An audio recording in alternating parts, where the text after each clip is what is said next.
Let the stillness of the night surround you. The breath slows, the body feels heavier, and the mind begins to drift. Like a lantern glowing faintly beneath the vast northern sky, your thoughts soften.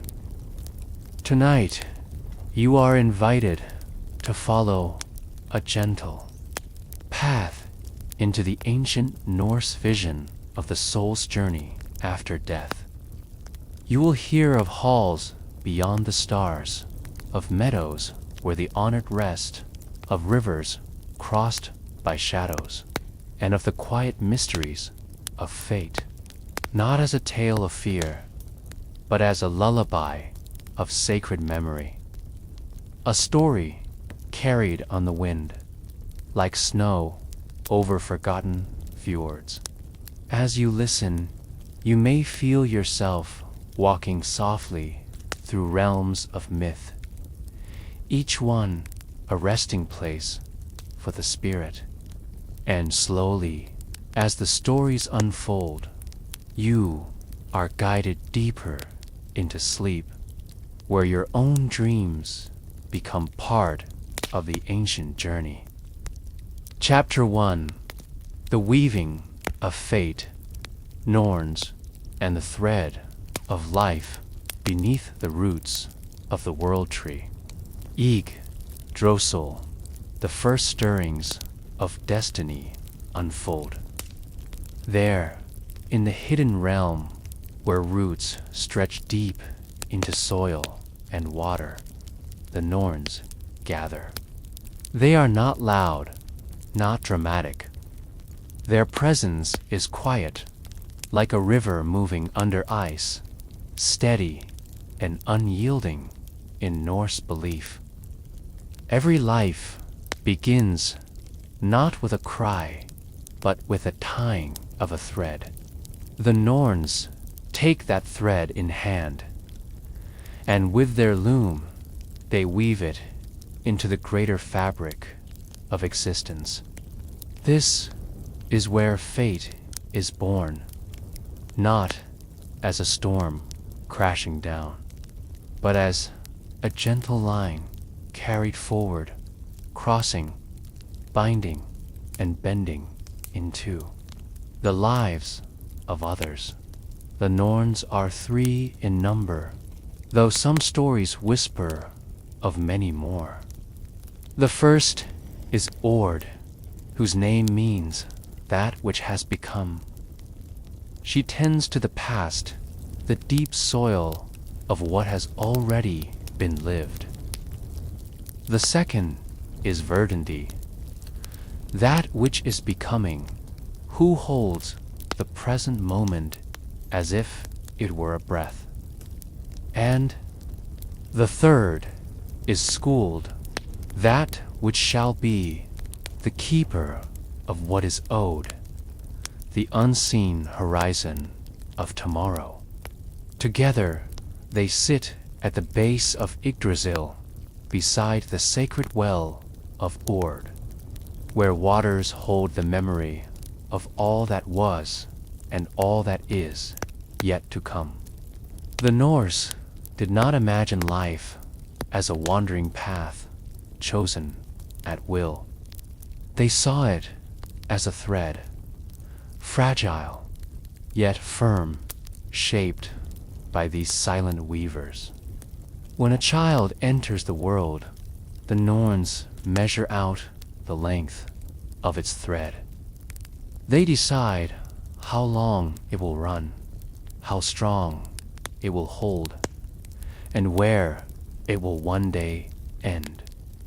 The rest, the twists, the knots, the crossings with others, belong to the tapestry itself. For the Norse mind, fate was not cruel, though it was immovable. It was not punishment, but structure, the invisible loom on which all lives rested. Even the gods themselves, mighty as they were, stood beneath this law. Odin Thor, Freya, all bore their threads, measured by the same hands, carried by the same weaving. There was no escape from it, not even for the highest divine beings. Picture, if you will, the loom at the base of the world tree threads. Stretch out in every direction, countless and fine, shining like strands of frost in the night. Some are long, running far across the fabric, weaving through many others.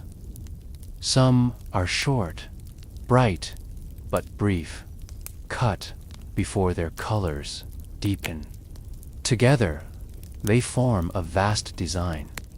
No single thread alone reveals the image, but within the whole, meaning emerges.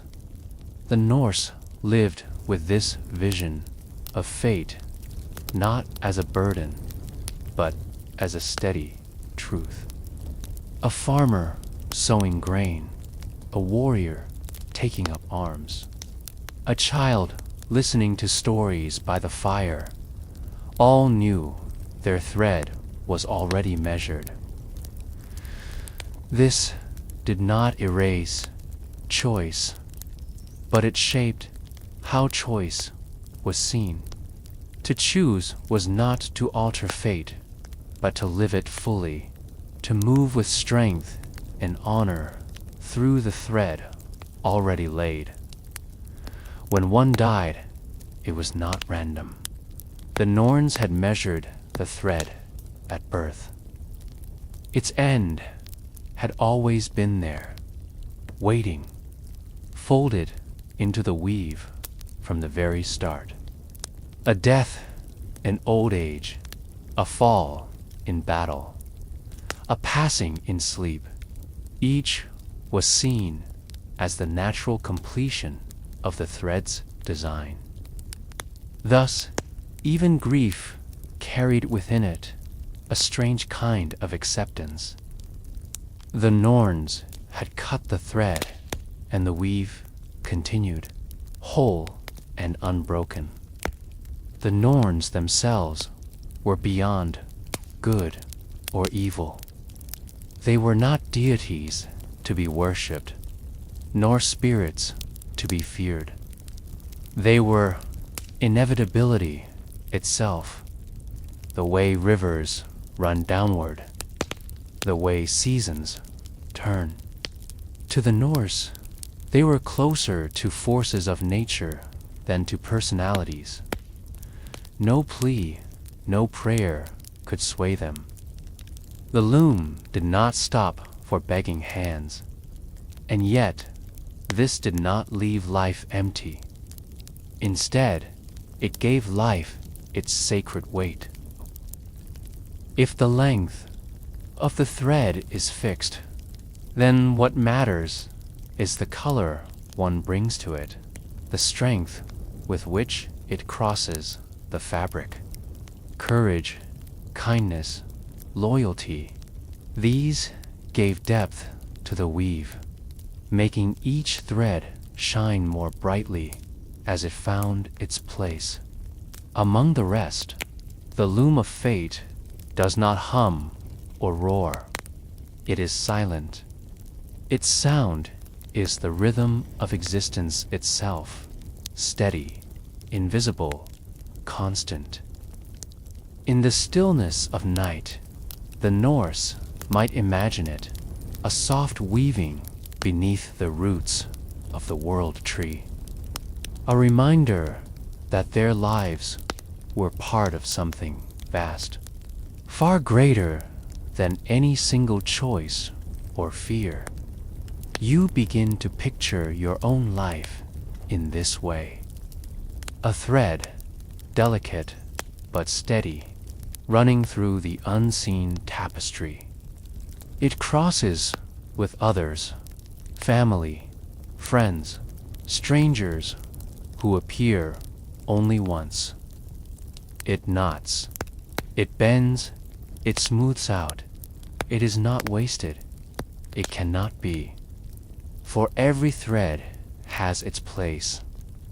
Even if the full pattern is hidden from your sight, at the roots of Yggdrasil, the Norns continue their work, untouched by time, untouched by pleading. Their weaving never halts. In their silence is the certainty of destiny. Quiet, tender, unbreakable. And as you rest in this vision, you begin to see your own life as they might, not as a single line struggling alone, but as part of a boundless fabric, endless, eternal, alive with meaning, a thread woven carefully into the tapestry of fate. Chapter 2: Breath and Shadow. The Norse soul in life in the Norse imagination.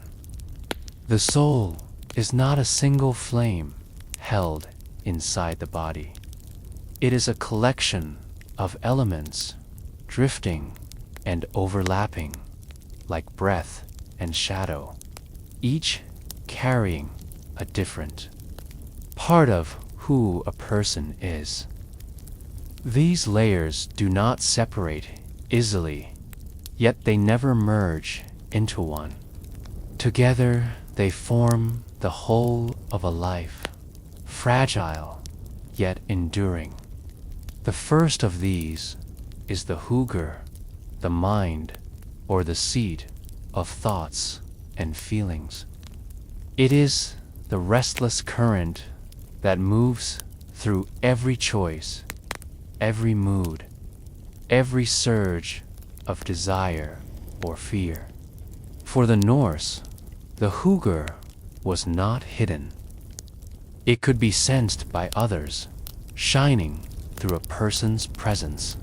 The strength of a warrior's hugr might inspire courage in his companions. The gentleness of a mother's hugr might calm the restlessness of her children.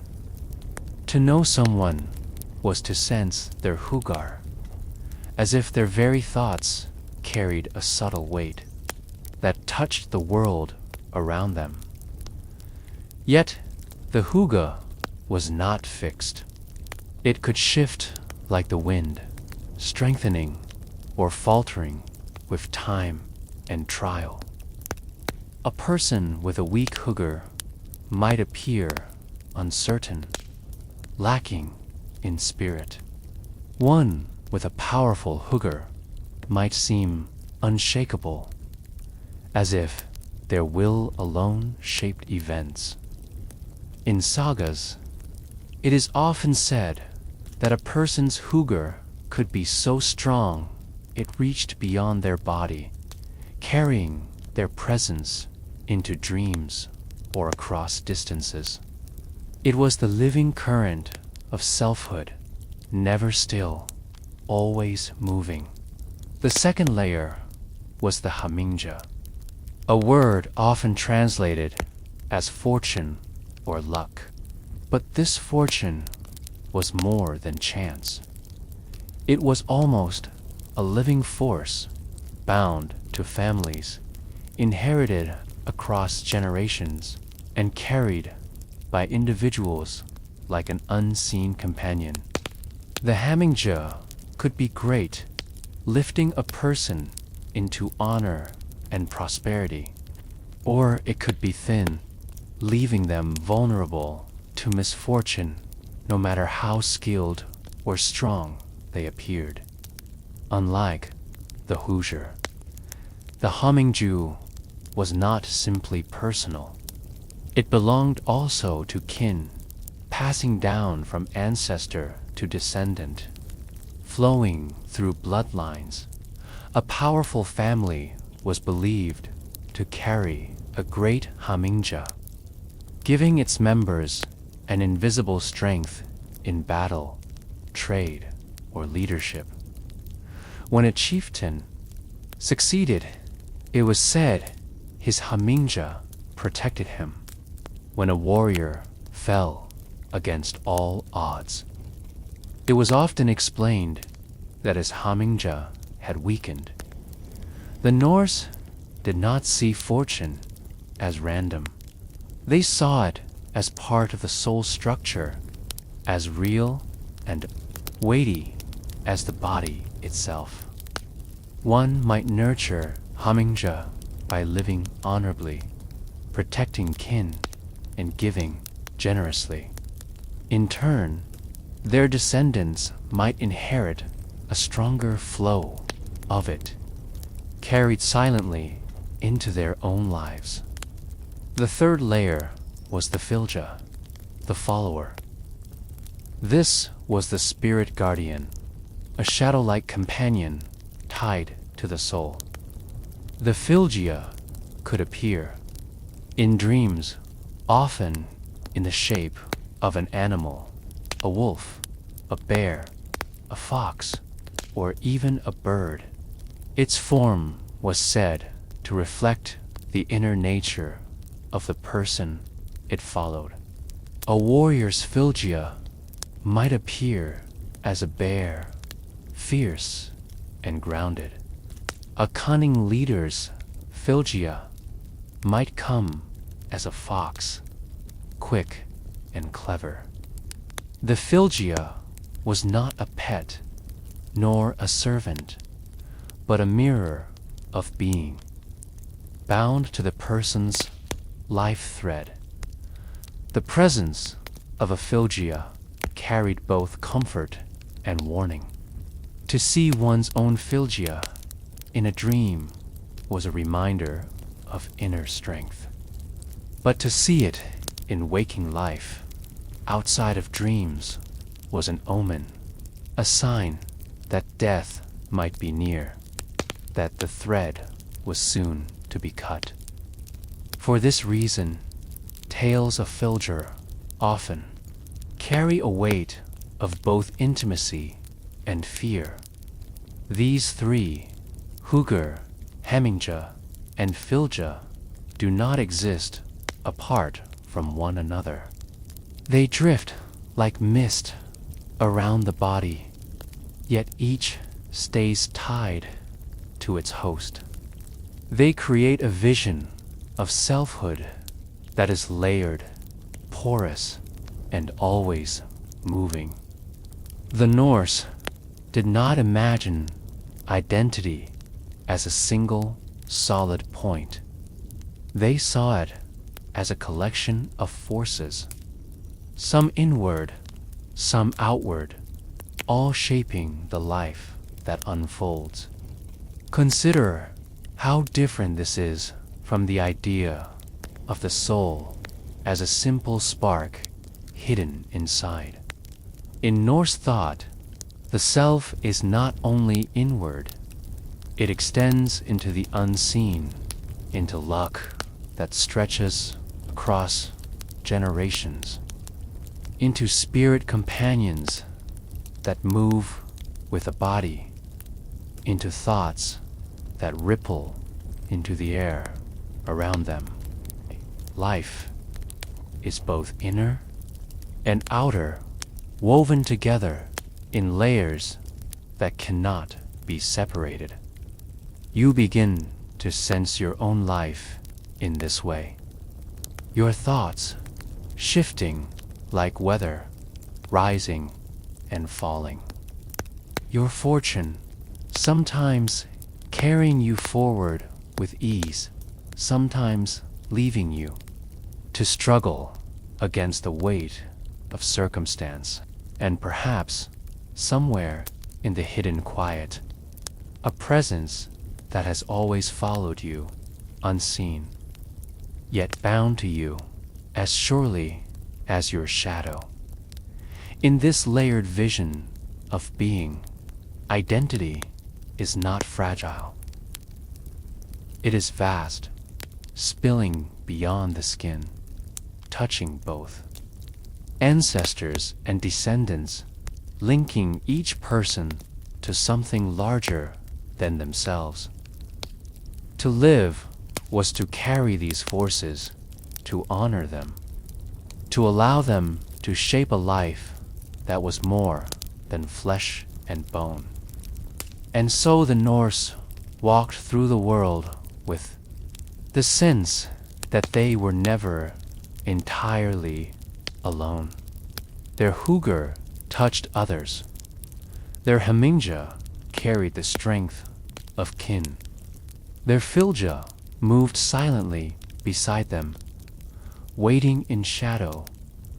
What you call yourself, then, is not one thing. It is many.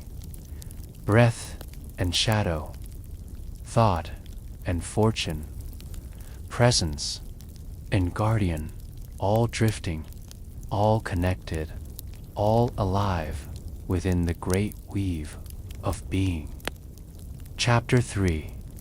The silence of the grave mound across the landscapes of the north, where forests darken and rivers cut through valleys.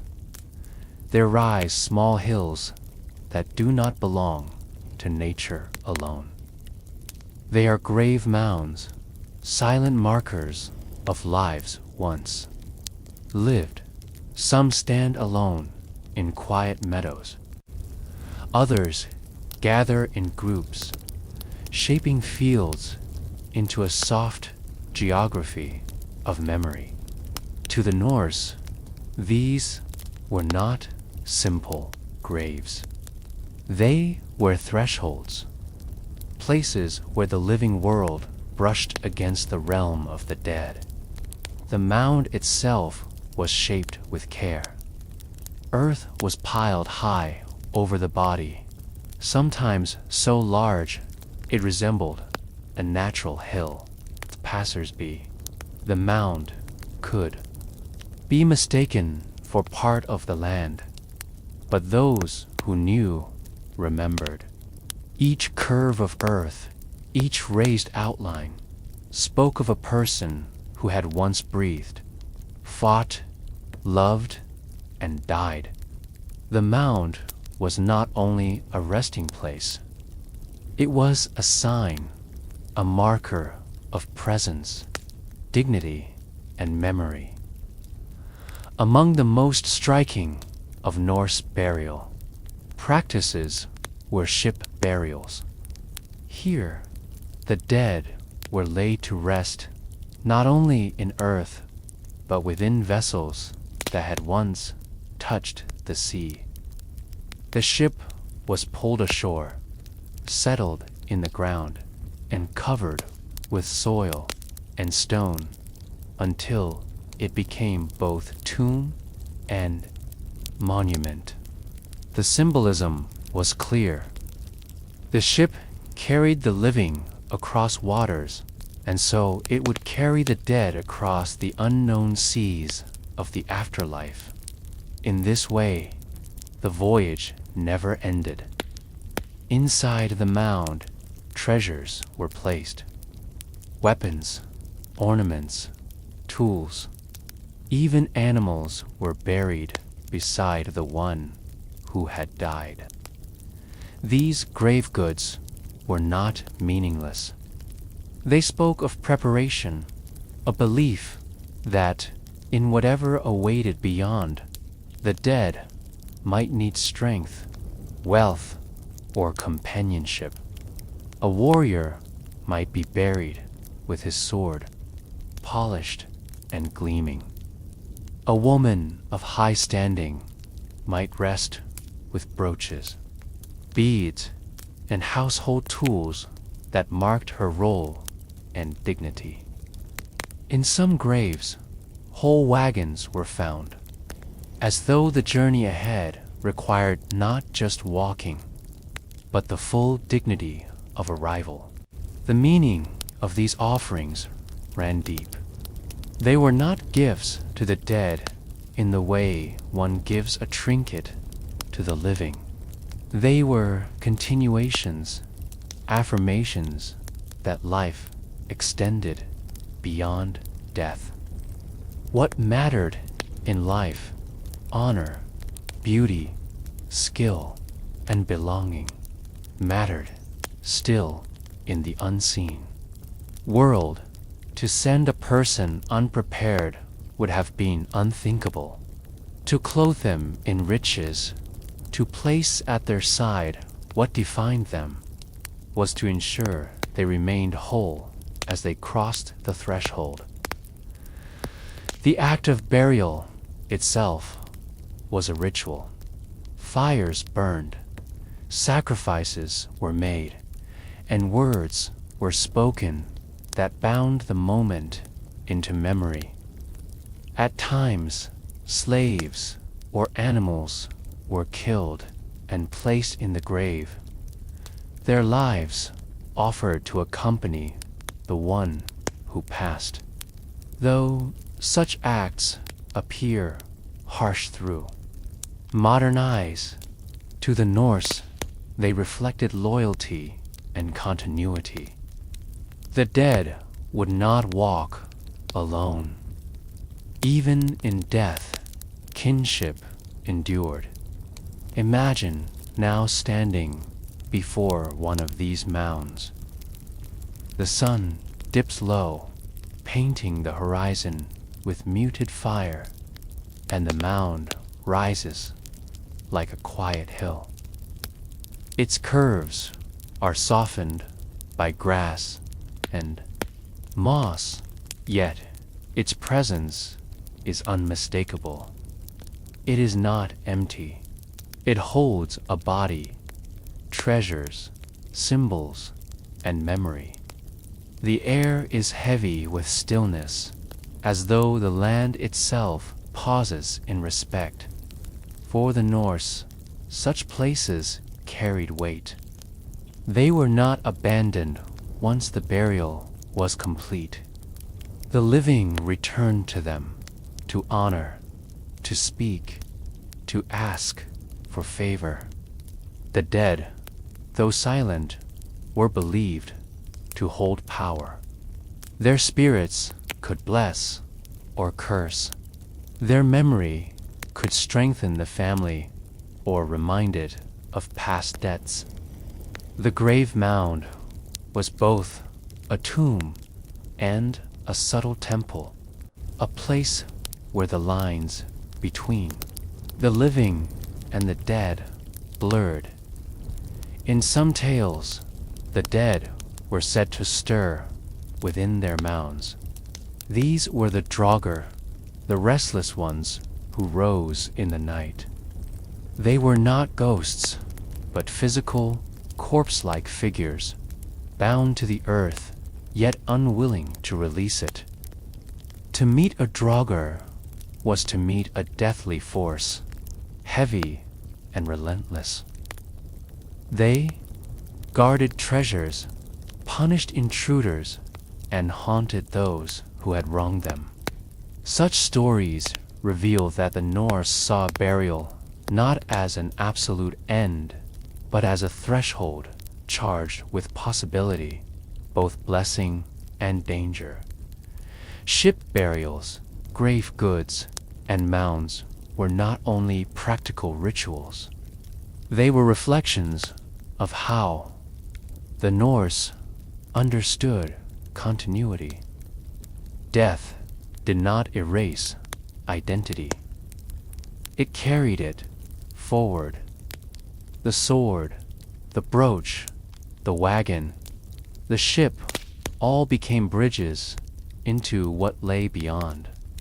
The mound itself was not only for the dead, but also for the living, who saw in it the enduring presence of ancestors. There was reverence, but also caution. To disturb a mound was to risk more than anger from the living descendants. Risk the wrath of the spirit within. The silence of the mound was not emptiness, but watchfulness, a warning and a reminder that life and death were not cleanly divided as twilight deepens. You can almost feel it, the weight of centuries. pressing into the soil, the echo of hands that once raised this earth. A hill that holds not only a body, but a story. A life once lived with vigor and care. You begin to sense how those who came before you understood death not as absence, but as a continued presence that lingers, powerful and near. And so, the grave. Mound rests, silent, but never forgotten. A hill among hills, carrying within it the whisper of passage, the shape of memory, and the long stillness of eternity.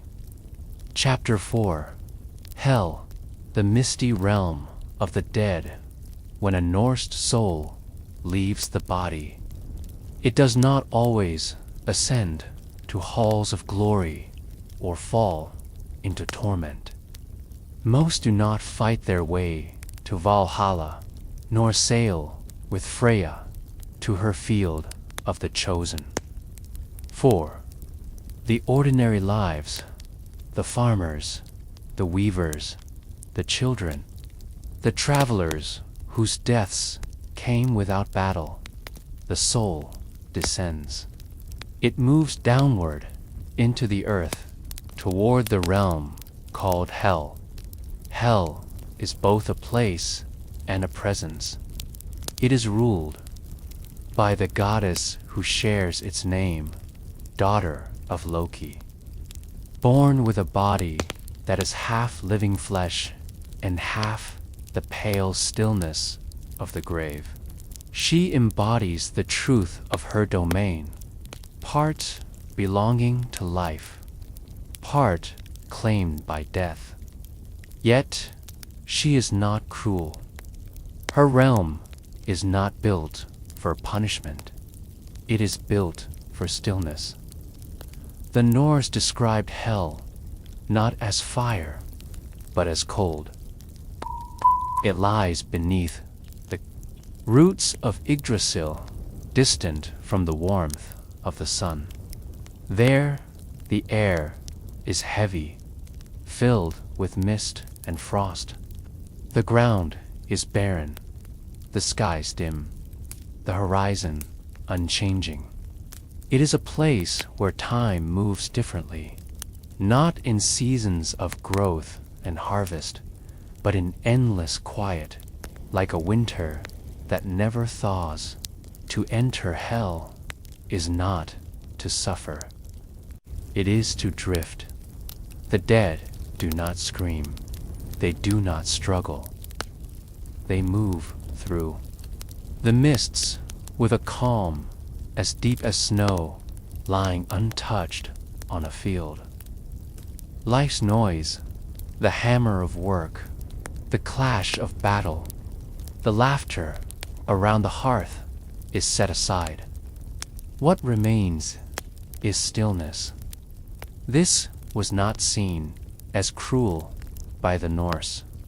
It was natural. Most lives were not shaped for battle or sacrifice. Most ended in bed, in fields, or by illness. Hell was their destination, the quiet counterpart to the louder afterlives. It was where the countless threads of ordinary souls were gathered, resting. In the cold embrace of eternity, the goddess Hel sits at the center of this realm. She is not radiant like Freya, nor fierce like Odin. Her power is quieter, but unshakable. To her belongs all who are not claimed elsewhere. She does not chase, nor does she entice. She waits, and inevitably, the dead arrive. Her hall is called El Judner, a place described in the sagas as vast, with high walls and a gate that does not close. Its table is hunger, its knife is famine, its bed is illness, and its threshold is sorrow. These descriptions are not meant as torture, but as reflections of life's end. The hunger of the body is gone. The strength of appetite is hollow. What remains is the thinness of being, pared down to its bare silence. The Norse did not imagine Hell's realm as beautiful. It was not meant to be. It was the shadow of existence, the place where fire no longer burns and harvest no longer comes. Yet within that quiet, there was a strange peace. One did not need to fight, to earn, to struggle. The dead simply were adrift in mists, in a realm untouched by the chaos of the living. Imagine standing at the edge of such a place. The air is damp with fog, and your breath lingers in front of you. The ground is pale, covered with frost that does not melt. You see figures moving through the haze, not restless, but slow, as though time has softened every motion. There is no sound of wind, no song of birds, only the endless quiet of a land that does not change dot to the living hell. Was a reminder of mortality's reach. It told them that not every death was glorious, and not every soul joined the gods in feasting halls. But this truth did not lessen life's worth. To know that one's end was likely in stillness, not in glory, gave the present weight. The meal, the friendship, the story told by the fire, each mattered because they would not follow in the same form into the mists. The realm of hell also carried another layer, memory. Though the dead dwelled in her mist, they were not erased from the world of the living. Families visited mounds, spoke names, poured offerings into the earth. In doing so, they bridged the distance, calling the presence of the dead into their own lives. Thus, hell was not absolute separation, but a shadowed distance, softened by remembrance. The sagas tell of heroes who journeyed into hell's domain, seeking knowledge or to retrieve the dead. These tales describe paths of frost, rivers crossed, with bridges slick with ice, gates guarded by hounds who never sleep. Though such journeys belong to myth, they reflect a deep truth that the Norse saw hell as reachable, not utterly removed. It was not in the heavens, far beyond, but underfoot, beneath the land itself, close enough to imagine, close enough to fear. This closeness shaped their view of death. To bury someone was not to send them away forever. It was to place them into hell's realm, near enough to linger, near enough that their presence might still be felt in dreams or in the hush of night. The distance was not infinite. It was mist, a veil, thin, yet impenetrable. You begin to feel the weight of this vision. Not cruel fire, not eternal torment, but quiet, soft, endless winter. The thought is heavy, yet strangely calm.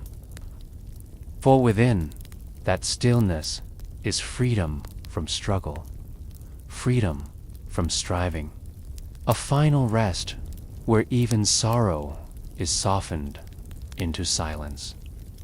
The Norse did not deny the fear of death, but in hell they offered a picture what comes to most, not terror, not triumph, but quiet continuation. The body falls still. The soul drifts into mist. The goddess receives it without judgment, without malice. It joins the countless others, an echo in the realm of frost, part of an endless winter that holds but does not harm. And so, in the vast weave of Norse belief, hell is not forgotten or despised. She is the quiet answer for the many, the destination for ordinary lives, the shadowed place where most souls eventually rest. The mist lingers, the cold does not lift, and in that eternal winter, the soul exhales into silence, unbroken, unending. Chapter 5: The Road to Hell, Jail, and the Bridge of Shadows. Old stories say that every soul must travel a road after death. It is not the road of kings, nor of warriors riding toward Odin's halls. It is quieter, softer, and heavier. This is the road that leads to hell, the realm beneath the earth where most of humanity drifts after life's last breath. The journey begins at a river. Its name is jail, a word meaning noisy or resounding. Yet, what is described is not the sound of rushing waters, but a presence that stirs within the stillness. The river separates the world of the living from the land of the dead. It flows cold and clear, but beneath its surface runs a current of inevitability, a reminder that time itself moves in one direction. It is said to shine with golden slates. The bridge is narrow and long, stretching over dark waters that never rest. It is not merely a crossing of distance, but a passage between states of being. To place one step upon it is to leave behind the warmth of the world and move toward the silence of eternity. The guardian of this bridge is a maiden named Modgr. She does not appear as a cruel warden, nor as a comforting guide, but something in between. She is described as pale and watchful, standing firm at the threshold where no living person may pass without reason. Modgr asks the traveler their name, their origin, and their purpose. To the living, she offers resistance. To the dead, she allows safe passage. Her presence is less a test than a measure, as though the bridge itself requires acknowledgement before it can be crossed. In the sagas, when Hermodr, Odin's son, rides to Hel in search of the beloved Balder, he encounters Modgr. She questions him sharply, noticing the echo of many souls who have crossed before him, and sensing that he does not carry the weight of death upon him. Even the gods must answer to her before setting foot upon that bridge. The Norse saw this bridge not as a place of judgment, but as a threshold of acceptance. It does not weigh sins, nor promise reward. It only ensures that the separation between life and death is kept intact. One cannot cross back once the river lies behind them. You might imagine yourself standing before this bridge, the mists coiling around your feet, the cold air brushing against your skin. There is no fear here, only stillness. You feel the weight of silence pressing in, a silence deeper than any night you have known. Ahead, the path gleams faintly, lit not by sun or flame, but by a strange and subdued glow, as if memory itself illuminates the way. Crossing the bridge of Yggdrasil becomes more than a myth. It mirrors the passage of the mind when it slips into dream. One world slowly fades, while another unfolds beyond recognition. The body lies still, yet something moves forward, unseen, unspoken, and undeniable. In this way, the river and the bridge are both cosmic and human, both eternal and deeply personal. The bridge is called Jalabra, the bridge of Jal. To some, its golden surface suggests majesty, but in the old tales it gleams with a muted and distant beauty, not meant to dazzle, but to remind. Even here, on the road to hell, there is a sense of order, of structure, laid down by forces greater than human will. The souls do not stumble. They do not hesitate. They move as if guided by the flow of the river itself, step after step, across the threshold of the unknown. For the Norse, this imagery shaped how death was understood. It was not an end met in chaos, nor a fall into nothingness. It was a road, steady, inevitable, and shared by all, where warriors hoped for the clash and feast of Valhalla. Most men and women expected, instead, the quiet crossing of Yggdrasil.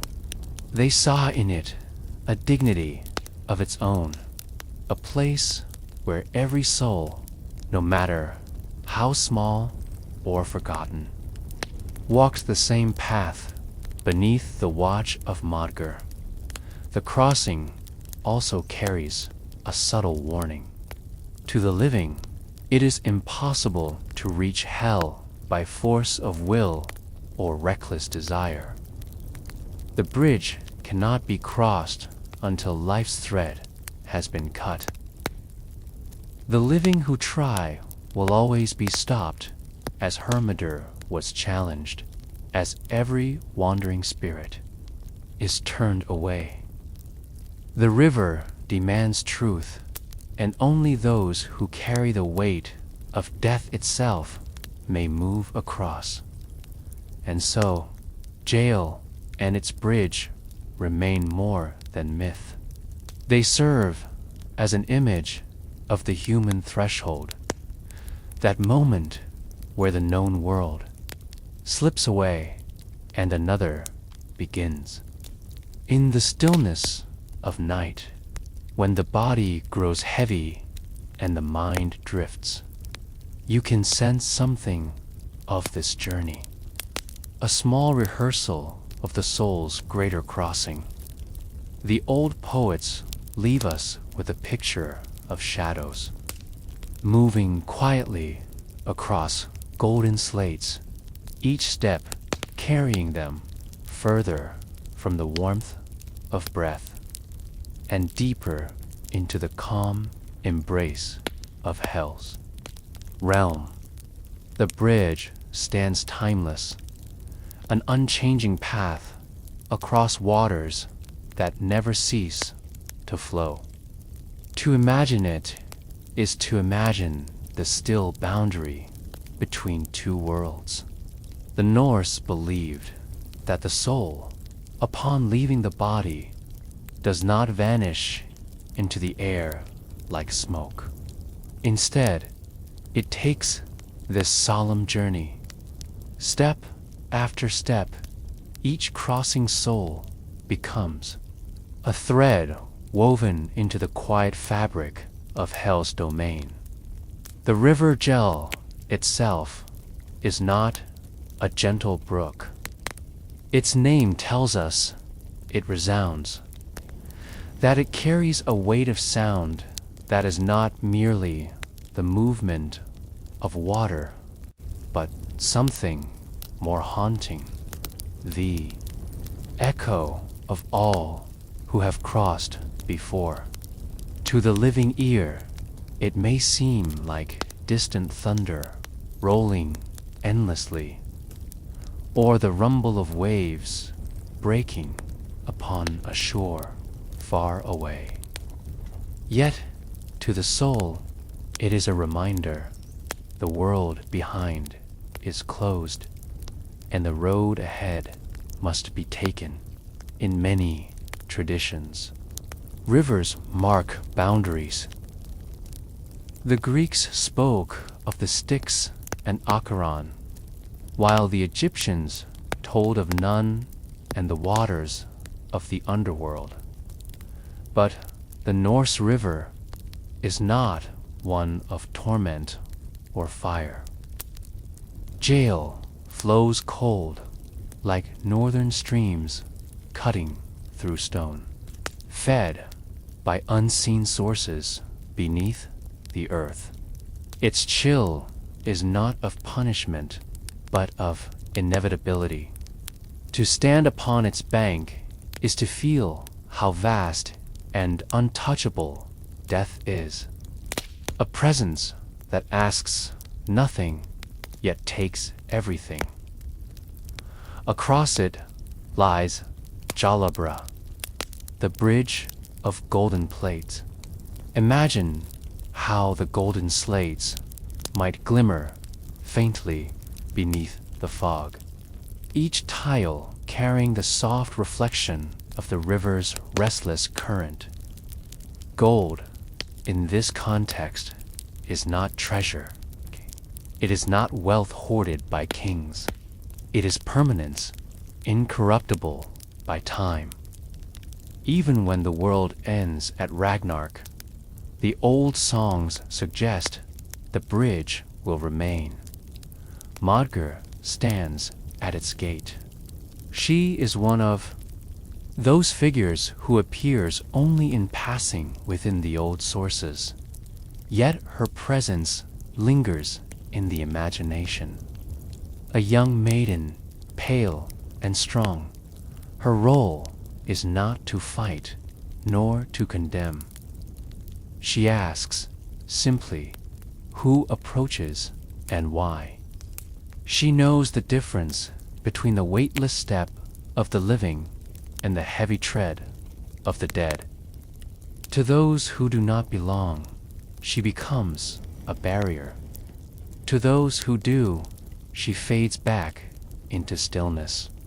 Her name means furious battle, but in this role, she's not fury itself. Perhaps her title recalls an older time when she was imagined as more warlike.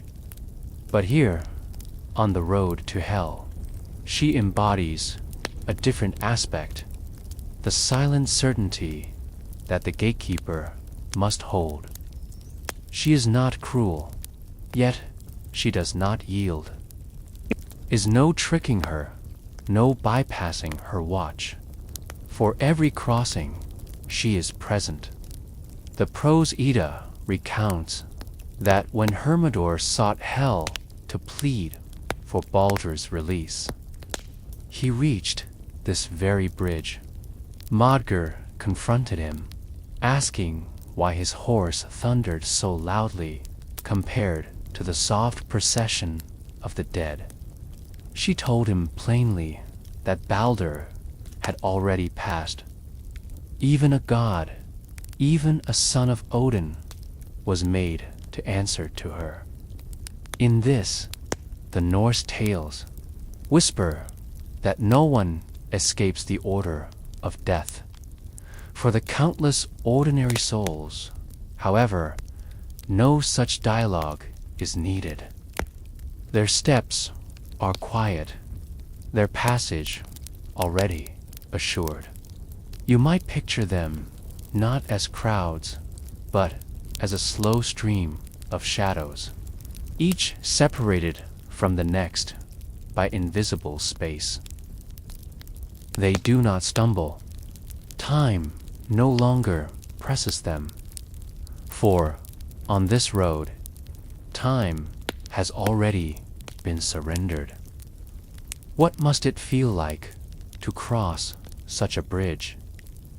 For the soul, there is no fear, for fear belongs to the living. There is no excitement, for desire belongs to thee. Flesh, what remains is acceptance. Step after step, the crossing is a meditation without thought, a surrender without resistance. The sound of the river below fades. The mists close in, and at the far side waits the plain of Hel, quiet and vast dot in the stillness of night, when silence gathers around you. This crossing becomes imaginable. You feel the heaviness of the body, the slowing of breath, the gentle retreat of thought. Each moment is another step along that golden path. Each breath is a movement toward stillness. And though you return with the morning, there is always that glimpse, that quiet rehearsal of a greater passage yet to come for the Norse key. This was not a fearful teaching, but a steady one. Death was not the chaos of falling into nothingness, nor the terror of being judged. It was a journey, a bridge, a crossing into the domain of Hel, who herself was not only a figure of dread, but also of shelter. The road to her realm began here, over Yggdrasil, where silence deepened and the living world was left behind. The imagery lingers in human memory because it speaks to something universal.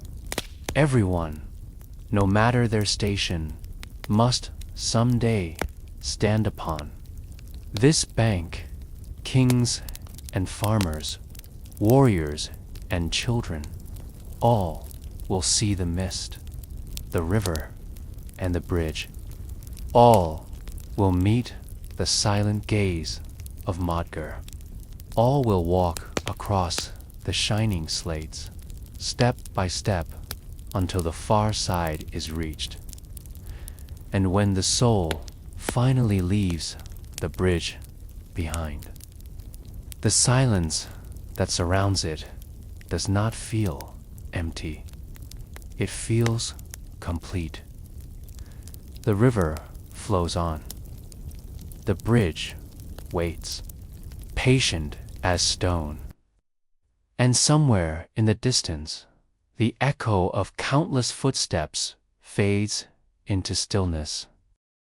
Chapter 6. Valhalla, the Hall of the Fallen. The old poems say that not all who die go to hell.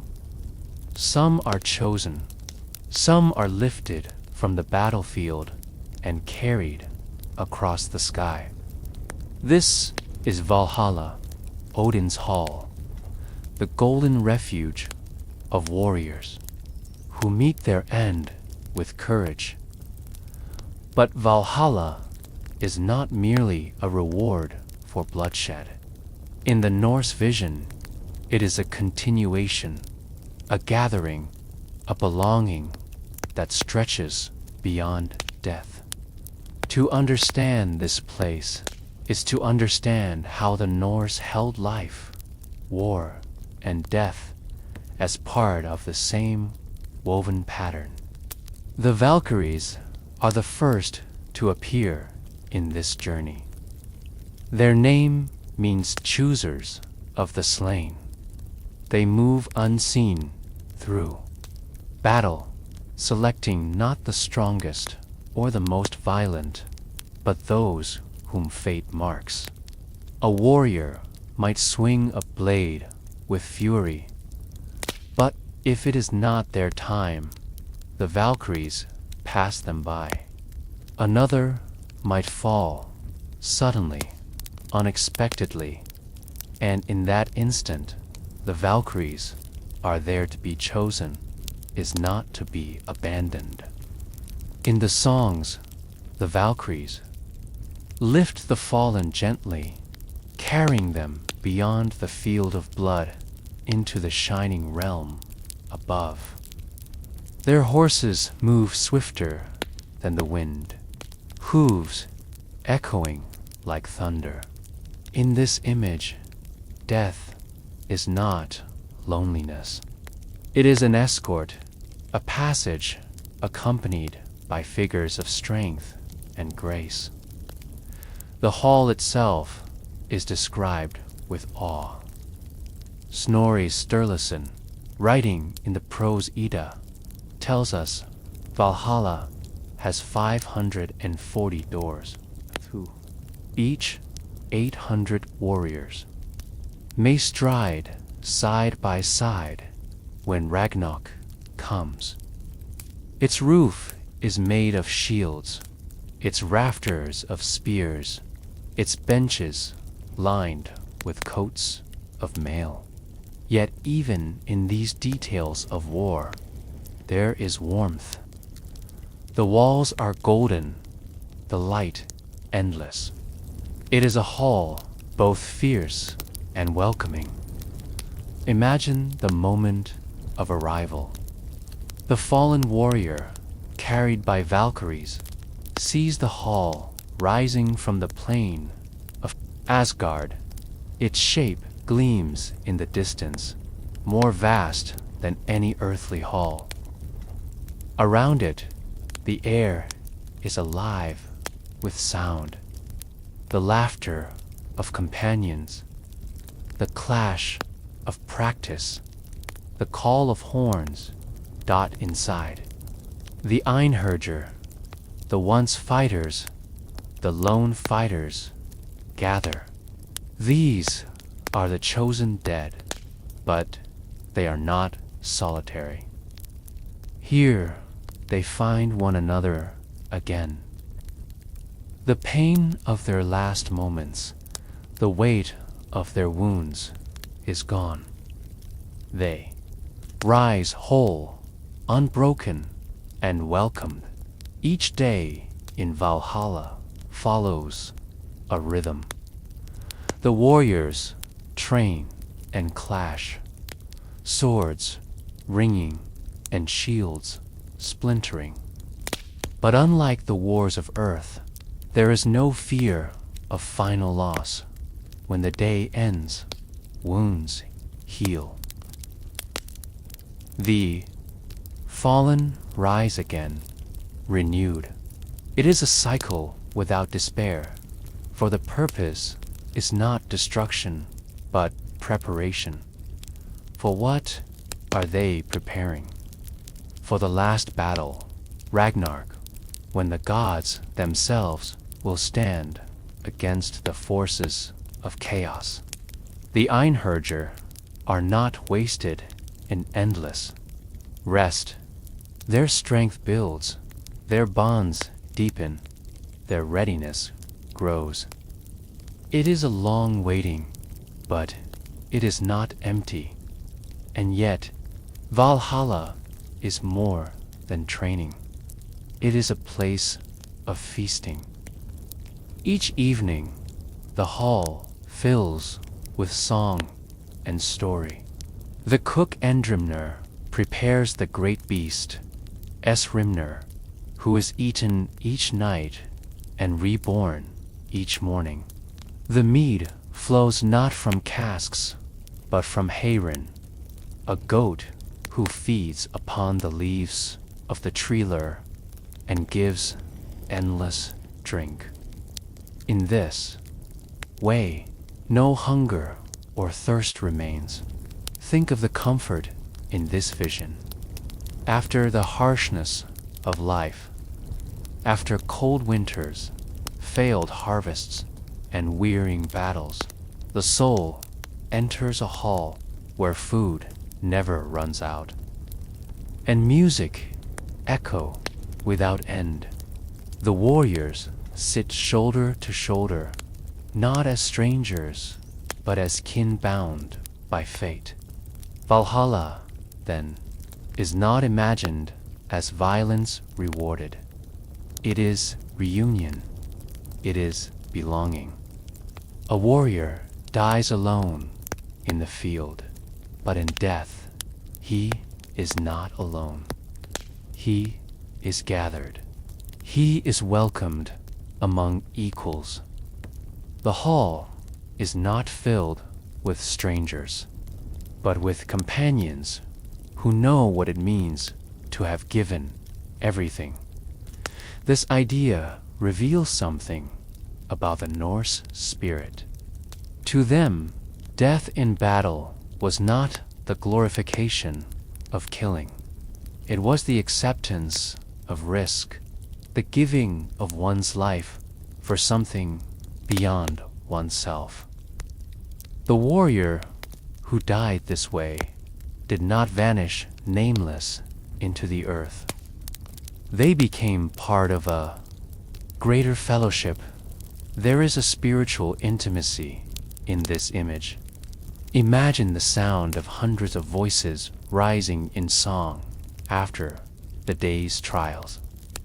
The low hum of meat horns lifted, the warmth of fires burning, the closeness of companions' laughter.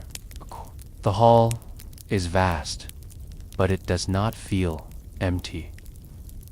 It feels alive, filled with presence, and above it all, Odin sits. The All-Father, one-eyed wanderer, presides over the hall. He listens, he chooses, he watches. Though he knows his own fate, that he too will meet death at Ragnarok, he surrounds himself with those who will stand beside him. His choice of the fallen is not arbitrary. It is woven into the fabric of destiny. The presence of Odin in Valhalla adds depth to the image. Here is not a distant god, but one who draws close, who shares his table, who values courage and loyalty. For the warrior, to be in Valhalla is to be acknowledged, to be honored by the highest. Yet the hall is not for all. Many who die, even warriors, do not come here. They may go to hell, to Fólkvangr with the goddess Freya, or to other realms. Valhalla is a destiny for some, but not for all. And in that selectness lies its weight. To be chosen is to be remembered, to be gathered into something eternal. The myths do not describe Valhalla as paradise in the way later religions imagine heaven. It is not about ease, not about escaping all struggle. It is about purpose and fellowship. They feast not because life is without care, but because the bonds of kinship must be celebrated. Valhalla does not erase struggle. It transforms it into belonging. For the Norse, who lived in a harsh land where winters could starve villages and storms could claim lives, this vision offered comfort. Death was not the end of the story. There was a place where the fallen were remembered, gathered, and prepared. No life of courage was wasted. You imagine the hall now, not as a violent arena, but as a place of light. The benches stretch long and wide, filled with voices that rise and fall like waves. The shields above shimmer in the firelight, and the spears that hold the roof do not threaten but guard. The air smells of roasted meat, of smoke, of pine wood fires, and beneath it all there is a feeling of safety. Valhalla is a hall of gold, yet its true treasure is not its walls. It is the company within them. Companions once lost are found. The lonely become part of a fellowship. The silence of death is replaced by song. And so, Valhalla is not only about the end of life, it is about the deep human need for belonging, for recognition, for purpose that does not fade with death. It is the eternal hall of memory, where courage is gathered and held close. The old poets end their verses with glimpses of Ragnarök, when the doors of Valhalla open and the Inherj march forth. But until that day, they remain within, feasting, training, and waiting together. The hall endures, its light unbroken, its songs unending, and in this vision, the Norse found peace, not in escaping death, but in knowing that death itself could be a return to kinship, a step into golden light, a place where no soul chosen by the Valkyries would ever be forgotten. Chapter 7. The quiet fields of Fólkvangr. Every fallen warrior journeys to the golden hall of Odin.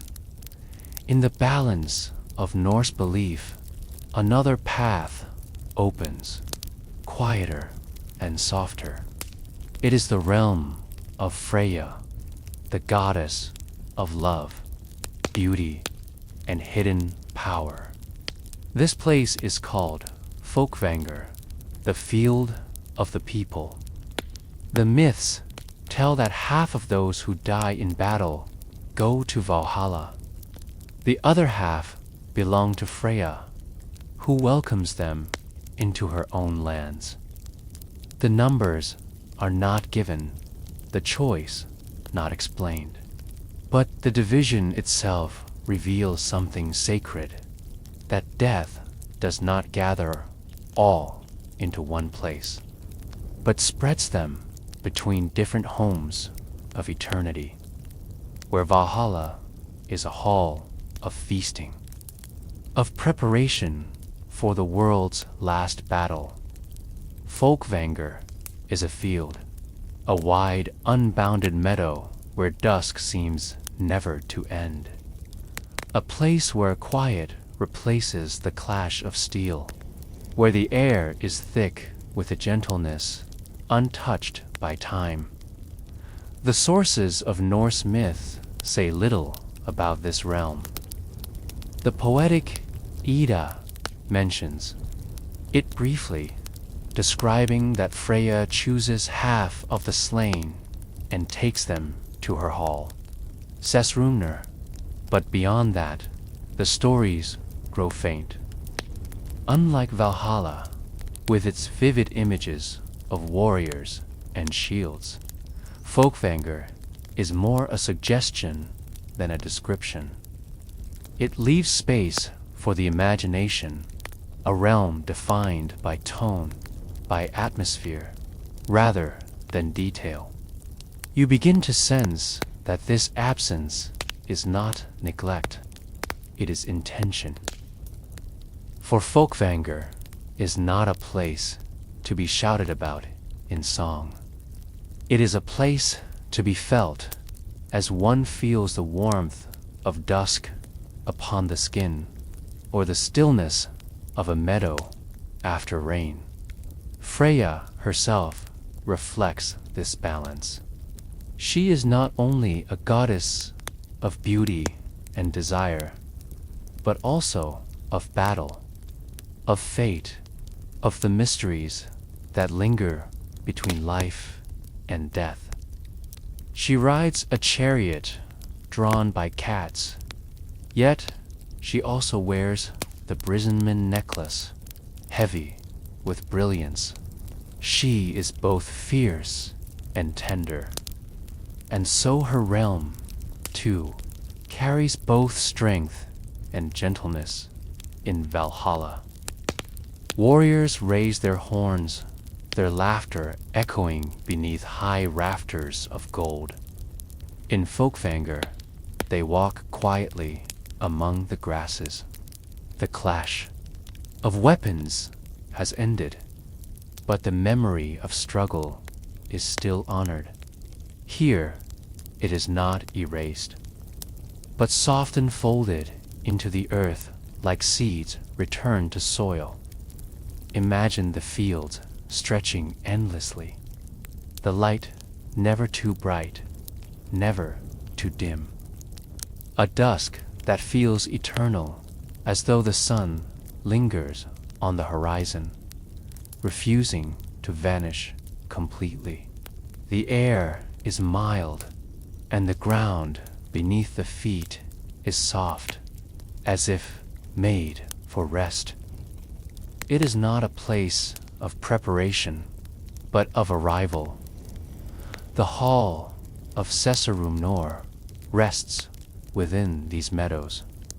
Its name means seat room, or room of many seats. It suggests spaciousness, welcome, a home large enough to hold all who enter. But unlike Odin's Valhalla, where the hall dominates the vision, Sessrumnir does not overshadow the fields. It is part of them, a dwelling woven into the quiet rhythm of the land. The warriors who come here are not forgotten, but lesser than those chosen for Odin. Rather, they are embraced by another balance of fate. Some traditions say Freya takes those she loves most, those who fought with a spirit that stirred her heart. Others say she chooses at random, a reminder that death does not always move by rules. But whatever the cause, those who arrive in Fólkvangr find not the roar of endless feasts, but the comfort of belonging, the peace of finally laying down their burdens. The meadow is eternal. Its flowers never wither. Its grasses never die back with frost. It is not spring, nor summer, nor autumn, but a moment between seasons where the world holds its breath. That is the spirit of Fólkvangr, a place where time is present, yet unpressing. For those who lived lives of struggle, perhaps this is the deepest gift. Not more struggle, even in glory, but rest. A rest that does not erase who they were, but lets their spirits settle like leaves on calm water. In some tellings, Sessrumna may not even be a hall at all. The word could also describe a ship, a vessel with countless seats, large enough to carry many across the unseen sea.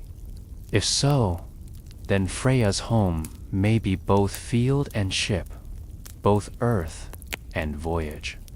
The ambiguity leaves the door open, as though the myth itself whispers, "Do not seek to trap this place in one image." It shifts as the dusk light shifts across the meadow. Freya's presence defines it most. She is not stern like Odin, nor distant like Hel. She is close, tender, yet commanding. In her realm, the fallen are not soldiers preparing for another war. They are companions, gathered in quiet dignity. There is laughter, perhaps, but it is gentle. There are songs, but they are soft, sung not for triumph, but for memory. Some imagine Fólkvangr as a feminine counterpart to Valhalla, but this is too simple. It is not only feminine, it is balanced. A reminder that eternity does not belong only to strength, but also to gentleness, to beauty, to peace.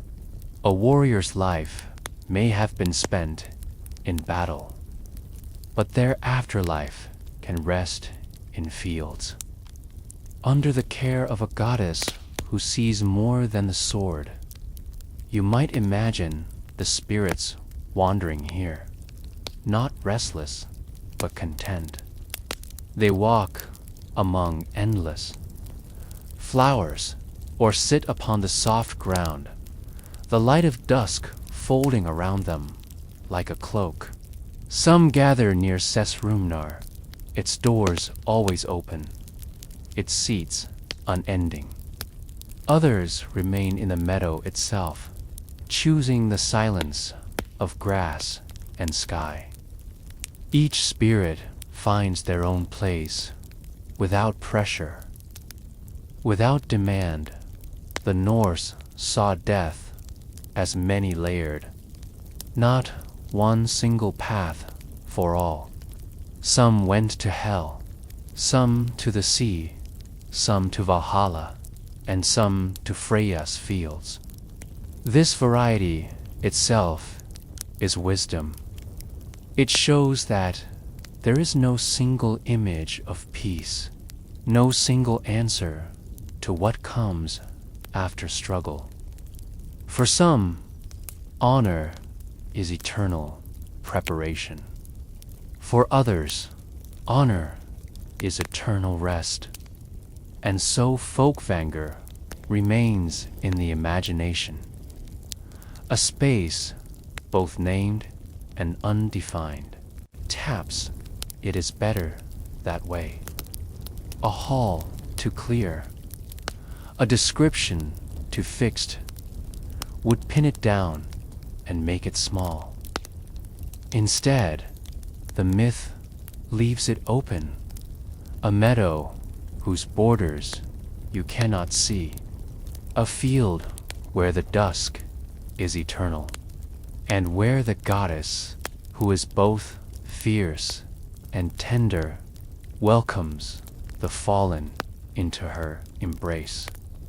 The quiet fields stretch on without end. Their grasses bend lightly in a wind that never chills. The horizon is endless, yet never lonely. Somewhere within, Sessrumnir waits, its seats always ready, its doors always open.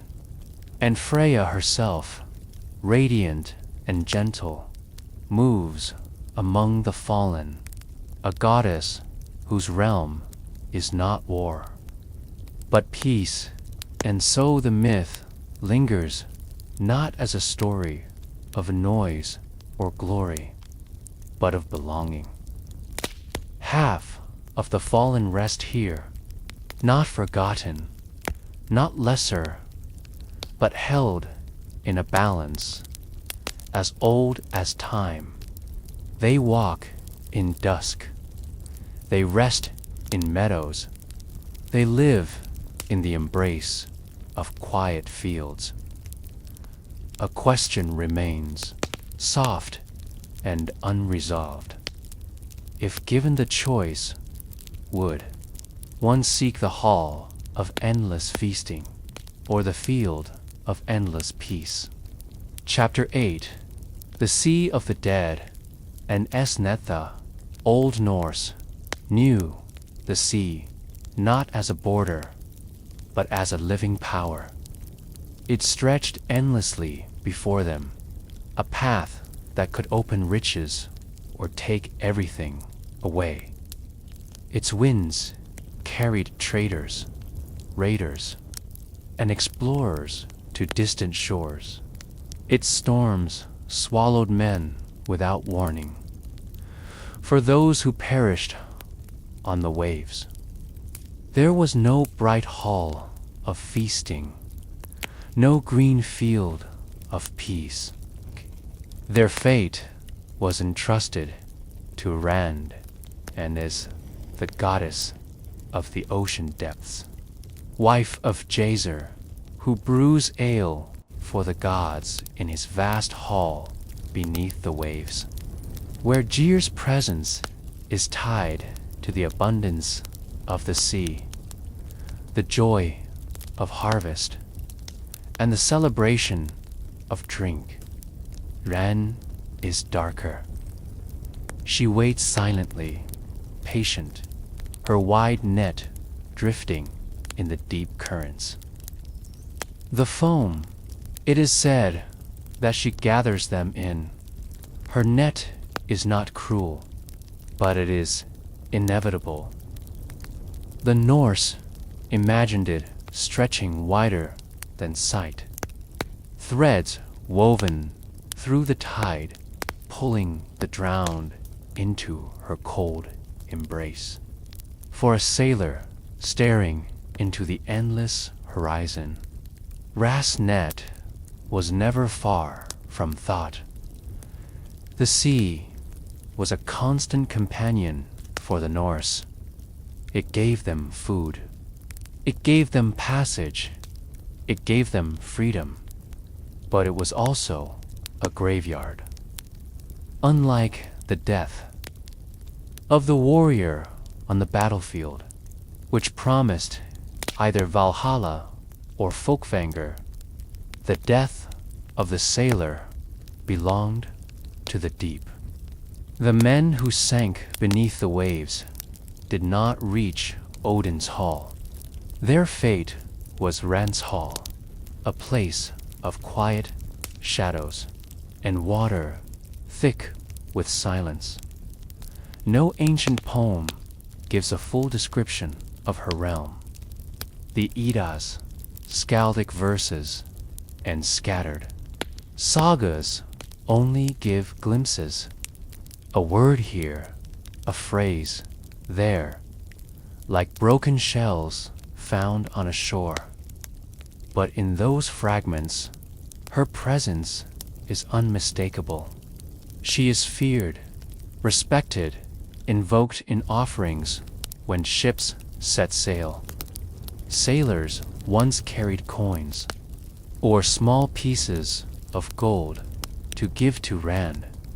If the sea claimed them, the gold would buy gentler passage. But a token of respect, an acknowledgement that her power was absolute.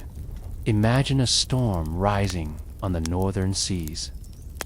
The oars strain, the sail tears. Men cry out as black. Water rises higher than the mast. They know the risk, and in their minds, one thought surfaces.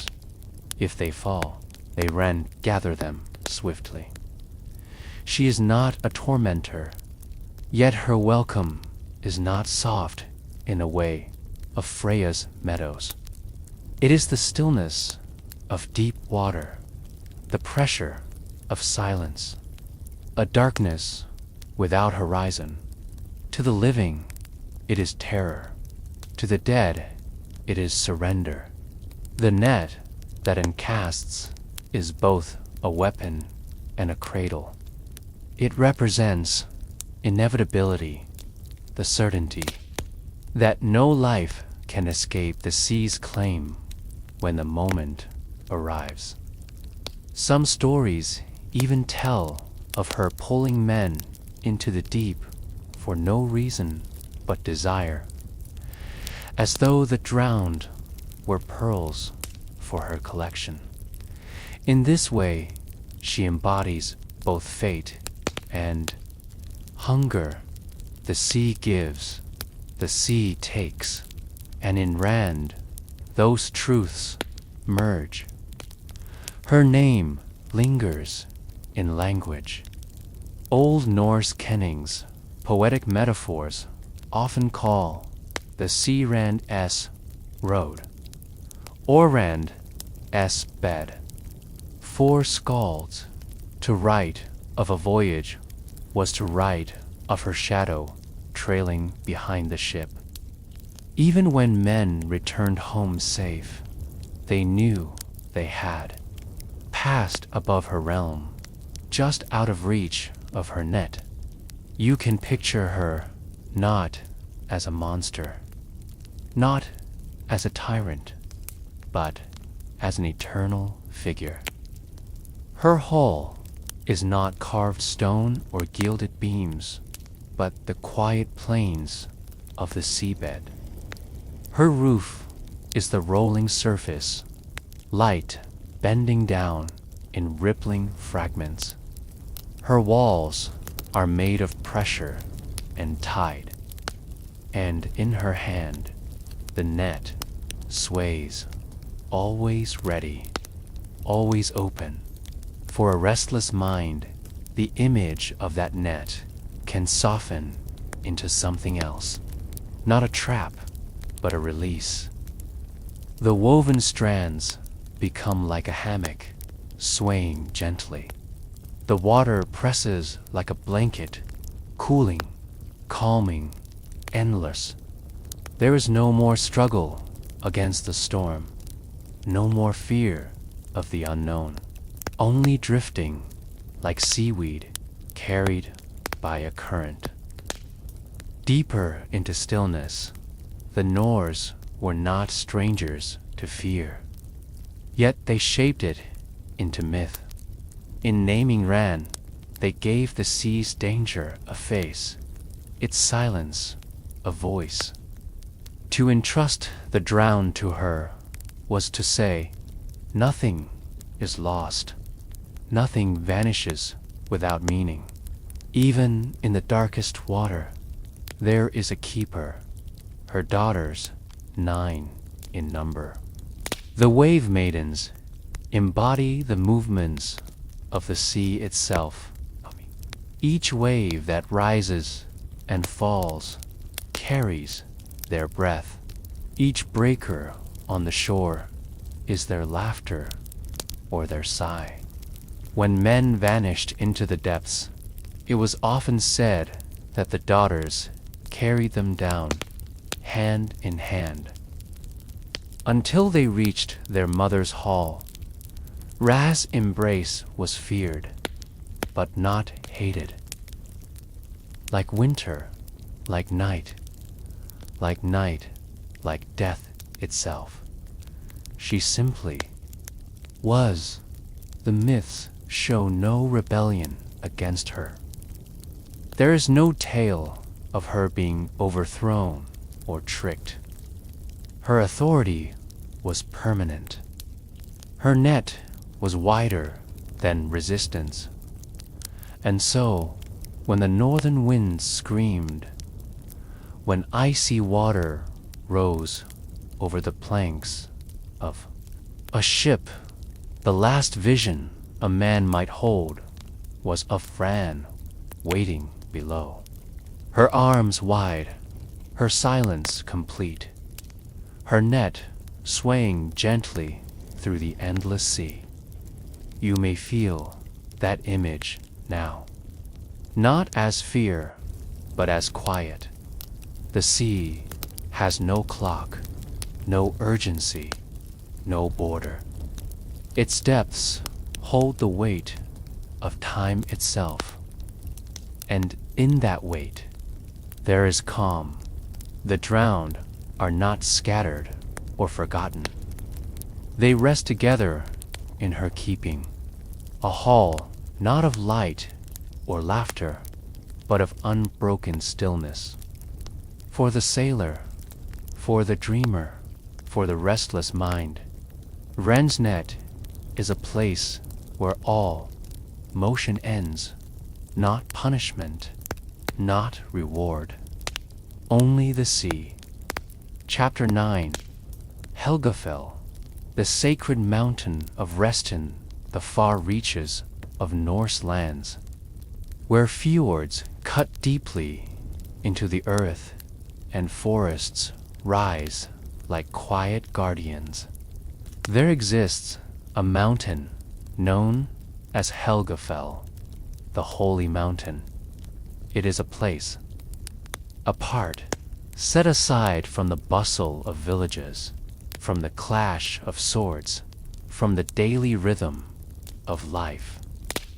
For those who passed from the mortal world, Helgafell was a sanctuary, a resting place where ancestors gathered and where the living might feel the presence of those who had come before. The Norse did not see this mountain as a realm of punishment or a testing ground. It was not a hall of judgment, nor a stage for a cosmic retribution. Instead, it was a place of calm, of ordered quiet, where the soul could shed the burdens of life and drift into a gentle permanence.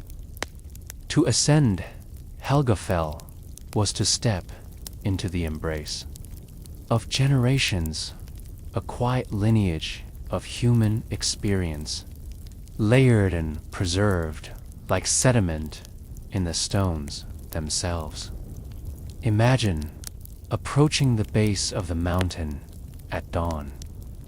The air is crisp, tinged with pine and the salt of distant seas. A thin mist lingers over the rocks and paths, softening edges, dampening sound.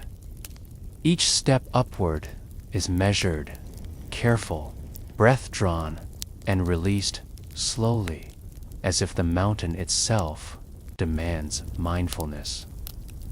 The climb is not a struggle. It is a journey inward, toward stillness, along the paths. Small shrines and cairns mark spaces where the living left offerings for those who rest above. These are simple gestures, carved wood, small stones, perhaps a piece of cloth or a token of remembrance.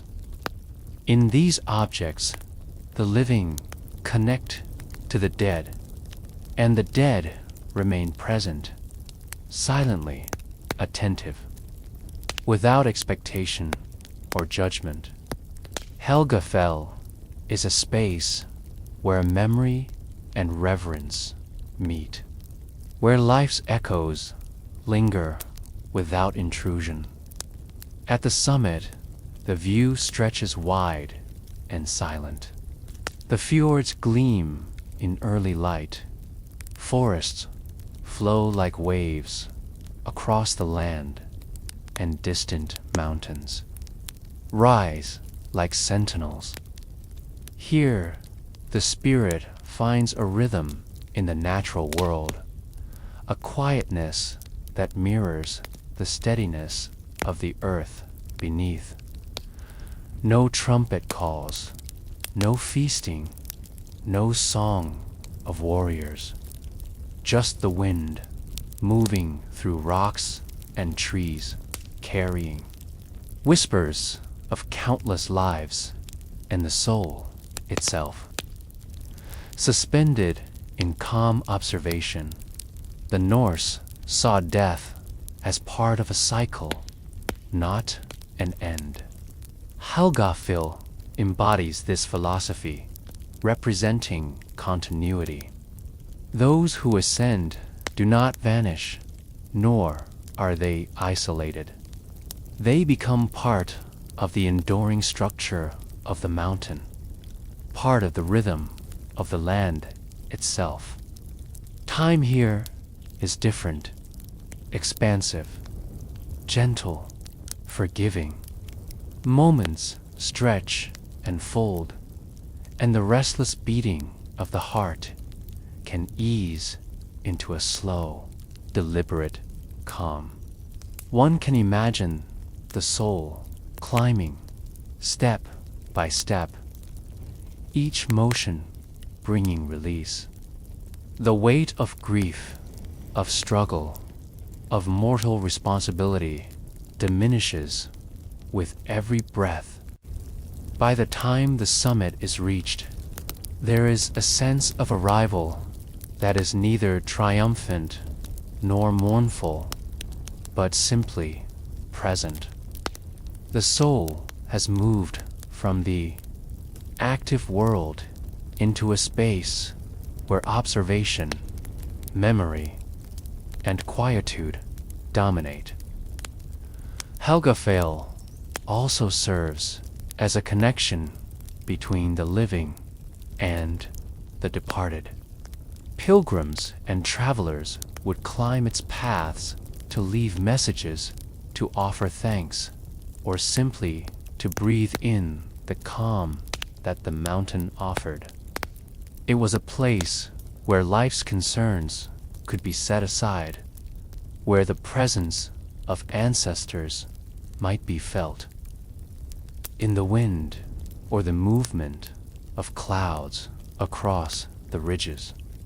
Even the smallest gestures, a stone placed carefully atop a cairn, a whispered word, a pause in movement, were recognized, acknowledged by the mountain itself, and by those who dwell there beyond mortal perception. The mountain's slopes are never harsh, never threatening. The paths wind naturally, following the curves of the land, and the climb is meant to be measured, contemplative. At times, small animals, birds, foxes, perhaps a distant deer, move quietly along these trails, reminders that life continues even at the edges of death. The Norse would see these movements not as distractions, but as signs of the harmony that exists between realms, between what is and what has been in Norse belief. The ascent to Helgafell is as much symbolic as it is literal. It mirrors the inward movement of the soul, the gentle turning away from mortal concerns, the layering of experience into memory, and the acceptance of stillness. Each step on stone, each pause to breathe, becomes a meditation. The higher the climb, the quieter the mind. The softer the transition into that eternal calm which the mountain embodies at the peak. The air feels thinner, but not sharp. It carries the scent of distant trees, of rock warmed by the sun, of rain yet to fall. Here, the soul encounters a profound equilibrium. The past, the present, and the memory of those who came before coexist in a gentle, unbroken field of presence. The mountain does not command. It holds without judgment, witnesses without intrusion, and shelters without noise. One can imagine standing there, imagining oneself as part of this continuum. The soul of the departed merges with the stillness, while the living below carry the presence of ancestors in their own movements. Yggdrasil is a reminder that life and death are not opposites, but parts of a greater, unending circle. The mountain is sacred not because of rituals alone, but because it embodies the quiet constancy of the world, the enduring care of generations, and the peace that comes from true acceptance as the sun sinks, painting the ridges in gold and violet. The silence deepens, the wind softens, the animals retreat, and the mountain becomes a final sanctuary for reflection. The ascent is complete. Breath slows, heart settles, the soul rests, and the mountain itself exhales. Here at Helgafell, there is no urgency, no judgment, no expectation. There is only continuity, presence, and the gentle unfolding of stillness that passes from one generation to the next. And as the day fades into evening, the mind can follow the journey upward, step by step. Chapter 10: The Afterlife of King's Burial. Ships and eternal voyages. Among the most striking practices of the Norse was the ritual of the burial ship, reserved for kings, chieftains, and those whose presence shaped communities, territories, and lives. These were not mere ceremonies, nor empty displays of wealth. They were carefully orchestrated passages, a final guidance for the soul from the world of the living into realms beyond. A ruler's body was placed upon a ship, often carved with care, its wood strong and enduring. Around them were laid the possessions that defined their life: weapons, shields, jewelry, garments, and sometimes even horses, dogs, or servants. These offerings were more than tokens of status. They were companions for the journey ahead, tools and memories meant to accompany the soul as it sailed into eternity. Each item spoke of the life once lived, the battles fought, the counsel given, the bonds formed. The ship itself became a sacred vessel, a floating temple upon which the spirit would embark. It was positioned at the water's edge, sometimes within a fjord or river mouth, sometimes atop a constructed platform meant to mimic the sea's undulating rhythm. Smoke and fire were integral to the ritual. When the pyre was lit, flames licked the sides of the vessel, turning wood and offerings to ash, releasing scents of resin, herbs, and smoke into the sky. This fire was both a purifier and a guide, marking the transition from the temporal to the eternal, from human concern to cosmic passage as the ship burned. It was often pushed into the water, allowing the currents to carry it away. In that moment, fire met water, and the soul, symbolically bound to both, began its voyage. Fire represented transformation, the shedding of mortal flesh, the cleansing of the spirit, the lifting of burdens. Water, endless and unceasing, represented the vast unknown, the eternal flow into realms beyond the familiar. Together, they formed a ritual of release, an alchemy of elements that guided the departed toward a distant horizon. Unseen, but profoundly understood.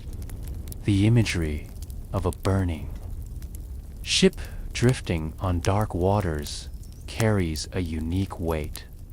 It is both visual and meditative. One can imagine standing on the shore as the firelight dances across the rippling waves. The flames mirrored in the water, the heat and light contrasting with the encroaching dusk. The smell of smoke rises, mingling with the salt and dampness of the sea air. There is awe here, yes, but also a quiet understanding.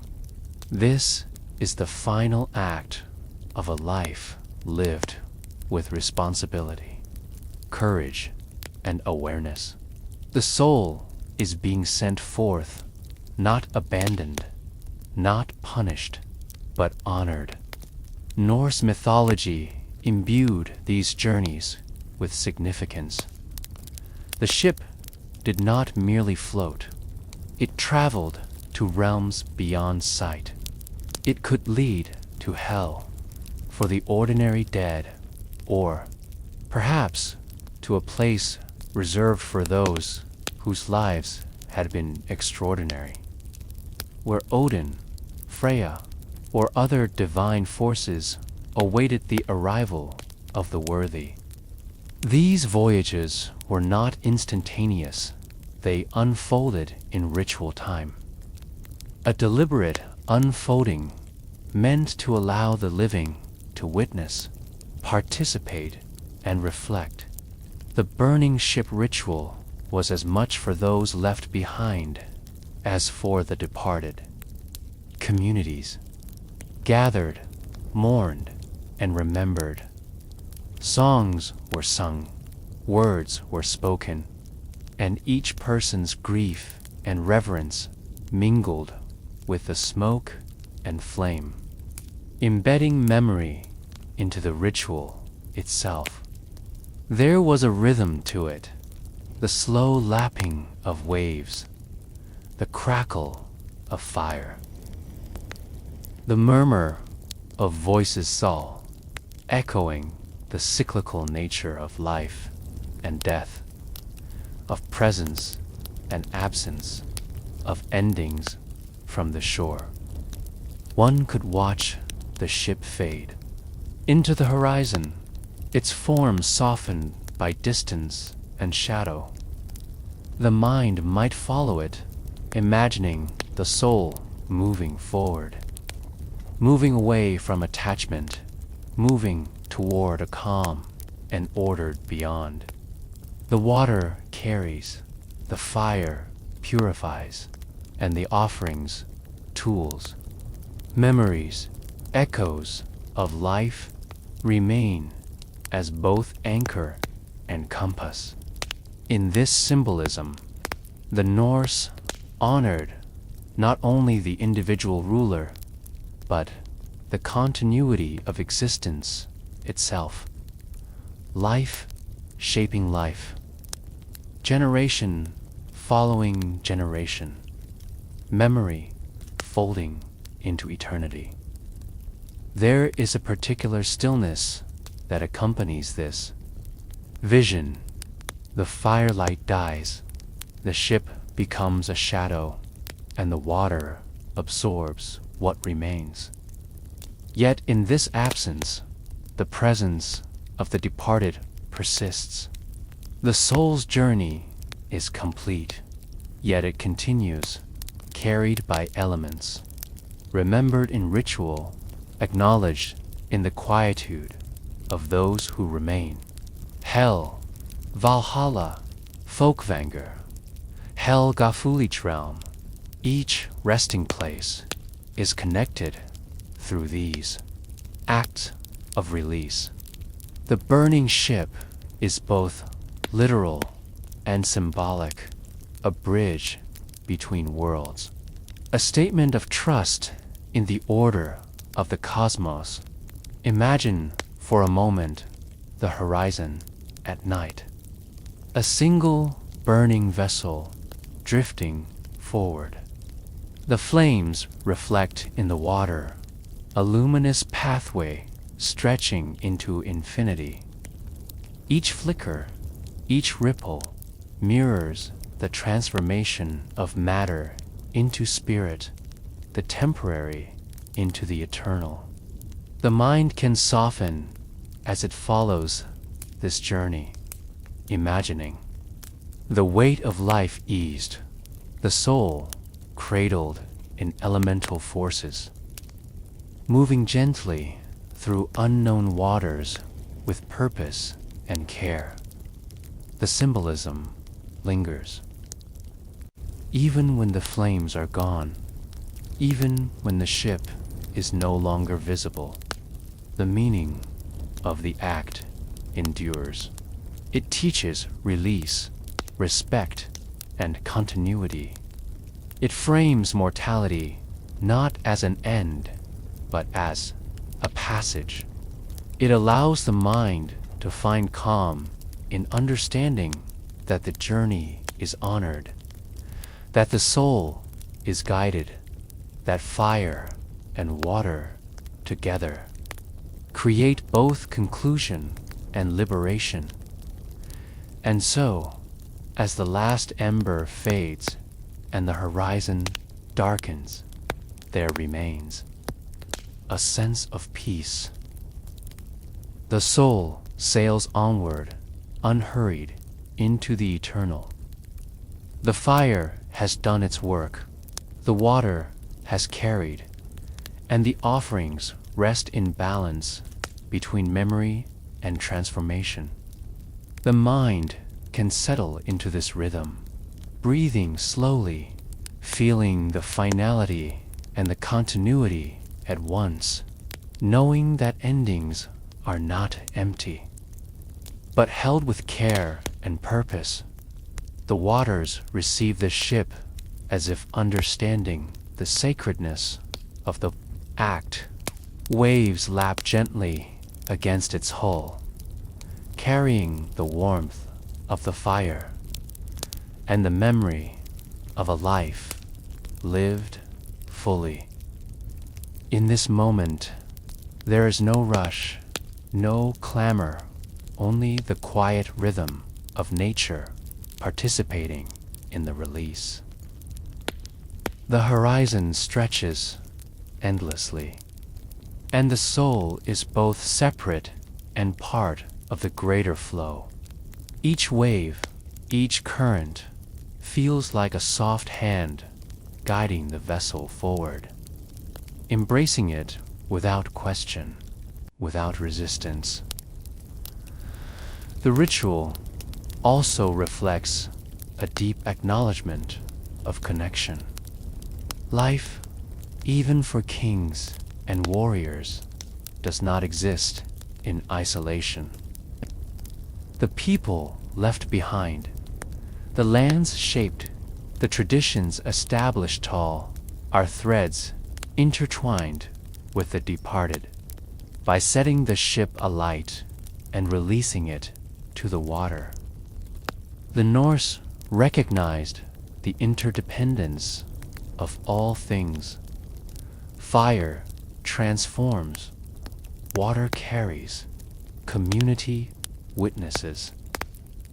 Each element is part of the sacred geometry of passage, each gesture carefully imbued with meaning. One can imagine standing at the edge of the fjord, twilight deepening into night. The smell of smoke still hangs faintly in the air, mingling with salt and the chill of evening. Stars begin to appear, reflecting the same light that once flickered on the burning vessel. The mind drifts along with it, a gentle following, as if walking beside the soul without interference, allowing it the space to unfold into its journey. The Norse also believed that the soul's journey was not simply physical, but spiritual, carrying with it the essence of deeds, honor, and memory. Fire, in consuming the material form, releases the spirit from its earthly tether.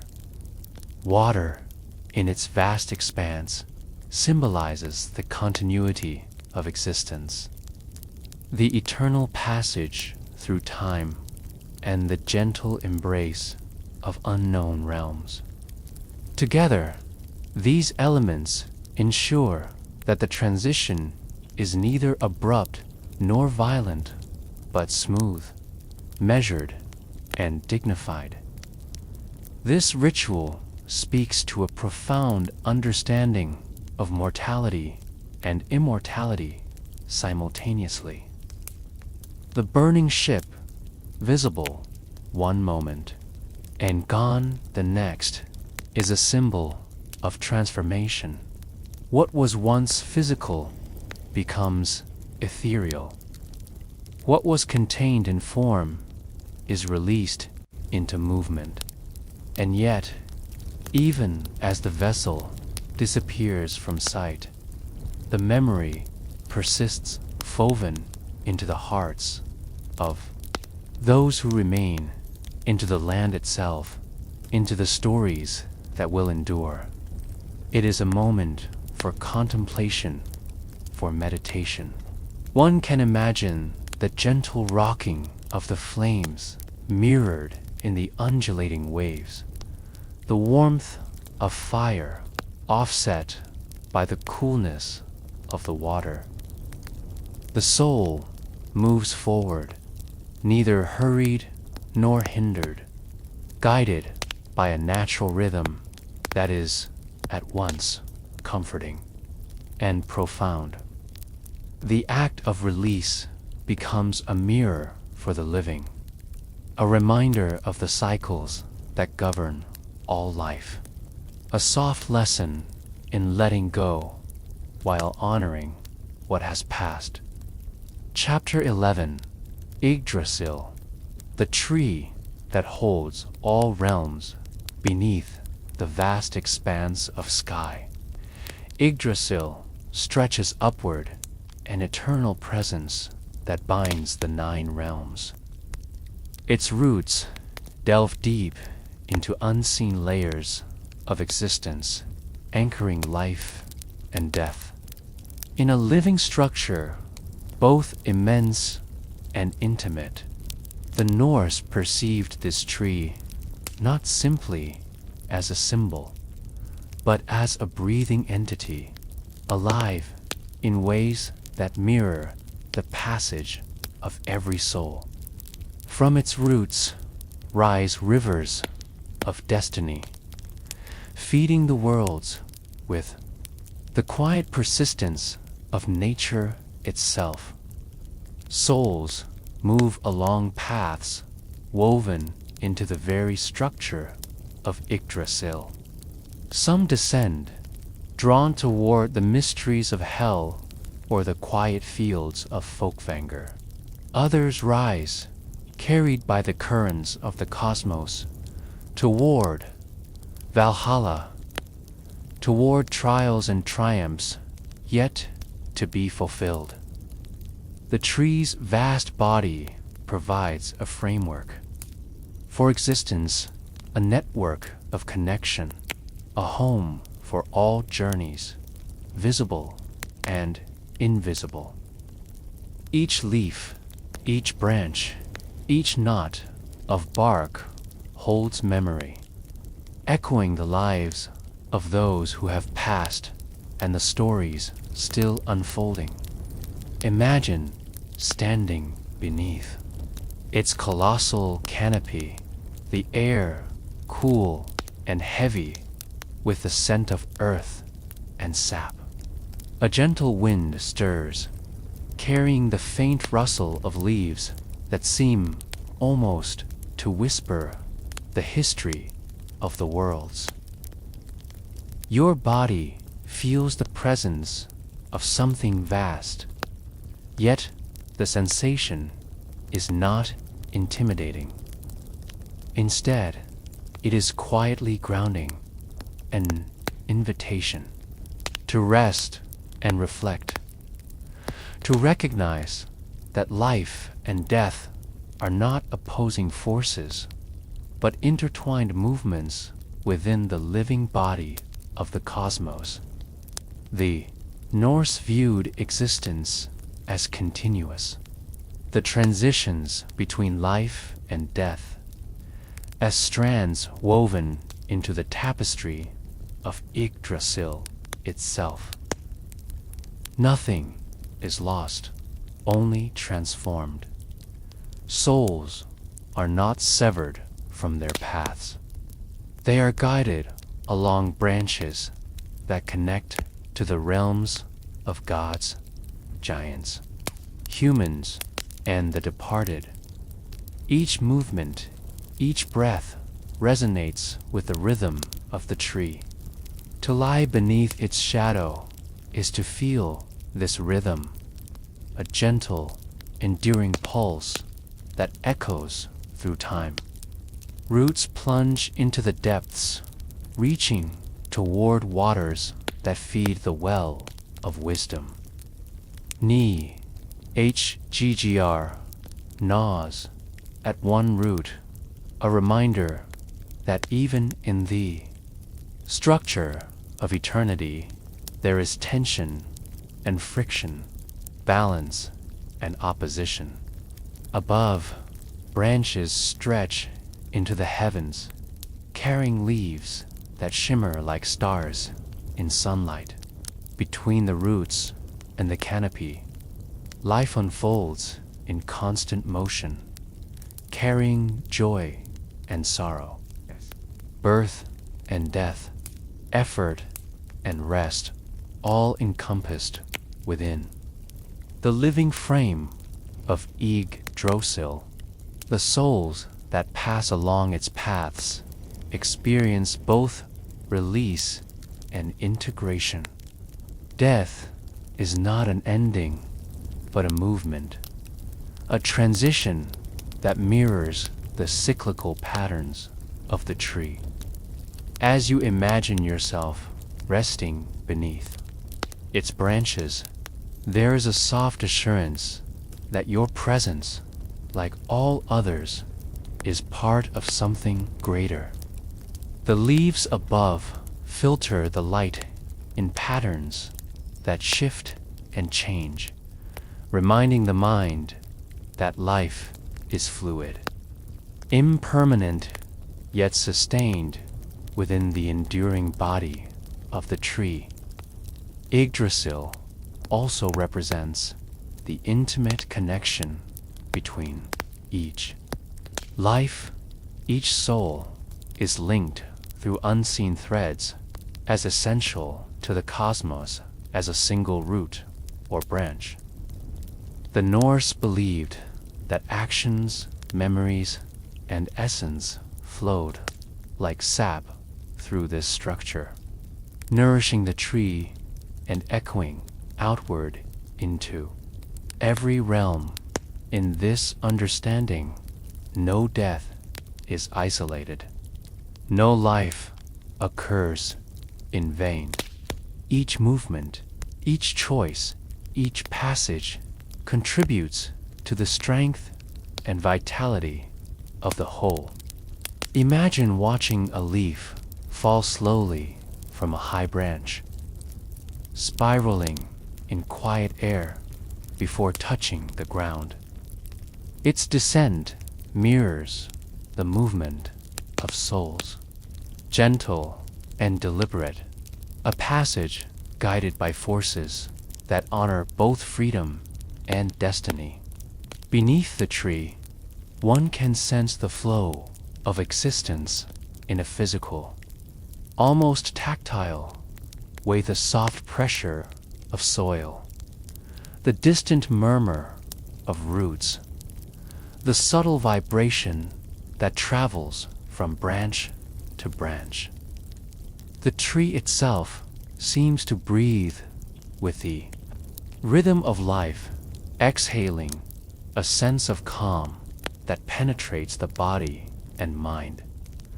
Life and death are not separate, but exist as complementary forces within Yggdrasil.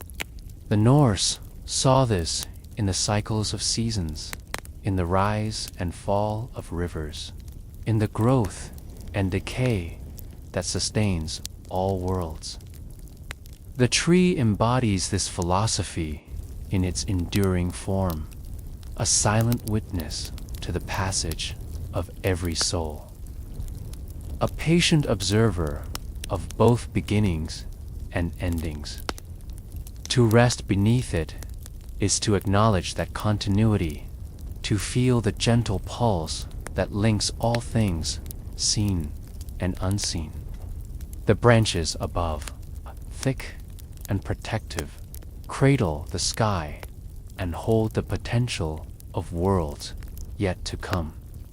The roots below anchor the past, carrying wisdom from generations long departed.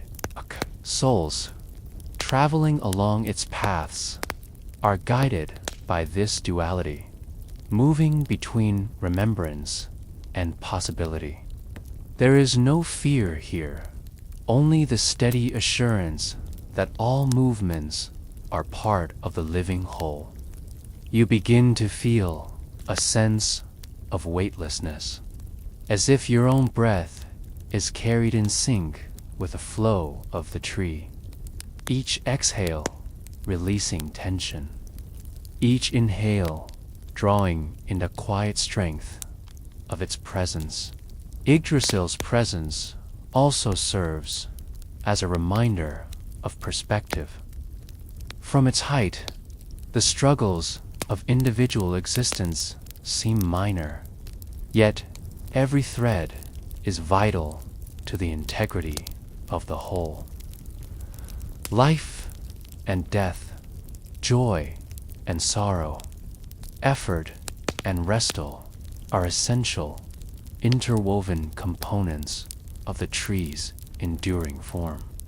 By observing this, the mind finds release from unnecessary clinging. The heart softens to the inevitability of transition, and the spirit aligns with the greater rhythm of existence. The Norse understanding of Yggdrasil offers more than metaphor. It provides a framework for contemplating mortality with serenity, for accepting transformation without fear, and for perceiving life as an interwoven process rather than a series of isolated events. Each soul, each experience, each passage is part of the living tree, nourished by its roots and elevated by its branches. As you imagine yourself resting beneath Yggdrasil, a quiet warmth spreads through the body. The mind softens and thought drifts like leaves upon a gentle stream. There is no rush, no destination, only the soft continuity of existence mirrored in the tree's enduring form. Every exhale aligns with the flow of life and death. Every inhalation draws in calm. As the mind and body integrate into the rhythm of the cosmos, the tree stands silent. Yet it speaks in subtle ways, through movement, through presence, through the delicate balance of all its parts. Souls passing through its roots and branches are guided, supported, and integrated. The living body of Yggdrasil reminds us that every journey is acknowledged, every transition embraced, every life honored within a network that stretches from the depths below to the heights above. In this presence, the observer becomes part of the continuum. The breath of the tree, the slow drift of shadows across its bark, the gentle resonance of leaves offers a lesson in calm continuity and belonging. Time feels both expansive and immediate, a bridge between the present and eternity. You feel grounded, carried, and cradled by the living essence of Yggdrasil. The mind softens further, tuned to the delicate rhythms of the tree. Each branch, each root, each leaf becomes a meditation on passage and integration. The observer begins to sense the silent conversations of existence, the way life feeds death, the way memory nurtures renewal, the way all things are bound within. The living body of the cosmos, finally. As twilight deepens and the branches stretch against the darkening sky, there is a sense of completion without closure. To rest beneath Yggdrasil is to acknowledge that all journeys are encompassed, all souls held, all passage respected. The tree does not judge, it does not hurry. It simply exists as a living witness, a patient guardian of continuity, a sanctuary for all who move through its shadow. Here, beneath the ancient canopy, the mind, body, and spirit exhale together, in rhythm with the tree that holds all realms. Silence becomes sacred. Breath becomes gentle. And in this quiet integration, the passage of life and death is understood as part of the enduring, living whole that is Yggdrasil. Chapter 13. Fate and Rebirth.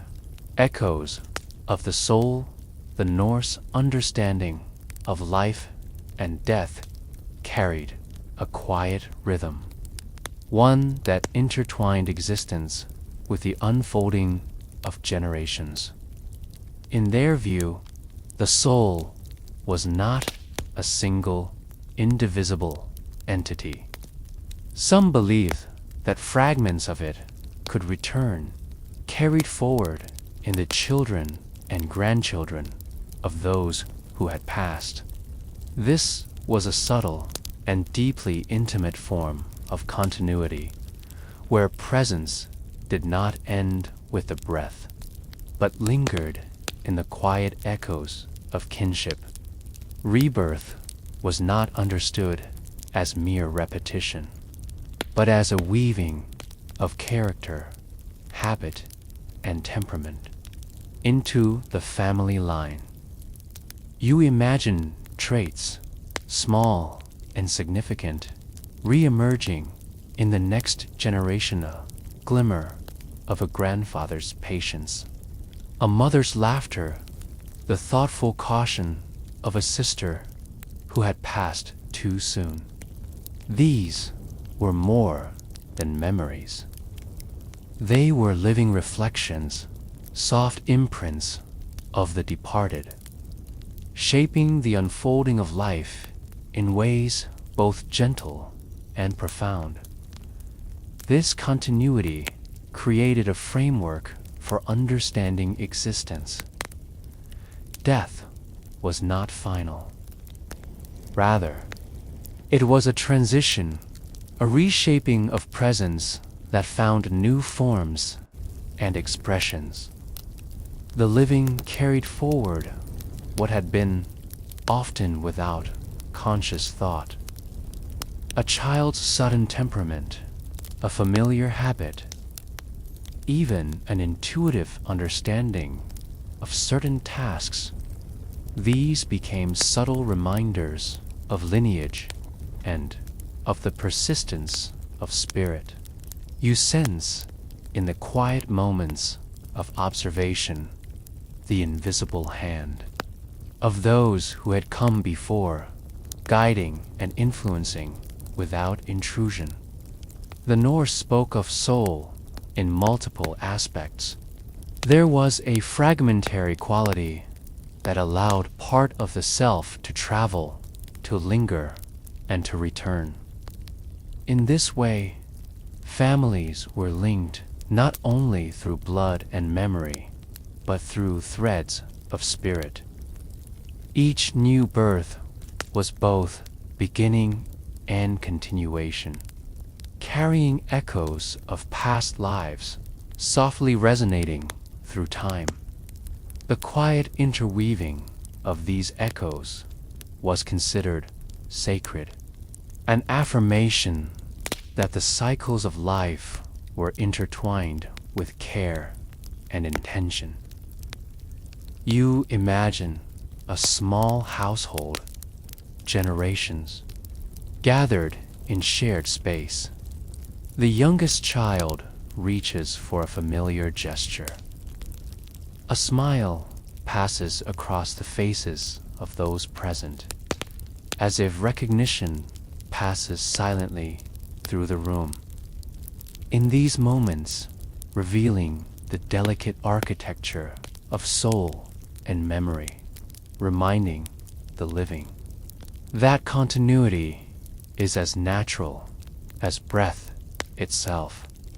The cycle of inheritance was more than physical. Names, roles, and responsibilities were often passed from one generation to the next, carrying with them not only expectation, but fragments of personality, wisdom, and strength. These inherited qualities formed the connective tissue of family. Life, a living memory woven into the fabric of daily existence.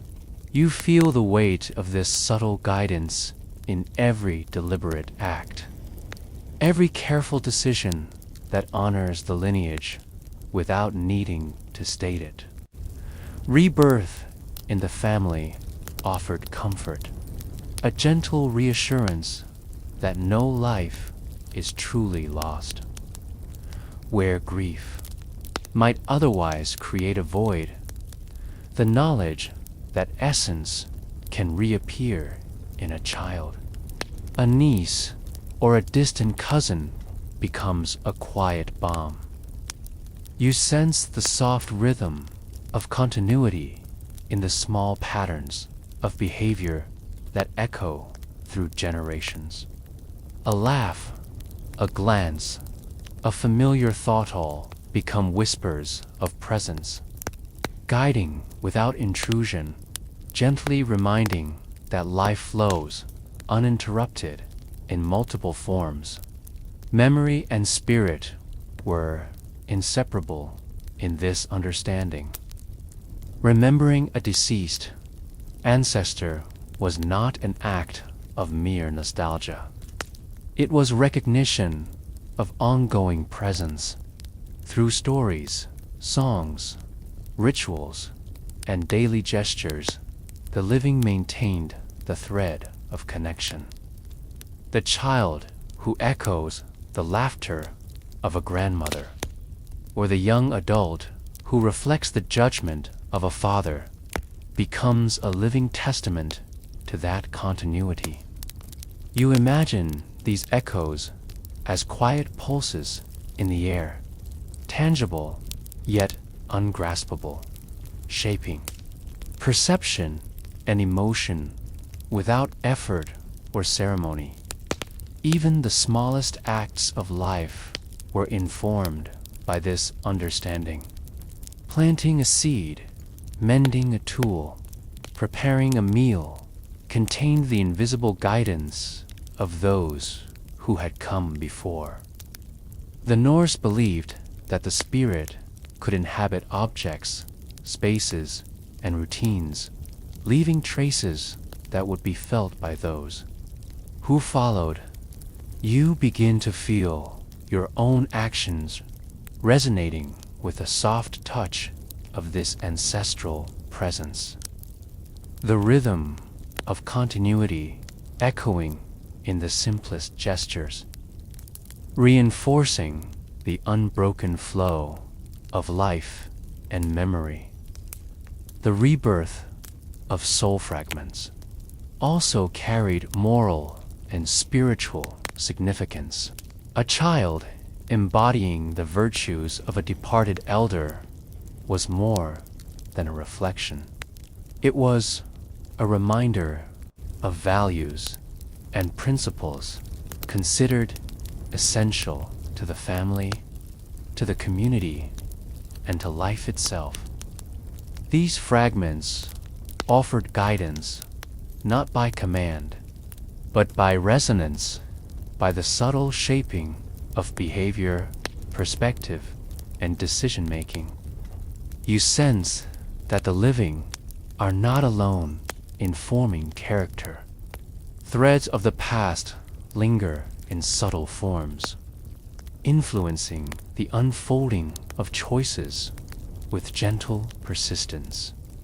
Dreams, too, were a medium for these echoes of soul. In sleep, boundaries between past and present, living and departed, softened. A dream might carry the voice of a grandparent, the energy of a parent, or the presence of a distant ancestor, offering insight, reassurance, or encouragement. You imagine resting in this liminal space where time and lineage blend, and where the guidance of those who have passed is quietly felt. The experience is not overt or demanding. It is subtle, nurturing, and deeply restorative. Within family life, these beliefs fostered patience and understanding. Recognizing the recurring presence of soul fragments, reflection, and attentiveness, you imagine observing the smallest behaviors in children, seeing them not as accidents or whims, but as echoes of what came before, gentle manifestations of enduring presence. This perspective softens judgment and fosters gratitude, awareness, and reverence for the cycles of life that extend beyond the immediate and visible. The Norse also connected this understanding to cycles beyond family. Life itself was seen as cyclical, linked to seasons, natural rhythms, and cosmic patterns. Rebirth within kin reflected a microcosm of these larger patterns, endings leading to beginnings, presence passing from one form to another, continuity emerging from apparent cessation. You feel this rhythm as you imagine the quiet unfolding of daily life, each breath, each movement, each thought a small reflection of the eternal cycle. Rituals and observances reinforced this awareness. Births were marked with acknowledgement of ancestry, linking the child not only to parents but to the lineage of spirit. Funerals emphasized continuity rather than closure, recognizing that parts of the soul would persist, re-emerging in unexpected forms. You envision these practices as gentle gestures, creating a living dialogue between the departed and the living, emphasizing harmony, balance, and ongoing connection. Even without formal ritual, the presence of echoes could be felt. A familiar expression in a cousin, a habit seen in a niece, or a thought that seems to arise unbidden, became reminders that life extends beyond the singular, that soul is woven into the family, and that guidance, protection, and continuity are always within reach. You sense this as a soft undercurrent, present yet unobtrusive, shaping perception, thought, and emotion in a quiet and sustaining manner. The reflection on continuity fosters a profound sense of belonging. Life is not isolated.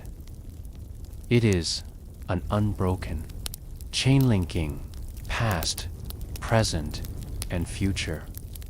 The soul's fragments circulating through generations create invisible bonds, a network of influence and care that transcends individual lifespan. You imagine yourself as part of this chain, breathing with awareness of both ancestors and descendants.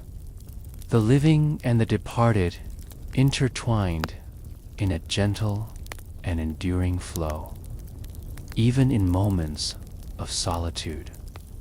This awareness provides grounding. The echo of a parent's wisdom, a grandparent's patience, or a sibling's guidance is present in thought and feeling. These echoes are neither commands nor expectations. They are soft pulses, informing perspective, enriching experience, and offering reassurance. You begin to feel life as a continuum in which presence, memory, and spirit persist, gently weaving the tapestry of existence across generations. The Norse concept of soul fragments, returning in kin, is not merely philosophical. It is experiential. It shapes behavior, encourages reflection, fosters connection, and sustains lineage in subtle yet profound ways. You imagine walking through life with an awareness of these echoes, feeling their support, observing their influence, and recognizing their presence in moments of quiet insight. Life becomes a living dialogue, an ongoing conversation between past and present, the departed and the living, spirit and memory. In this understanding, rebirth and continuity are intertwined. Each ending carries within it a seed of beginning. Each life is both unique and relational, influenced by those who preceded it and shaping those who follow. You sense the gentle rhythm of these cycles, quiet yet persistent, flowing through family, community, and the natural world, reminding that existence is neither fleeting nor singular, but part of an enduring and interconnected whole. As the awareness deepens, there is a soft exhalation of recognition. The echoes of the soul within kin are not abstract. They are tangible in habit, thought, and gesture. They are living reminders of presence, guides in quiet moments, and assurances that the tapestry of life is continuous. You feel lineage, memory, and spirit softly enveloping the self, a subtle yet profound affirmation that life flows onward, nourished by the whispers of those who came before. Chapter 14.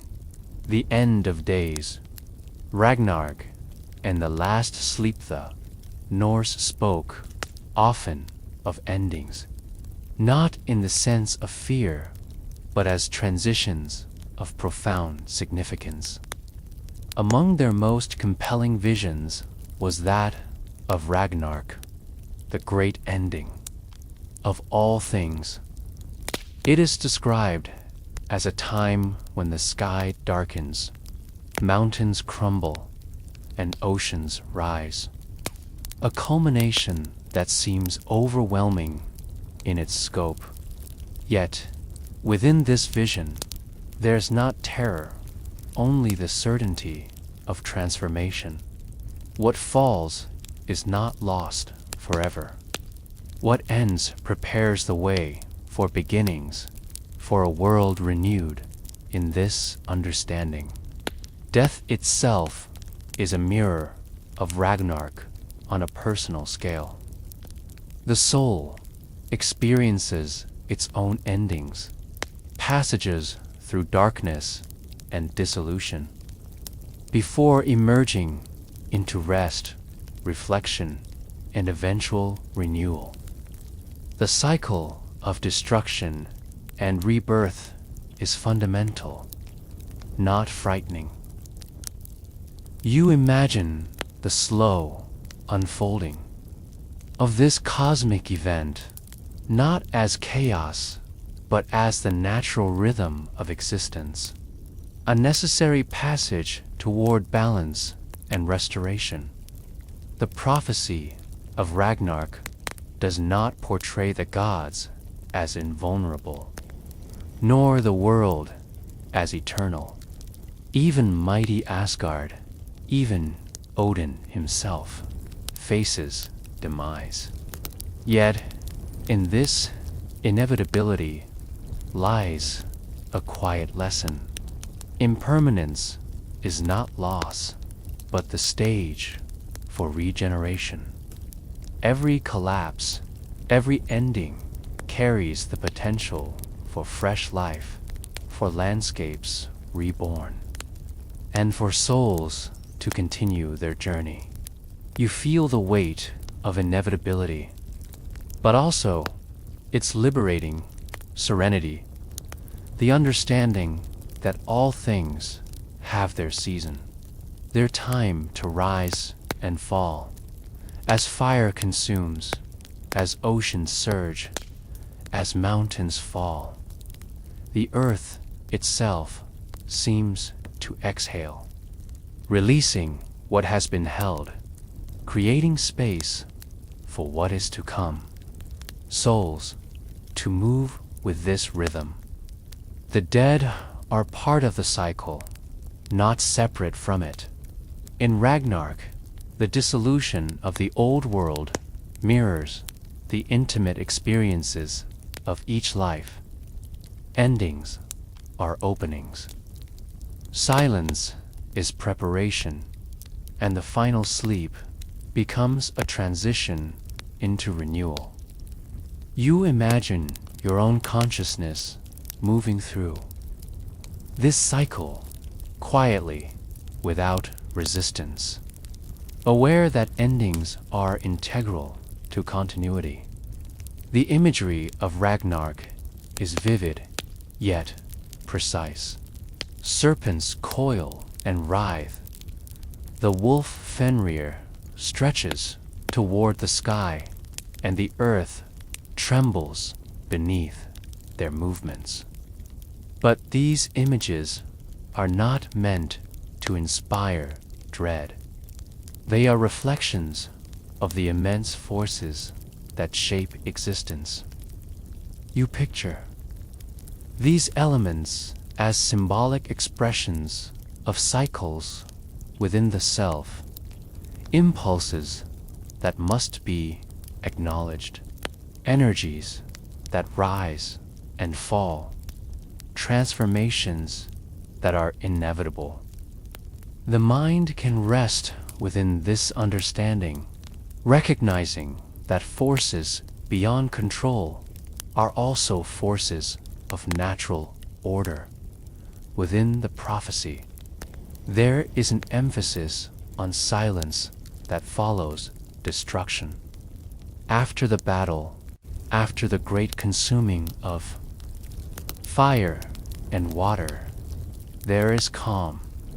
This silence is not emptiness, but the profound pause before rebirth. You imagine the world in that stillness, a landscape cleansed of residue, waiting to receive new life.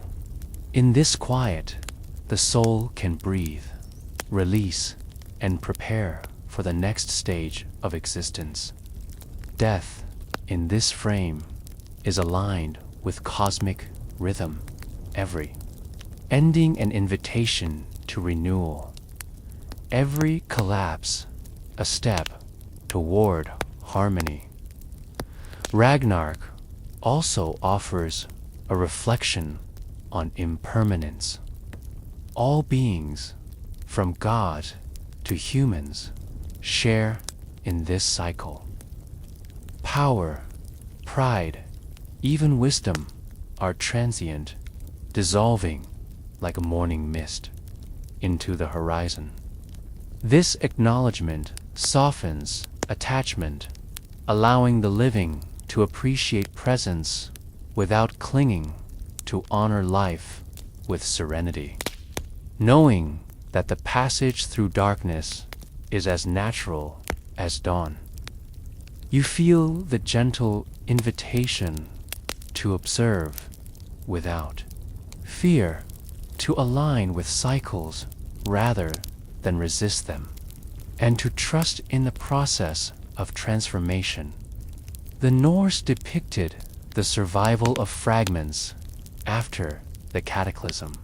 Certain gods return, children are born anew, and the world itself rises again from the waters.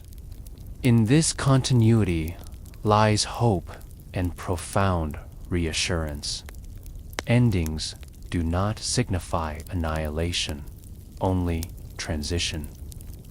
Souls to continue, either in the gentle rest of the afterlife, or in rebirth, becoming part of the renewed world.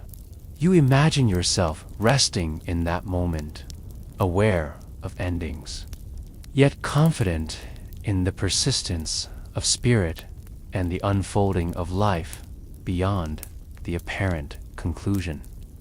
In considering Ragnarok as a metaphor, the soul's journey becomes intertwined with cosmic rhythm. The processes of destruction, dissolution, and renewal are mirrored in human experience. The shedding of old habits, the letting go of attachments, the acceptance of loss, these are personal echoes of the great cosmic cycle. You picture each breath, each quiet thought as a microcosm of this larger pattern, a gentle reminder that transformation is ongoing and necessary, and that the self, like the cosmos, participates in the eternal dance of ending and beginning. The imagery of fire meeting water, consuming yet purifying, serves as a guide for reflection. Fire releases, water absorbs, and in their union, balance is achieved. Souls are similarly purified by trials, by endings, and by transitions. Recognize that release is as essential as creation, and that renewal cannot occur without the necessary passage through dissolution. You imagine the gentle flow of this cleansing, a quiet process that shapes both mind and spirit, aligning personal cycles with the cosmic pulse. Ragnarok, though framed as an ending, is inseparable from the theme of continuity. Each fallen god, each destroyed landscape, is part of a larger narrative in which life, memory, and spirit persist. The soul, aware or unaware, participates in this flow, moving from one state to another, carrying fragments of the past into the future. You feel the resonance of this cycle, a sense of belonging within something vast, and a calm recognition that existence moves in patterns that are both inevitable and sustaining. The Norse vision of endings also emphasizes reflection and preparation. Awareness of mortality and impermanence encourages care in living. Attentiveness to relationships and reverence for the natural world.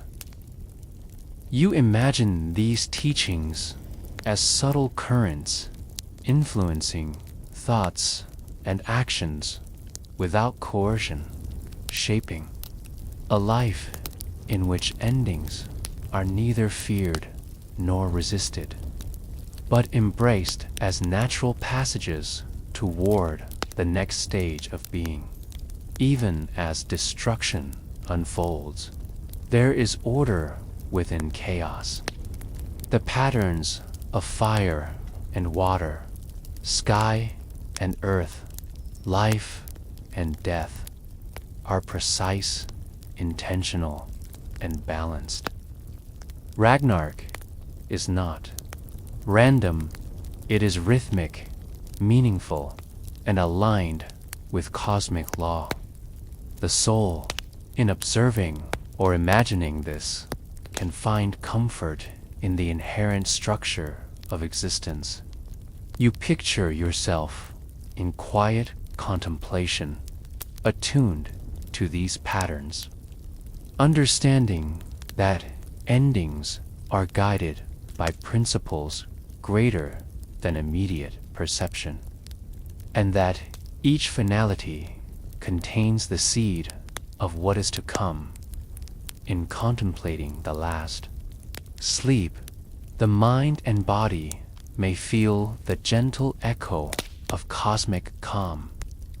The dissolution of boundaries, the release of attachment, and the immersion into silence are akin to entering a sacred rest.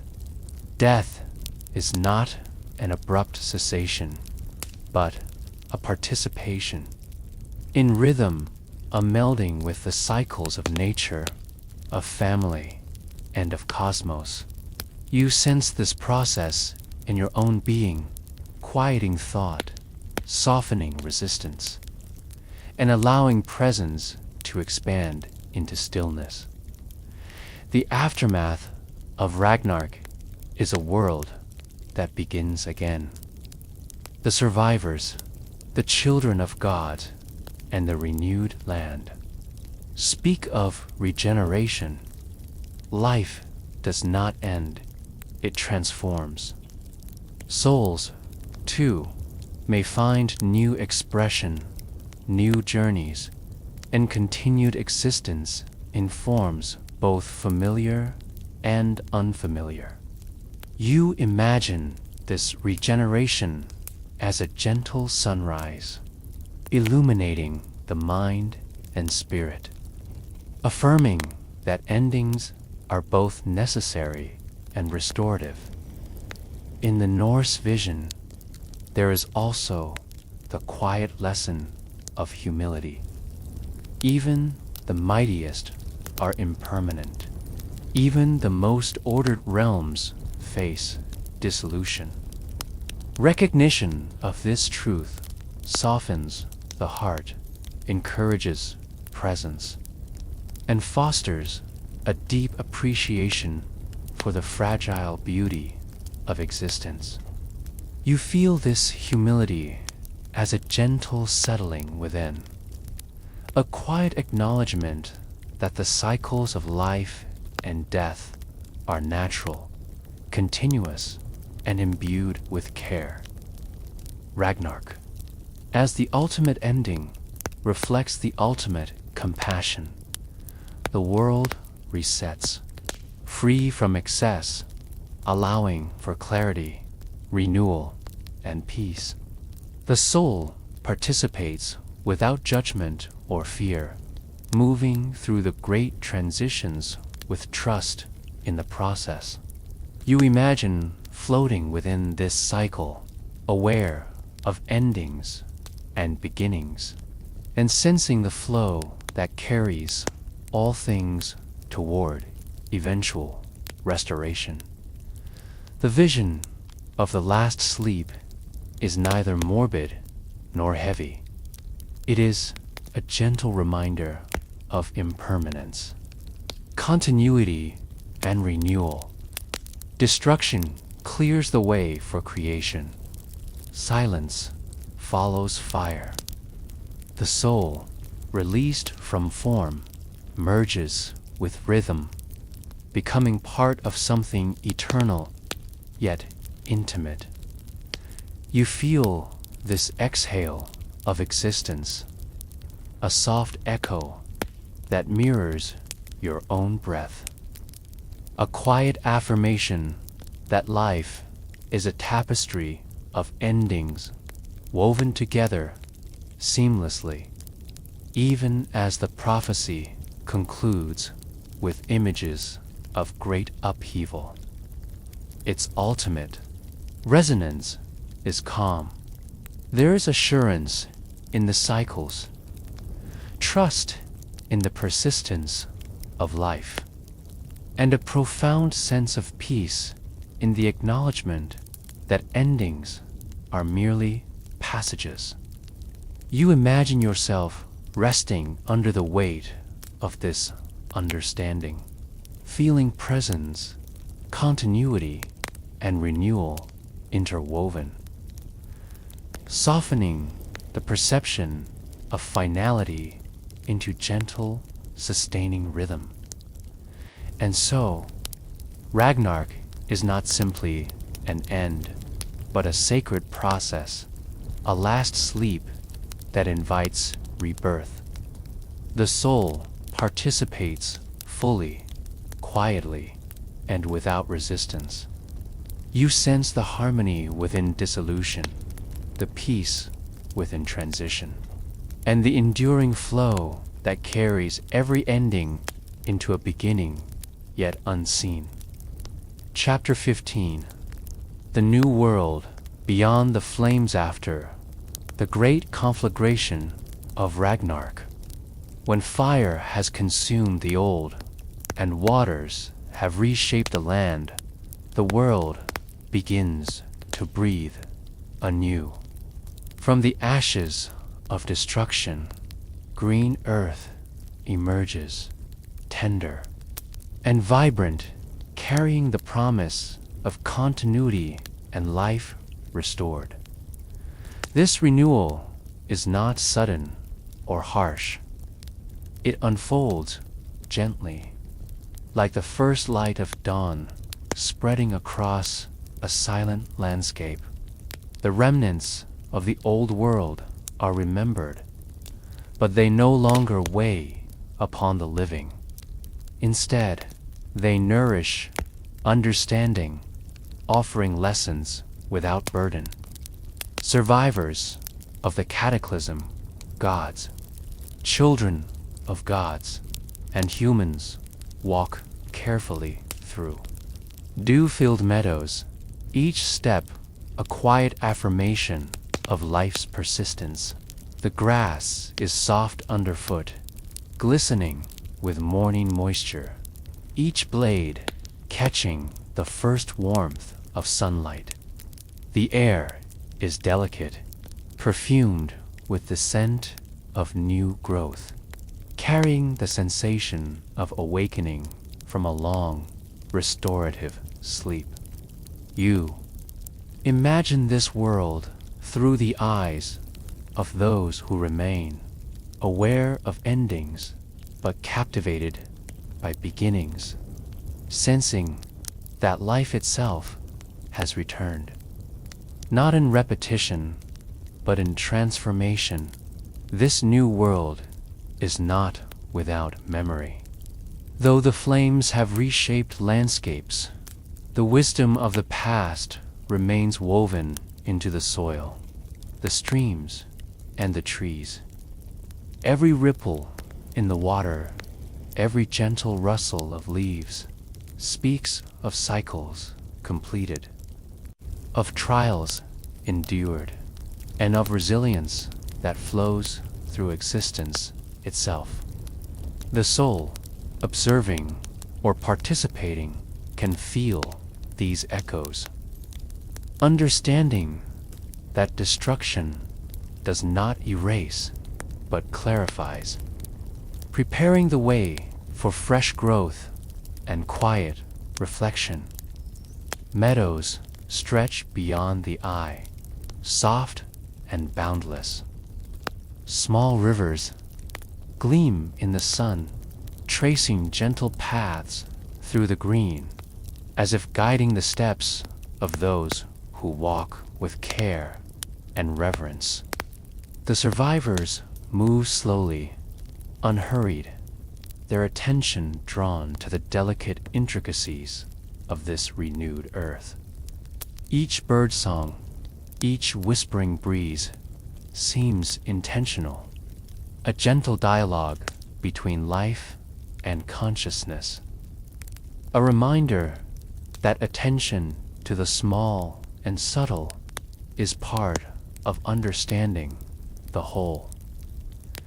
This landscape is a metaphor, not only for the world after Ragnarok, but also for the cycles within each life. Sleep, in its quiet return, mirrors this renewal. Just as the earth revives after destruction, so too does the mind find restoration after rest.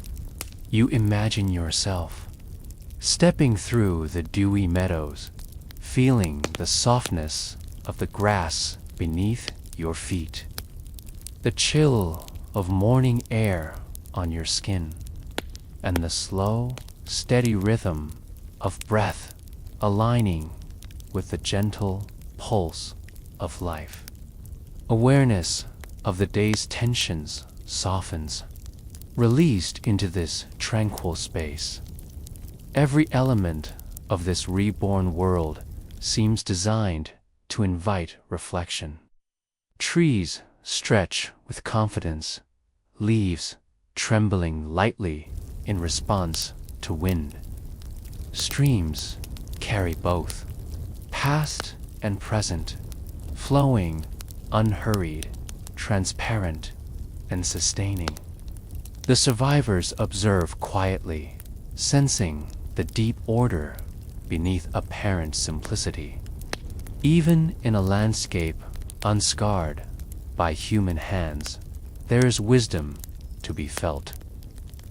An understanding that renewal is not hurried but deliberate, and that patience is an inherent aspect of life itself. Among these new meadows, light and shadow play in delicate balance. Sunlight spills across moss-fold stones, illuminating small creatures that move without haste. Birds flutter between branches, their presence a subtle affirmation that life continues, delicate yet enduring. The soft murmur of water, the quiet rustling of leaves, forms a symphony of calm, encouraging a rhythm of attention that mirrors the heart's quiet, steady beat. You feel this resonance, sensing yourself part of a cycle larger than immediate perception, and yet intimately connected to each detail in this new world. There is a sense of liberation from what has passed. Flames have cleansed, waters have clarified, and the earth itself offers space for contemplation. The survivors walk slowly, noting the patterns of growth and the subtle vibrancy of life. Their awareness is neither fearful nor burdened, but fully present, receiving the clarity that comes from transition and the quiet joy of being able to witness beginnings unfolding naturally. The soul, like the observer, breathes in the calm, aligning with this rhythm. Finding quiet affirmation in continuity, the Norse envisioned this renewal not as a sudden miracle, but as a gentle, deliberate emergence. Every green blade, every dew drop carries the memory of what has ended and the assurance of what can continue. In this way, the survivor's experience mirrors the internal journey of reflection, rest, and eventual awakening. You imagine yourself moving through this world, aware of cycles of transformation, both external and internal, and allowing the mind to soften into recognition that endings give rise to beginnings, and that every passage has its own quiet purpose. Here, the soul may also perceive the persistence of memory and heritage. Though the world has changed, remnants of the past remain, guiding and informing the present. Just as the survivors sense lessons from what has been lost, the mind can recognize patterns, habits, and relationships in life, understanding their continuity and their role in shaping renewal. You feel this awareness gently, allowing it to inform reflection without weighing upon the spirit, creating a calm bridge between endings and the quiet unfolding of new possibilities. The dewy meadows invite ease, attention, and soft contemplation. Streams carry sunlight in gentle arcs. Birds mark the sky with fleeting paths, and the air carries a whisper of past and present intermingled. The survivors pause, noting that beauty and life are persistent, not because they are untouched by destruction, but because they have endured and transformed through it. In this observation, there is no urgency, only the patient unfolding of awareness, a rhythm that the soul itself can mirror in rest, reflection, and slow awakening. The Norse perspective reminds that survival is not merely endurance, but integration. The survivors carry forward lessons, wisdom, and presence, allowing the past to inform without constraining. They end the soul experience, the merging of remembrance and renewal of awareness and acceptance. You feel this merging softly, like the gentle expansion of the chest with each breath, a quiet integration of cycles into consciousness. This renewed world mirrors the restorative aspects of sleep. Just as the earth emerges green and vibrant after fire and flood, so too does the mind find clarity and peace after rest. Thoughts settle, tensions release, and perception becomes gentle yet expansive. You imagine lying down in a soft grass, dew brushing against skin, feeling aligned with a rhythm that is both vast and intimate, a pulse of continuity that carries all things toward renewal. Every detail of this reborn landscape encourages presence. Streams, meadows, and sky coalesce into a tapestry of calm awareness.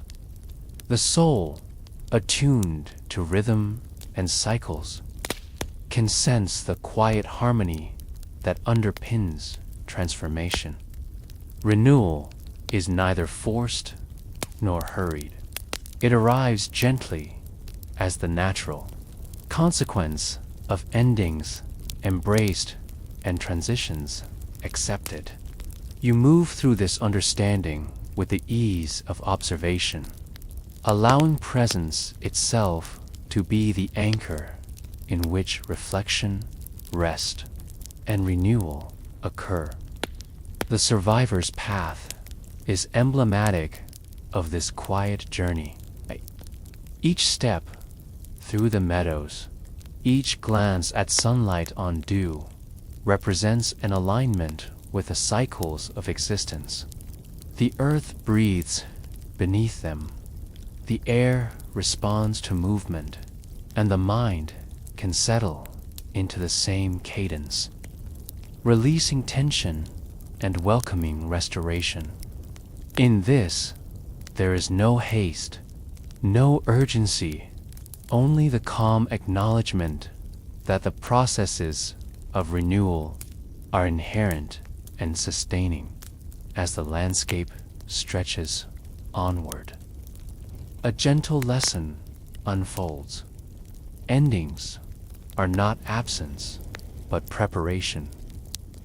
The ash and fire of the past have cleared space for life, reflection, and growth.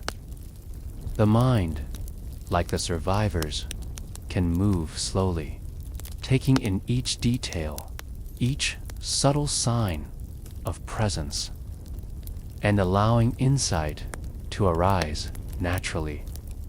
You imagine following this path step by step, feeling the gentle pull of life, the softness of earth, and the quiet assurance of continuity. Sunlight glints through leaves, wind caresses grass, and the soft murmur of water guides thought without command. The survivors and the soul alike find a rhythm in observation, a calm alignment with the pulse of the renewed world. In this, there is a profound lesson about transformation. It is subtle, patient, and integral to the continuity of existence. You breathe with this rhythm, sensing each ending, each beginning, and the quiet movement between. The reborn world, beyond the flames, embodies renewal in all senses, physical, spiritual, and reflective. Life resumes its gentle flow, informed by what has come before, but no longer hindered by it. The survivor steps, the spreading green of meadows, and the dewdrops on grass are all markers of cycles completed and cycles beginning anew.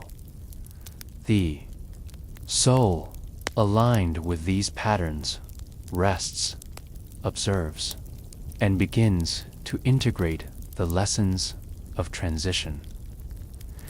This awakening of the earth mirrors the listener's own renewal in sleep. Each breath, each quiet moment of awareness reflects the soft unfolding of calm, clarity, and gentle restoration. Just as the world rises from ashes, so too does the mind find peace, presence, and readiness for continuation. You feel this alignment, aware of endings embraced and beginnings unfolding, and you rest within the rhythm of life, soft, patient, and alive to the quiet beauty of restoration. Chapter 16: The Soul and the Stars. Norse cosmology of night. When night falls over the lands once roamed by the Norse, the sky opens into a vast tapestry of stars. These points of light are not merely distant fires. They are markers of order, guides for travelers, and reflections of the cycles that shape life, both on earth and within the soul. The Norse imagined the cosmos as an intricate, living structure, where every star and celestial body held meaning, and every movement was part of a greater rhythm. Above, the Milky Way stretches like a silver river, a luminous bridge between realms, offering passage to the wandering spirit, and hinting at connections unseen but deeply felt in Norse thought. The heavens are not distant or cold. They are familiar, intimate, and alive. Stars are like the embers of the past, holding memory and guidance for those who look upward with understanding. The soul, in this vision, is not bound to earth, but participates in the cosmos, moving through it with both purpose and grace. Jew, imagine yourself beneath this vast expanse, feeling the quiet pull of starlight, sensing a rhythm older than human life, and aligning your awareness with the pulse of the universe. Constellations are not merely shapes. They are stories, histories, and principles etched across the night. They speak of gods and giants, of victories and losses, of beginnings and inevitable endings. As you observe the heavens, you sense that the same order which governs stars also governs the pathways of life and death, birth and rebirth. The soul, attuned to these patterns, finds a place within the celestial design. Neither lost nor separate, but moving in resonance with a larger harmony. Norse cosmology also teaches that the heavens reflect the moral and spiritual order of existence. The movements of the sun and moon, the arc of planets, and the patterns of comets are seen as subtle reminders of balance, responsibility, and the cycles of fate. Stars guide not only travelers on sea and land, but also the inner journey of the soul. Each twinkle or shift in the night sky is a whisper of awareness, an echo of ancestral wisdom, inviting observation, reflection, and calm contemplation. The Norse envisioned the world as layered from earth to sky, from visible to hidden realms. Midgard, the world of humans, rests beneath the branches of Yggdrasil, while Asgard and other realms occupy heights closer to the stars. The heavens are alive with movement, and the soul, in its subtle freedom, can traverse these layers, experiencing both grounding and expansion. You sense yourself rising slightly in imagination, floating among the stars, feeling both awe and belonging. Understanding that the cosmos is not separate from life, but an integral reflection of it. Each star may also be seen as a soul lingering in its orbit, a witness to the unfolding of time. Norse myth suggests that life and memory leave traces beyond physical presence, hints of continuity carried through celestial patterns. These luminous points guide travelers, inspire reflection, and remind that endings are never absolute. Even after life, influence persists, just as the stars persist in silent brilliance, unchanged by distance or passing ages. You feel this presence as a soft companion, a gentle awareness that life and spirit continue in ways beyond immediate perception. The night sky invites measured attention. As the mind settles beneath this cosmic canopy, the subtle interplay of shadow and light reveals hidden depth.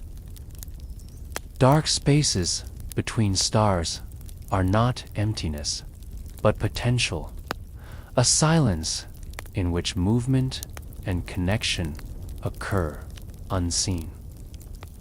Similarly, within the self, periods of quiet or uncertainty are spaces for the soul to recalibrate, to prepare for growth or transition.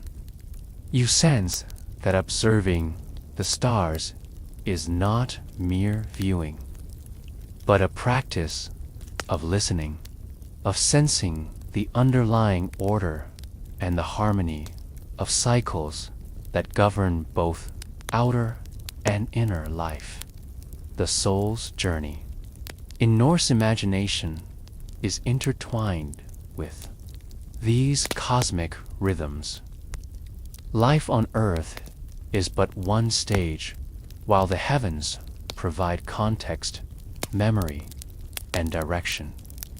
Stars mark thresholds and opportunities, guiding without force, inviting without pressure. You imagine walking along a gentle hill beneath this vast sky. The weight of the world softened by perspective. The soul attentive yet relaxed. All being lessons embedded in constellations and starlight. Nighttime offers clarity without the distraction of sunlit activity. The mind is free to notice subtleties. A star's flicker may suggest endurance. A cluster may suggest continuity. And the overarching Milky Way reminds of vastness beyond immediate understanding. The Norse saw the cosmos as structured yet alive, both a map and a mirror, reflecting the soul's position within broader existence. In this presence, fear diminishes, replaced by calm appreciation for patterns, cycles, and interconnection. You begin to feel a gentle rhythm, as if breath and starlight share cadence. The soul, unbound yet attentive, moves in resonance with the night. Awareness shifts softly from external observation to internal reflection. Each star may symbolize guidance, each shadow a space for understanding, and the quiet expanse a canvas upon which the soul can rest. The sky is both narrative and sanctuary, offering insight and peace simultaneously in Norse cosmology. The night also represents transition, a liminal space between the tangible and the unseen. Just as the sun sets and the world tilts into darkness, the soul encounters thresholds where understanding deepens quietly. Stars illuminate without dominance, guiding subtly, suggesting that illumination need not be forceful to be transformative. You sense the rhythm of your own consciousness mirrored in this gentle guidance, finding comfort in alignment with the vast, patient cosmos. The constellations themselves are remembered as carriers of stories, heroes, gods, and ancestral figures leave traces in their placement and movement. Observing these patterns allows reflection on human experience and cosmic connection alike. The soul, attuned to this, perceives cycles of bravery, endurance, and renewal, not as distant myth, but as living echoes. You feel your own awareness expand slightly, receptive to patterns and cycles beyond ordinary perception. Aware that each point of light is a connection to a larger rhythm of existence. The soul finds both stillness and movement within this framework. Some stars appear close, guiding steps along literal and metaphorical paths. Others are distant, suggesting perspective and humility. The Norse recognized that cosmic order requires balance between presence and observation, action and stillness. You breathe in alignment with this balance, noticing how quiet attentiveness can reveal subtle truths and foster a calm understanding of one's place in the unfolding of life. As you drift further into this contemplative starlight, the mind softens. Boundaries between self and cosmos feel less rigid, replaced by awareness of connection and resonance. The Norse sky is not merely observed, it is inhabited in consciousness. You feel yourself floating lightly among constellations, a quiet participant. In a vast rhythm, each star a pulse that echoes with a quiet breath of existence. Awareness relaxes, thoughts settle, and the soul merges softly with a gentle, enduring order above the night. With its deep darkness punctuated by countless lights, offers lessons in both humility and presence. Just as stars persist through time, so too does the essence of life continue in cycles, in memory and in subtle influence. The soul learns patience, reverence, and the calm acceptance of continuity. You imagine this wisdom permeating your own awareness, softly settling into the mind, creating a space where reflection and rest can coexist with understanding and ease in this luminous quiet. The Norse conception of the soul aligns with the natural order. Life, death, and spirit are not separate from the cosmos, but expressions of its rhythm. The stars offer perspective, the night offers space, and the soul finds gentle guidance. You feel this alignment, aware that every twinkle, every shadow, every stretch of Milky Way is an invitation to observe, reflect, and rest. In quiet understanding, the soul, like the stars, participates in cycles of presence and return. Norse thought emphasizes that the heavens are not distant abstractions, but mirrors of life's continuity. Each star may remind of ancestors, each constellation of past experiences and enduring truths. You imagine yourself resting under this cosmic canopy, absorbing lessons, letting the mind settle, and sensing the soft alignment of inner and outer worlds as night deepens. The soul drifts lightly in consciousness, moving with the quiet rhythm of the cosmos. Stars remain gentle and constant, offering light without demand. The mind follows their pattern, releasing urgency, tension, and distraction. Presence softens, awareness expands, and a subtle connection between inner self and starlit order emerges.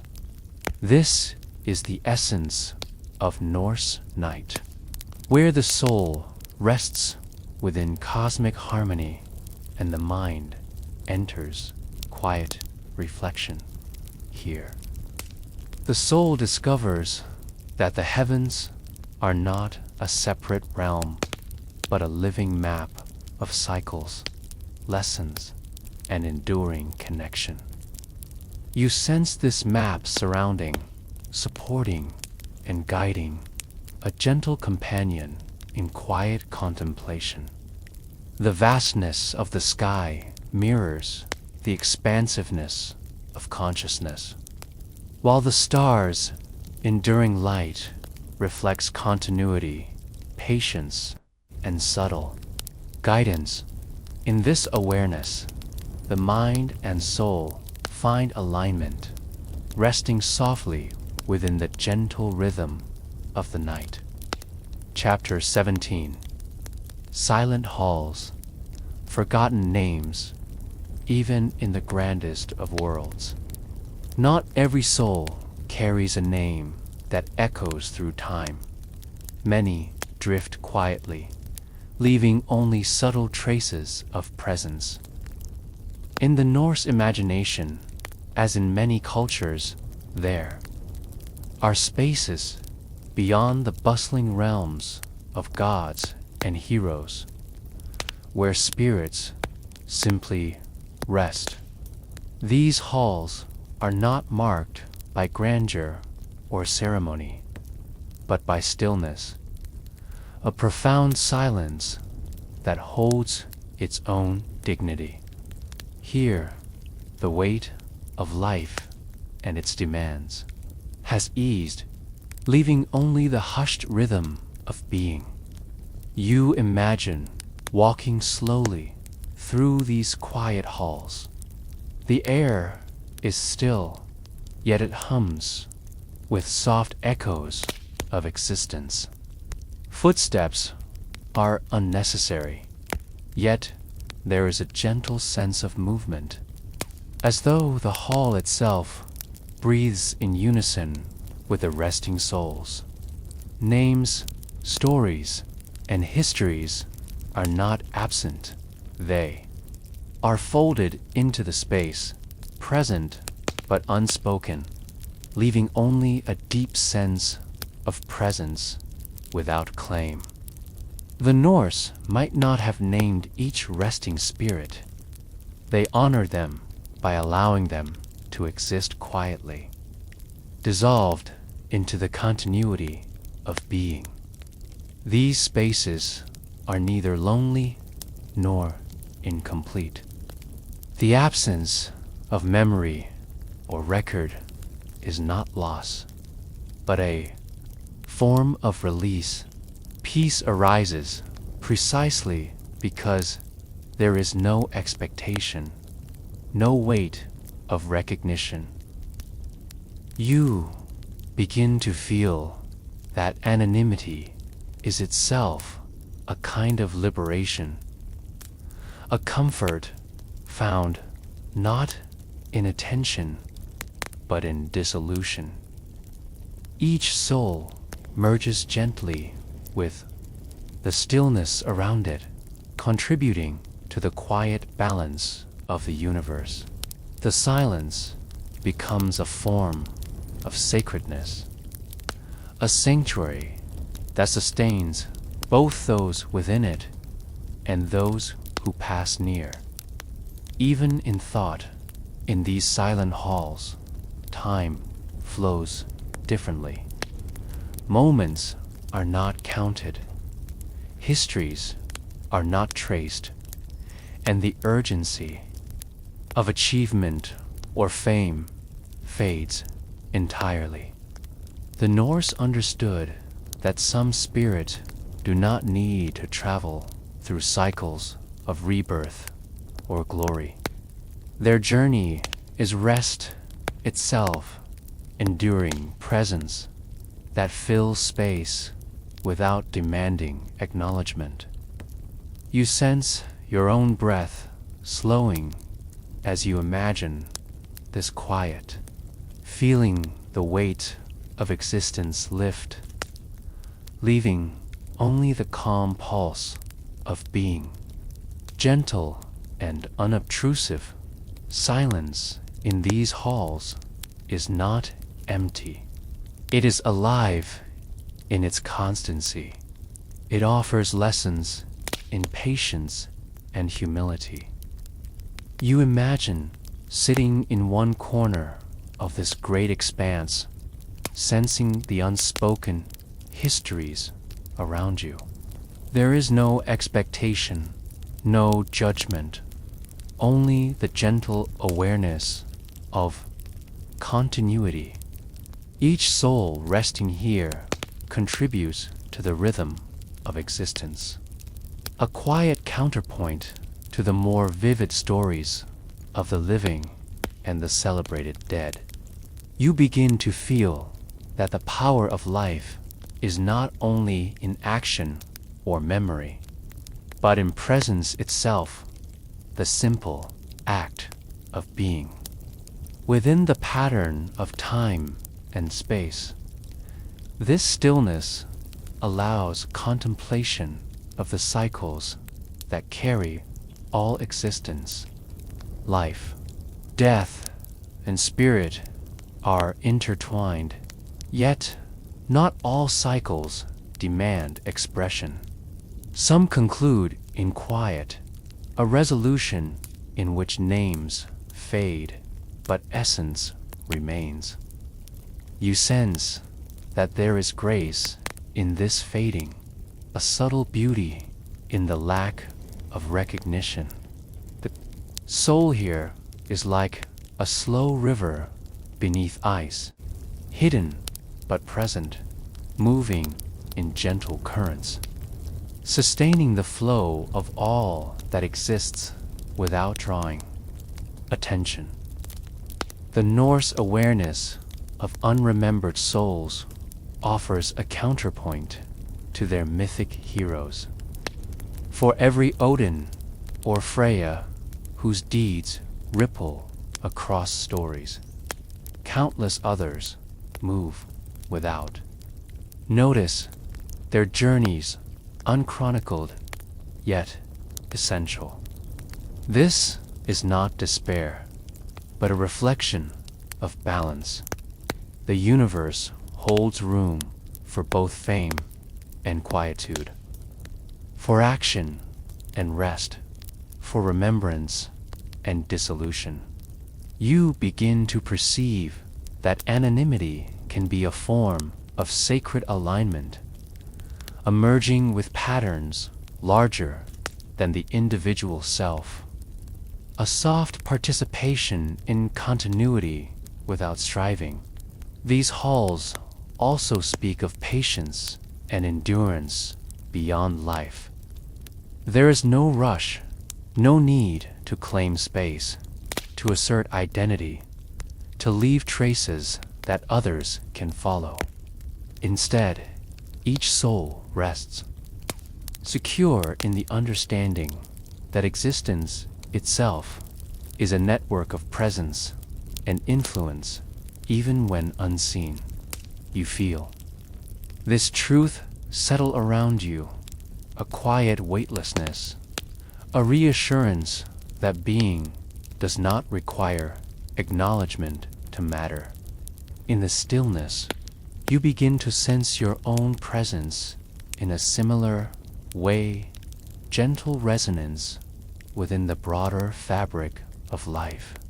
There is also a subtle rhythm here, a pulse that can be felt rather than heard. It is neither loud nor insistent, but steady, like the heartbeat of the world beneath all activity and narrative. Each resting soul contributes to this pulse, its quiet presence, a small but necessary part of the whole. You begin to notice this rhythm in your own breathing, in the subtle shifts of awareness, and feel a kinship with those who have moved through existence quietly, leaving no mark beyond the echo of their being. The comfort of unremembered souls is both gentle and profound. You imagine the hall stretching endlessly, filled with spirits who have completed their journeys without acclaim. Each occupies a space perfectly suited to its own essence, neither disturbed nor overlooked. There is a soft grace here, a reminder that presence alone can be sufficient. As your attention rests on this truth, the mind and heart find release, letting go of striving and anticipation and embracing a deeper, quieter form of peace. You may begin to perceive that these silent halls are not separate from the cosmos itself.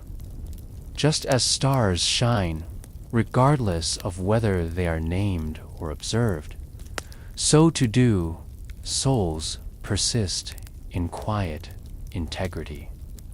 Existence continues its gentle rhythms, carrying all lives, acknowledged or unremembered, within its flow. You feel the reassurance of this, that what is unseen is not absent, and what is unspoken is not meaningless. Every soul contributes, every presence matters, even without recognition. And this thought brings a profound sense of calm. In imagining these spaces, the listener may sense the universality of quietude. It is a place where all striving dissolves, where names are unnecessary, and where the weight of legacy is lifted. The halls teach acceptance, the wisdom of patience, and the gentle power of being. You feel yourself resting here as well, a participant in the continuity of life and spirit, unburdened by expectation, carried gently by the calm rhythm of presence itself. The Norse perspective suggests that not all life demands renown or remembrance. For many, completion comes in stillness, the soft settling of the soul into the eternal rhythm of the world. Here, in this quiet hall, there is no loss, only fulfillment. Dissolution into peace becomes the ultimate return, a soft merging with the enduring order of life, the universe, and the soul. You sense that each resting presence, though unnamed, contributes to the quiet structure of existence. Each pulse of spirit harmonizing with the larger, invisible rhythm. Walking mentally through these halls, you realize that the power of rest is subtle. It does not call attention, nor does it seek reward. Yet its influence endures. Every unremembered soul, every nameless presence offers a soft, stabilizing effect, an example of the gentle dignity of existence completed without ceremony.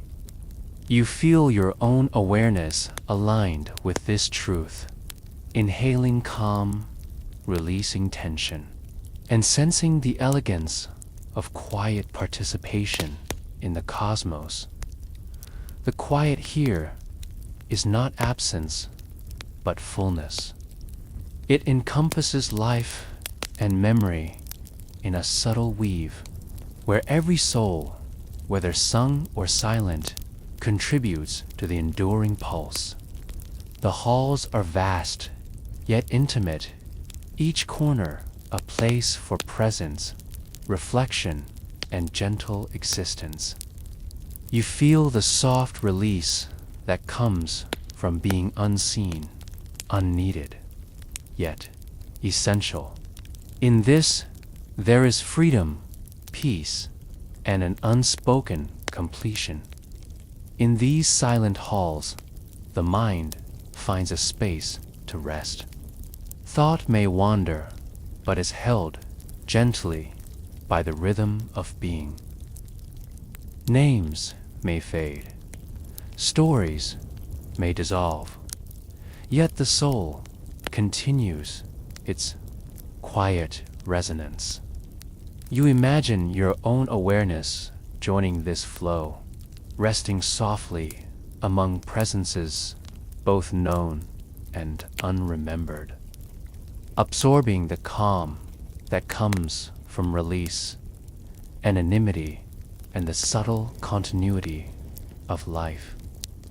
And as you linger in this quiet, the sense of finality is gentle rather than abrupt.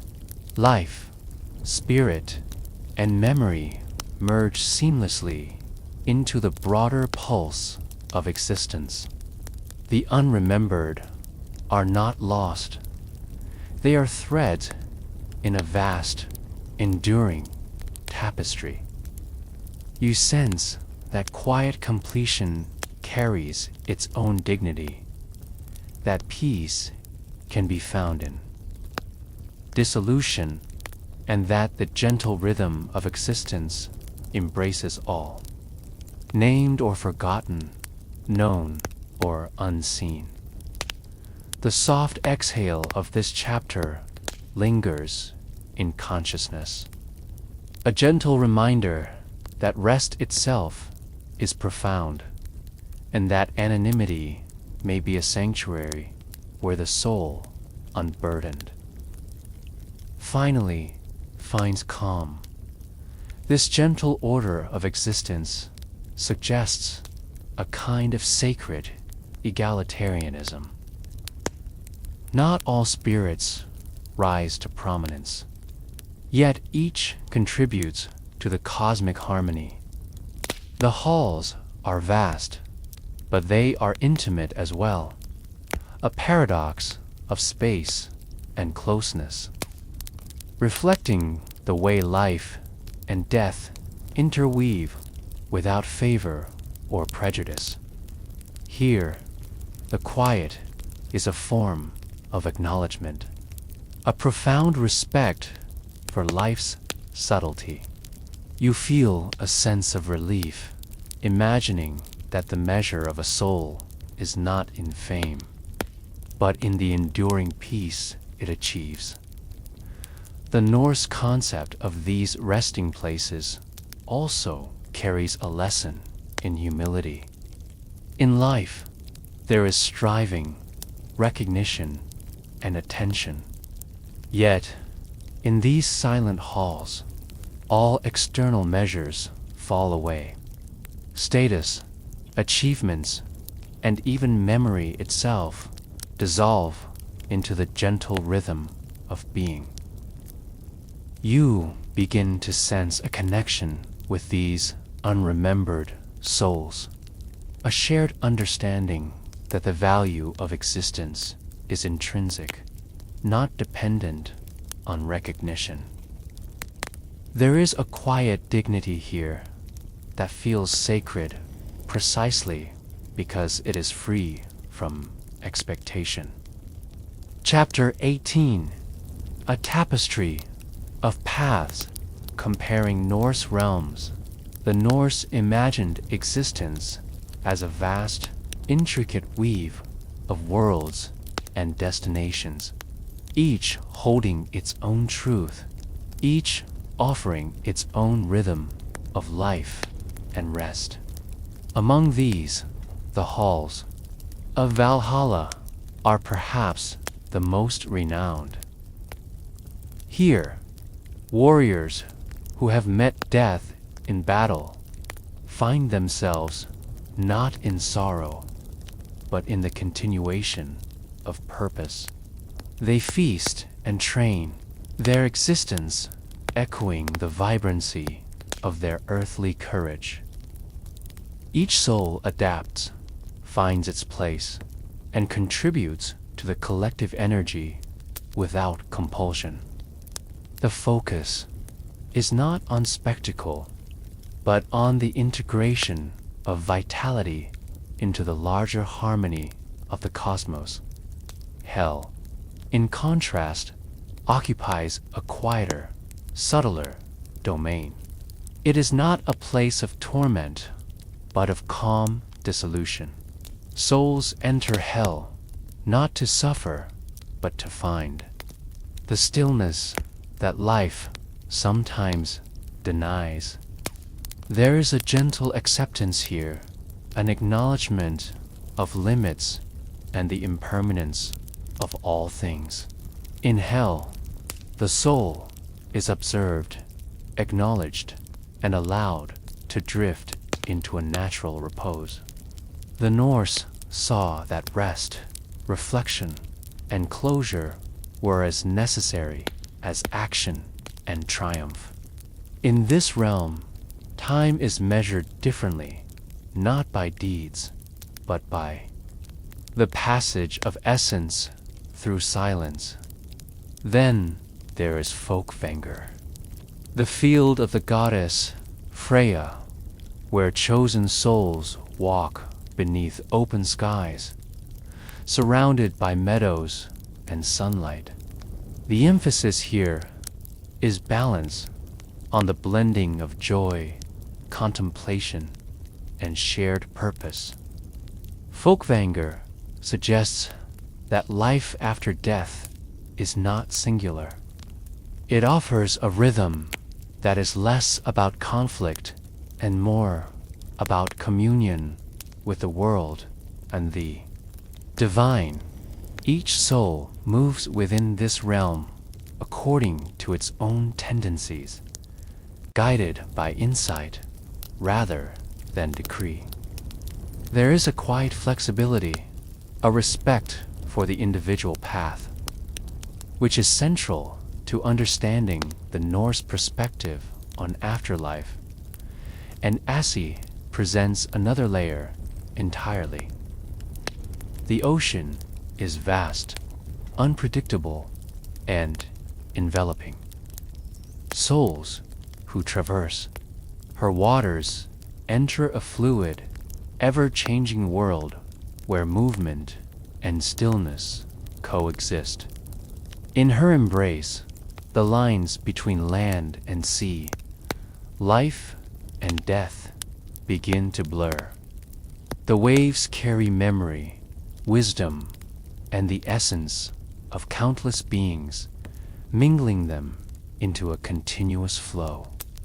To the Norse, the sea was both a threshold and a home, a symbol of transition and of the infinite currents of existence.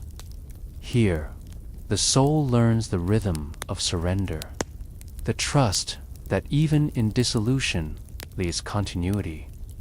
Helgafell, the sacred hill, offers yet another perspective. Here, ordinary lives culminate in a quiet sanctity, without grandeur or upheaval.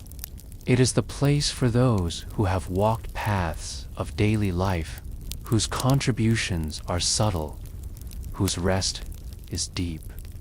The hill itself seems to hold the accumulation of countless small acts, the layering of presence, each soul gently reinforcing the enduring stability of the world.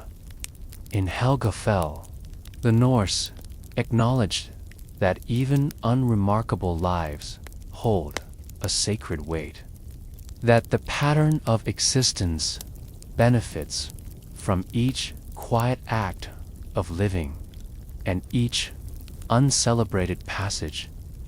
In comparing these realms, one begins to perceive the Norse understanding of multiplicity. There is no single truth, no singular endpoint. Life and death are experienced differently by each soul, just as rivers follow varied courses before joining the sea.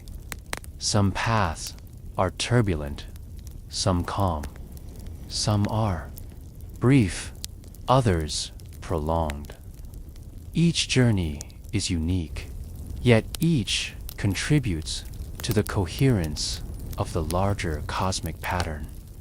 The Norse imagination accommodates diversity without judgment, recognizing that the soul's journey, like the movement of waters, finds its own course and rhythm. The tapestry of realms reflects not only differences in destination, but differences in purpose and reflection. Valhalla, Fólkvangr, Hell, and SC, and Yggdrasil each offer insight into the soul's continuation. Some emphasize strength and courage, others acceptance and surrender. Some are celebratory, some restorative. Together, they illustrate that death is not uniform, and that life's echoes resonate differently according to the choices, character, and circumstances of each individual. You begin to perceive that these realms are not rigid compartments, but threads woven into a living, breathing pattern of existence. This recognition prompts a reflection on your own sense of rest. The Norse held that even as the living navigate the uncertainties of life, the eventual release into these realms is sacred. Sleep, reflection, and eventual passing are all part of the sacred continuity. You may sense, as you consider these worlds, that your own resting mind participates in the same kind of sacred rhythm. The Norse did not diminish the ordinary life. Instead, they honored its culmination, its integration into the eternal cycle. Just as they honored the warriors, the sailors, and the quiet souls alike, in each realm you notice the Norse embrace of nuance. Life's conclusion is not uniform, and neither is the soul's awakening in the afterlife. Some may find purpose in action, others in stillness. Some may wander the waters, while others remain in the quiet hills. There is no hierarchy of value. There is only the fidelity to the path that suits the soul, and the recognition that every journey contributes to the cosmic integrity. You feel the vastness of possibility and the gentle reassurance that diversity in experience is not confusion, but richness. The imagery of rivers merging into seas recurs naturally as you explore these realms. Each path is individual, yet all ultimately integrate into a larger current.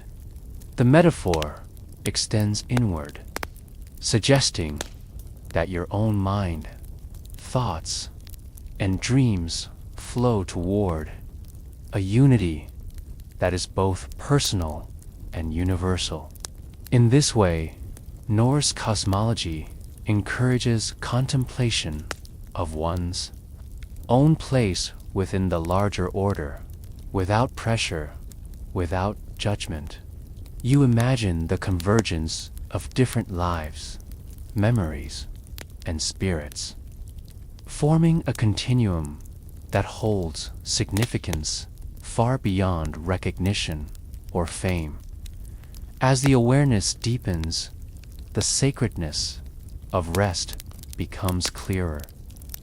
Whether a soul enters the glittering halls of Valhalla, the reflective openness of Fólkvangr, The subdued stillness of hell, the enveloping waves of Ran, or the grounded sanctuary of Helgafell. The act of arriving is itself sacred.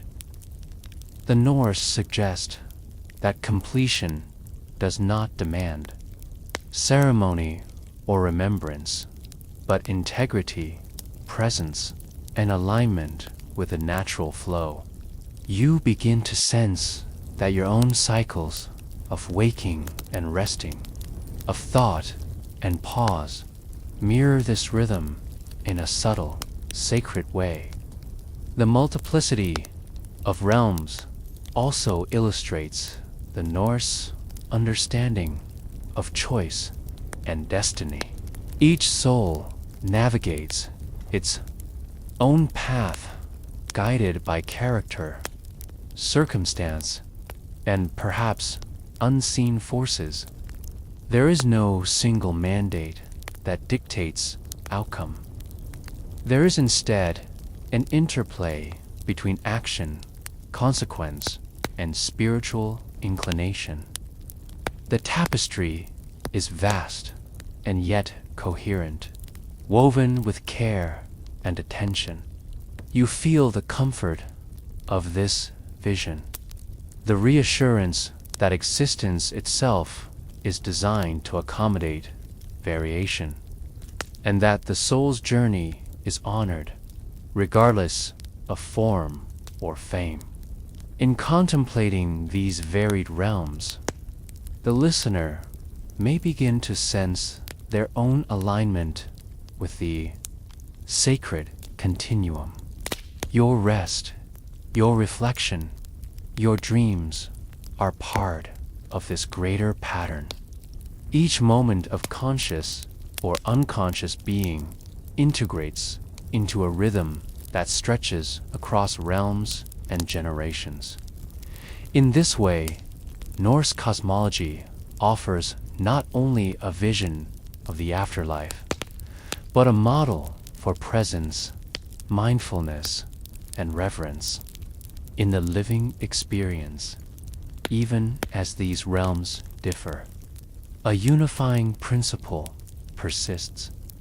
The soul's journey is precious. The act of resting sacred, and the diversity of paths essential. No single outcome is superior. Each is appropriate to the individual. Each contributes to the harmony of existence. You feel the gentle pull of this understanding, the quiet affirmation that life and death are part of a continuous, sacred rhythm. Each soul, remembered or unremembered, celebrated or quiet, participates fully in the fabric of reality. The Norse perspective on multiplicity also encourages reflection on humility and gratitude. The acknowledgement of many valid paths diminishes the need for comparison, envy, or anxiety. Instead, the focus shifts to awareness, respect, and integration. You imagine the myriad ways existence can unfold, and the quiet joy that each path, in its own time, contributes to the wholeness of life and spirit. There is a profound reassurance in knowing that your own course, however ordinary it may feel, is woven into the greater tapestry, recognized and valued in its own subtle way.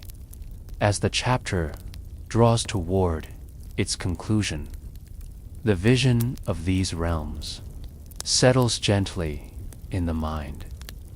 Valhalla, Hell, Fólkvangr, Ran SC, Helgafu, they stand not as rigid divisions, but as complementary reflections of the soul's potential.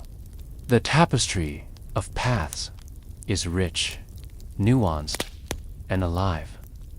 You feel a soft echo of this understanding in your own awareness, a recognition that rest, reflection, and presence are themselves sacred, regardless of form or remembrance. And so, the tapestry stretches an infinite interplay of journey and destination, of action and repose, of memory and quiet. Each soul contributes to the pattern, each path is honored, and the sanctity of rest remains universal. In this awareness, a gentle calm emerges, a reassurance that your own experience of life, thought, and sleep resonates with the enduring rhythm of the cosmos.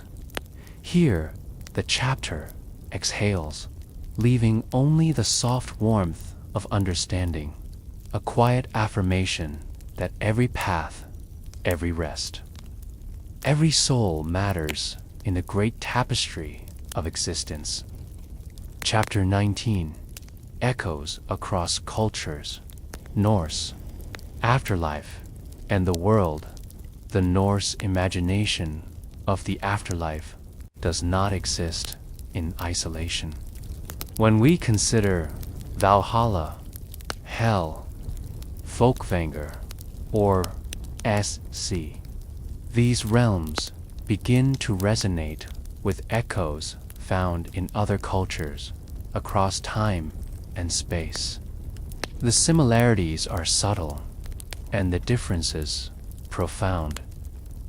Yet a pattern emerges. Humans have always sought meaning in what lies beyond, and the gentle unfolding of life after death. In Greek thought, the domain of Hades offers an early vision of the afterlife as a place where souls gather, each assigned to a fate suited to their deeds. Like hell in Norse belief, it is not solely a place of punishment. The Greeks described regions within Hades, each tailored to the moral or spiritual life the person had led, where heroes might find honor and the ordinary might find peace. The soul's journey was measured, acknowledged, and integrated into the larger weave of cosmic justice, emphasizing that death is a continuation rather than an abrupt cessation.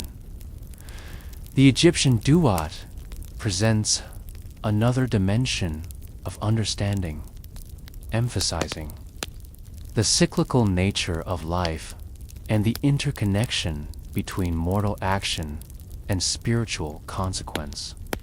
In the duat, the soul navigates a landscape of rivers, gates, and guardians, encountering trials that reveal truth, courage, and wisdom. Much like the Norse saw souls traversing Rand's Sea, the journey is fluid, alive, and interconnected with forces greater than oneself. The duat reminds the living that existence is layered, and that memory, intention, and moral alignment continue to influence the soul's path. Just as ancestors and cosmic order guide those in the Norse realms, Christian thought offers yet another vision where heaven becomes a place of communion and rest, where the soul finds final alignment with the divine. Here too, the essence of the individual continues, integrated into a larger pattern of grace and unity. Though the imagery differs, valleys of light rather than meadows, the firmament of God rather than the northern skies, the underlying intention is familiar, to recognize the soul's continuity, to honor the journey, and to provide a framework for understanding life's impermanence in a way that offers comfort and direction across these cultures. A remarkable convergence appears. Death is not merely the end of life's motion, but a threshold into spaces that allow reflection, restoration, and recognition. The Norse, Greeks, Egyptians, and Christians all explore this threshold differently, yet they all convey a sense of care for the soul, a gentle scaffolding for what comes next. The imagery varies: halls, rivers, gates, heavens, but the purpose is shared. Humans seek to understand, to honor, and to find continuity in existence beyond the tangible world. In this comparison, one begins to see the universality of human longing. Across continents and centuries, societies have cultivated visions of rest that are not fear-driven, but intention-driven. The afterlife becomes a mirror, reflecting values, fears, and aspirations of the living. The Norse, with their emphasis on multiplicity of realms, contribute a unique thread. Yet their approach resonates with the Greek, the Egyptian, and the Christian in its acknowledgement of the soul's persistence, its right to find peace, and its connection to the cosmic order. The Norse focus on individuality within the collective mirrors insights found elsewhere. Just as Valhalla and Fólkvangr honor distinct forms of valor or favor, Hades distinguishes hero from ordinary citizen. The duat measures each soul's alignment, and Christian heaven recognizes the fulfillment of divine intention in each life. The principle is consistent. Each soul's experience matters. Each path is both unique and integrated into a larger harmony. There is a respect for difference and a sense of inevitable convergence into universal meaning. Even the language of these afterlives suggests care and guidance. The Norse name their realms thoughtfully, as do the Egyptians and Greeks.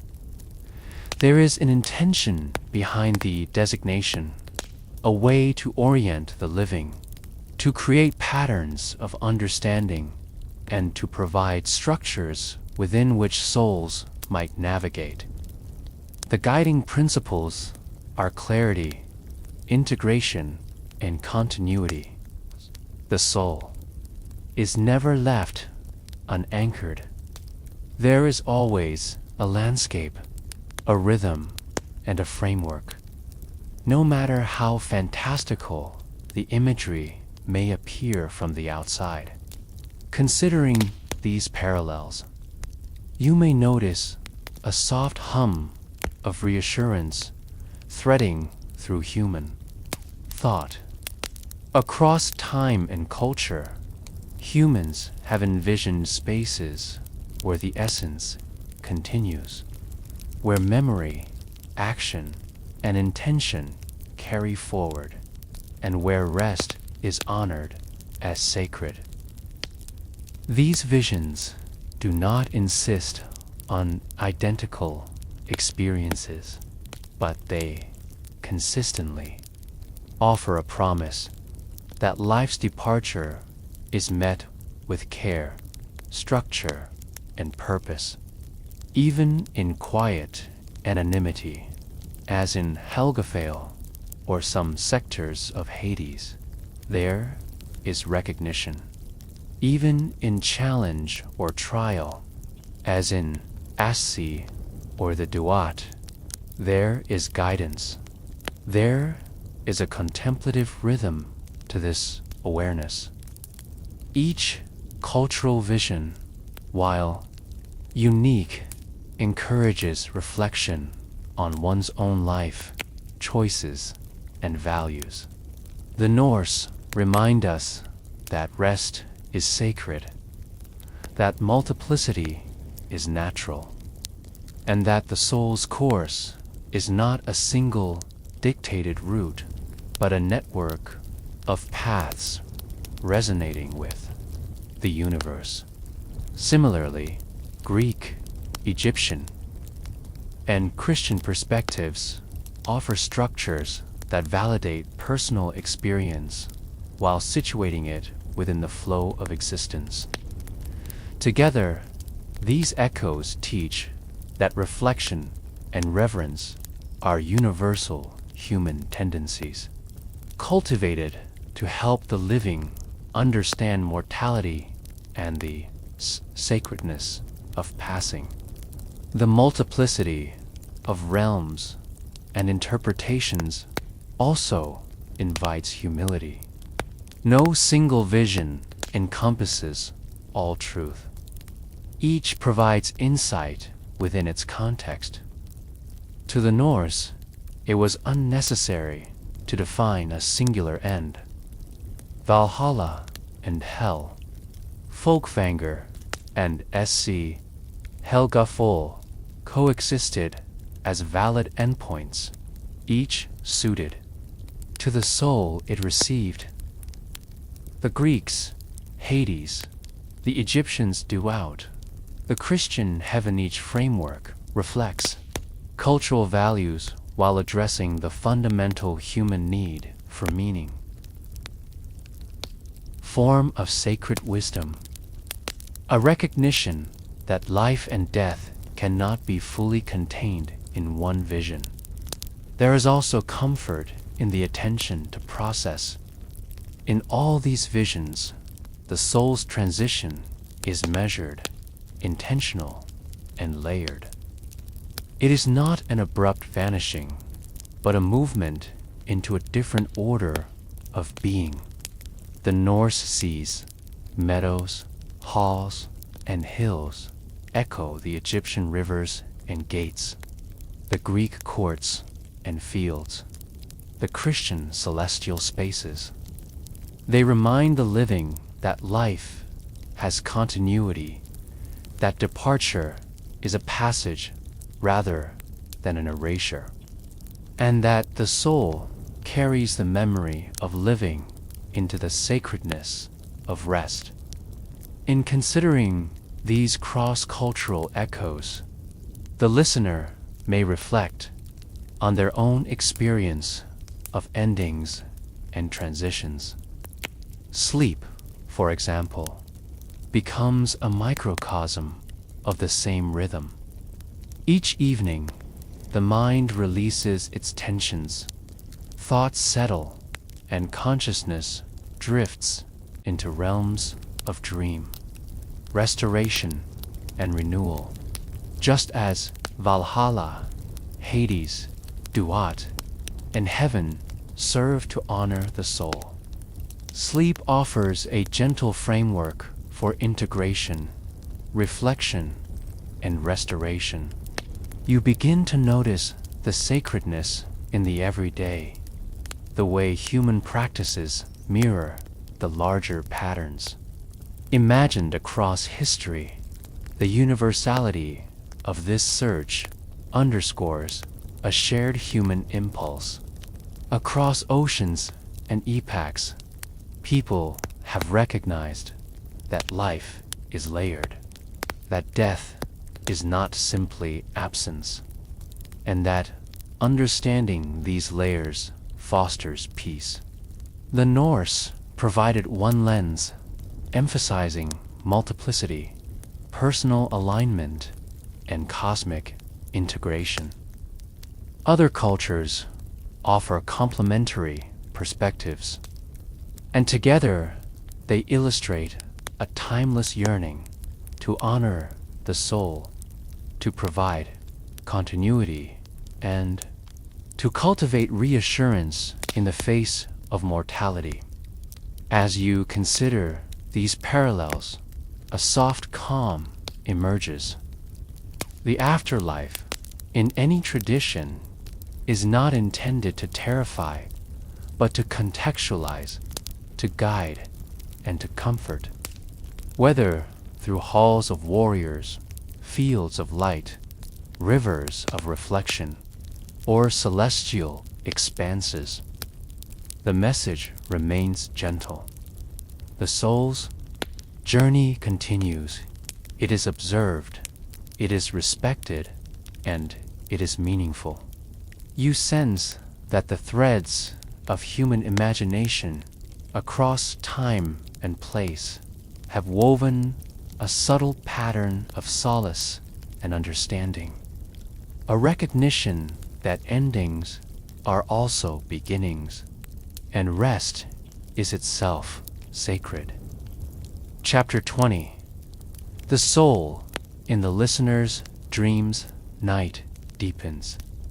The world softens, and the boundaries of waking awareness begin to dissolve. The quiet of the evening settles not just around you, but within you, like a gentle tide moving through the contours of your mind. In these moments, one may consider the soul's journey, not only in the vast cosmologies of the Norse or the distant echoes of other cultures, but here, in the intimate theater of personal experience. Where does your spirit drift when sleep carries you away? Sleep, in its unassuming grace, offers a form of passage.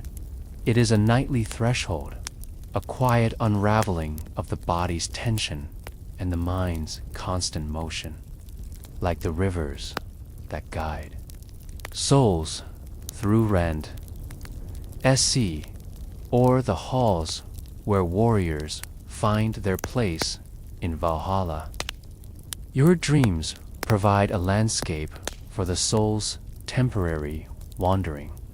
Each evening, the self loosens its hold on the waking world and steps lightly into a space that is neither fully known nor entirely imagined. A realm of reflection, renewal, and unspoken understanding. The Norse believe that the soul is multifaceted, capable of traversing not only the physical earth, but also unseen dimensions, touching upon the divine and the ancestral. In sleep, perhaps your consciousness brushes against similar realms, moving through a latticework of memory, emotion, and insight. The quiet hum of your breath becomes a guide, as steady and invisible as the currents that carry the dead across fjords and rivers, offering a gentle structure to your own nocturnal journey. Consider the stars, the same stars that once guided the thoughts of ancient peoples. They watch over your sleep, unchanging yet infinite, connecting your mind to a rhythm older than memory. The constellations are not merely patterns, but markers of continuity, of cycles that carry life and consciousness forward. Each star seems to whisper that the journey of the soul is never singular or abrupt. It moves, bends, and unfolds according to its own nature, reflecting back to the dreamer a quiet reassurance that endings are but pauses between motions, and beginnings emerge as naturally as the dawn. Within the stillness of night, your dreams become a mirror of the soul's wandering. Scenes may shift, faces may appear and dissolve, emotions rise and fall with gentle unpredictability. Yet, underneath these transient images, there is a subtle constancy, a guiding rhythm that keeps the soul tethered, balanced between letting go and holding on. This is the sacred work of rest. The body releases its weight. The mind releases its grasp, and the spirit discovers the soft expanses in which it can breathe, roam, and integrate. The soul's drift is also a reconciliation. It gathers fragments of the day, the moments lived and lost, the words spoken and unspoken, and folds them into a quiet continuity.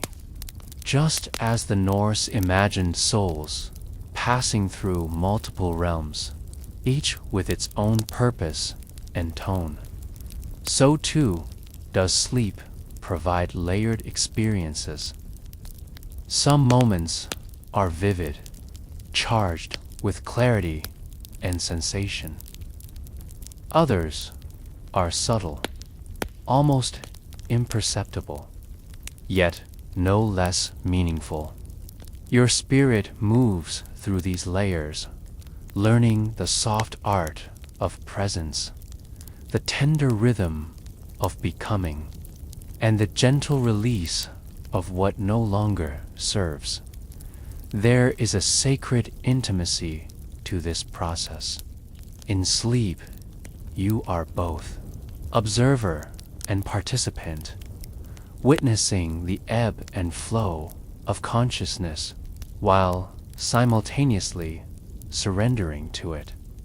The Norse concept of the soul's multiplicity finds resonance here. You are not a single, static self, but a constellation of awareness, memory, and sensation, each component finding space to express and rest. The dreamscape becomes an echo of the cosmic order, a microcosm in which the universe and your inner world intersect. As the body lies still, the mind quiets, and the breath deepens, you may sense a soft illumination within the darkness. This is the quiet light of awareness, the recognition that the soul is always moving, even when the world seems paused. Like the rivers leading to distant seas, the currents of your inner life flow continuously, guiding you through unseen channels. Each thought, emotion, and fragment of memory becomes part of a larger tapestry, woven silently in the background of awareness. Unnoticed but essential, the rhythm of sleep mirrors the cycles found in myth and nature alike. Just as the Norse witnessed the rise and fall of worlds, the seasonal turning of seasons, and the movement of celestial bodies, your nightly rest follows a pattern, both personal and universal. There is a dissolution, a quiet release, and a rebirth. Each night the soul practices a form of renewal, integrating experiences, softening edges, and preparing for the next day with a subtle wisdom that only rest can convey. In this final reflection, you may sense a merging of inner and outer cosmos, the echoes of Valhalla's halls, Hell's quiet, Fólkvangr's meadows, and Rand's sea blend with the stillness of your own room, the gentle rhythm of your breathing, and the quiet pulse of the night.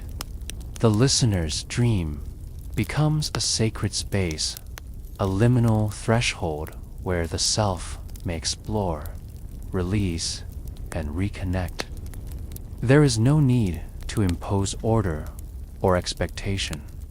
The soul's journey is guided by its own innate intelligence, moving in harmony with the deeper currents of life. The soft unfolding of night encourages an intimate trust. The body relaxes further into the bed. The heart beats slow, and the mind allows itself to drift, buoyed by a sense of safety and belonging. You are reminded that rest is itself a sacred act. The release of conscious control is not abandonment, but participation in a subtle, eternal pattern, as natural and steady as the tides. Sleep becomes a microcosm of the cycles you have traced through myth, the letting go, the movement through unseen realms, and the gentle arrival at a place of calm. Every breath now resonates with quiet continuity. The soul drifts effortlessly, carried by currents that are invisible but perceptible in their effects. Thoughts soften into shadows. Emotions settle like leaves on a still pond. And the mind's vigilant gaze gives way to a gentle surrender. In this space, the listener is both observer and participant, merging with the rhythm of night, the pulse of the universe, and the subtle guidance of the inner self as the dream deepens. There is a recognition that the journey of the soul is ongoing, intimate, and uniquely yours.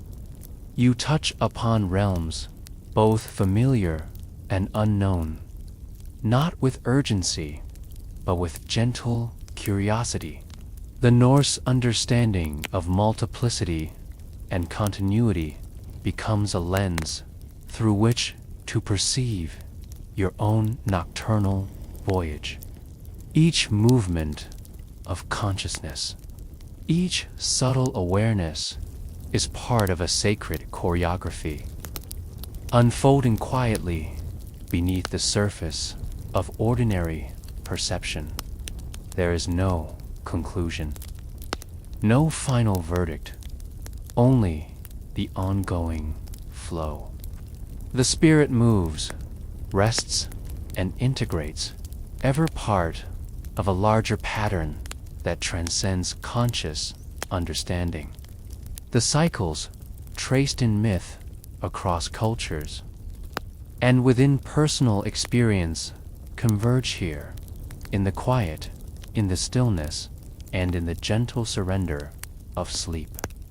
The listener is enveloped in a space where the ordinary and the extraordinary coexist seamlessly, where the soul can wander freely, and where the deepest rest is both guidance and reward. In this sacred night, the body, mind, and soul align in subtle harmony. The narratives of ancient peoples, the cycles of nature, and the quiet rhythms of your own inner life converge, offering reassurance that rest is not mere cessation, but active engagement with life's deeper currents. The dreamscape becomes a vessel, a sanctuary, a place where consciousness may explore without fear, touch without resistance, and integrate without effort. The final moments of wakefulness dissolve gently, leaving only the soft rhythm of breath, the tender weight of the body, and the expansive freedom of the soul. There is an intimate quiet that speaks without words, a recognition that you are always carried, always observed, and always guided. The echoes of myth and the patterns of your own mind converge into a single, quiet continuum, a seamless experience of presence, release, and continuity. Sleep embraces you fully now. The awareness of the room, of the day, and of conscious thought fades into the soft expanse of timeless rest. The Norse realms, the echoes of other cultures, and the subtle landscapes of your own mind all recede, leaving only the essential motion of spirit and breath. In this quiet, you are both held and untethered, secure in the knowledge that the soul's journey continues gently, endlessly, and with infinite grace. Here, the narration fades as if tucking the listener into the deepest rest. There is no need for words beyond the rhythm of night and the soft guidance of the self. The soul drifts freely, carried by currents older than memory, reaching a place that is quiet, infinite, and tenderly yours. Chapter 12. The Whisper of Ancestors. Norse Culture. The dead never truly depart. They linger, not as shadows of fear or sorrow, but as quiet presences woven into the rhythms of daily life. Ancestors are not distant. They are felt in the heartbeat of the home, in the whispered wisdom of generations, in the subtle guidance that shapes decisions and offers comfort. Their presence is intimate, a delicate tension between what is seen and what is sensed, a reminder that lineage is not only history but living memory. Homes, longhouses, and hearths were more than shelter. They were vessels for connection, offerings of food, drink, and respect were left in honor of those who had gone before. These gestures were not merely ritual. They were conversations across time, affirmations that the deeds, the love, the struggles, and the joys of ancestors remain part of the present. The living and the departed coexisted in a quiet balance, each acknowledging the other in ways that were gentle, consistent, and sustaining. Imagine stepping into a familiar room, the walls lined with the quiet weight of memory. Each object, each tool, each artifact carries the imprint of those who have come before. You feel the presence of a hand that built, a voice that guided, a heart that cared. The sensation is subtle but undeniable, like a breeze that brushes the skin and reminds the body of its connection to what has come before. This is the essence of ancestor veneration, a practice of quiet mindfulness, of attention to continuity, and of respect for the threads that connect the living to the departed. The Norse also believed that the guidance of ancestors extended into choices, both great and small. Decisions were informed not only by the mind, but by the echoes of those who had walked similar paths. Courage, patience, and discernment were not only personal virtues, they were nurtured by the collective wisdom of generations. Every action carried the potential to honor those who came before, to extend the line of care and guidance into the present moment. This presence is not static. Ancestors move with the rhythm of life, appearing in dreams, in moments of reflection, in the quiet intuition that feels both familiar and profound. They are most perceptible when the world slows, when the mind softens and becomes receptive to subtler signals. A sudden insight, a memory sparked, a fleeting emotion, these are the ways their voices reach across time. They are reminders that life does not exist in isolation. It is woven into the continuity of family, community, and history. You begin to feel this lineage around you, not as weight, but as gentle support. Each breath carries the memory of those who have shaped your path.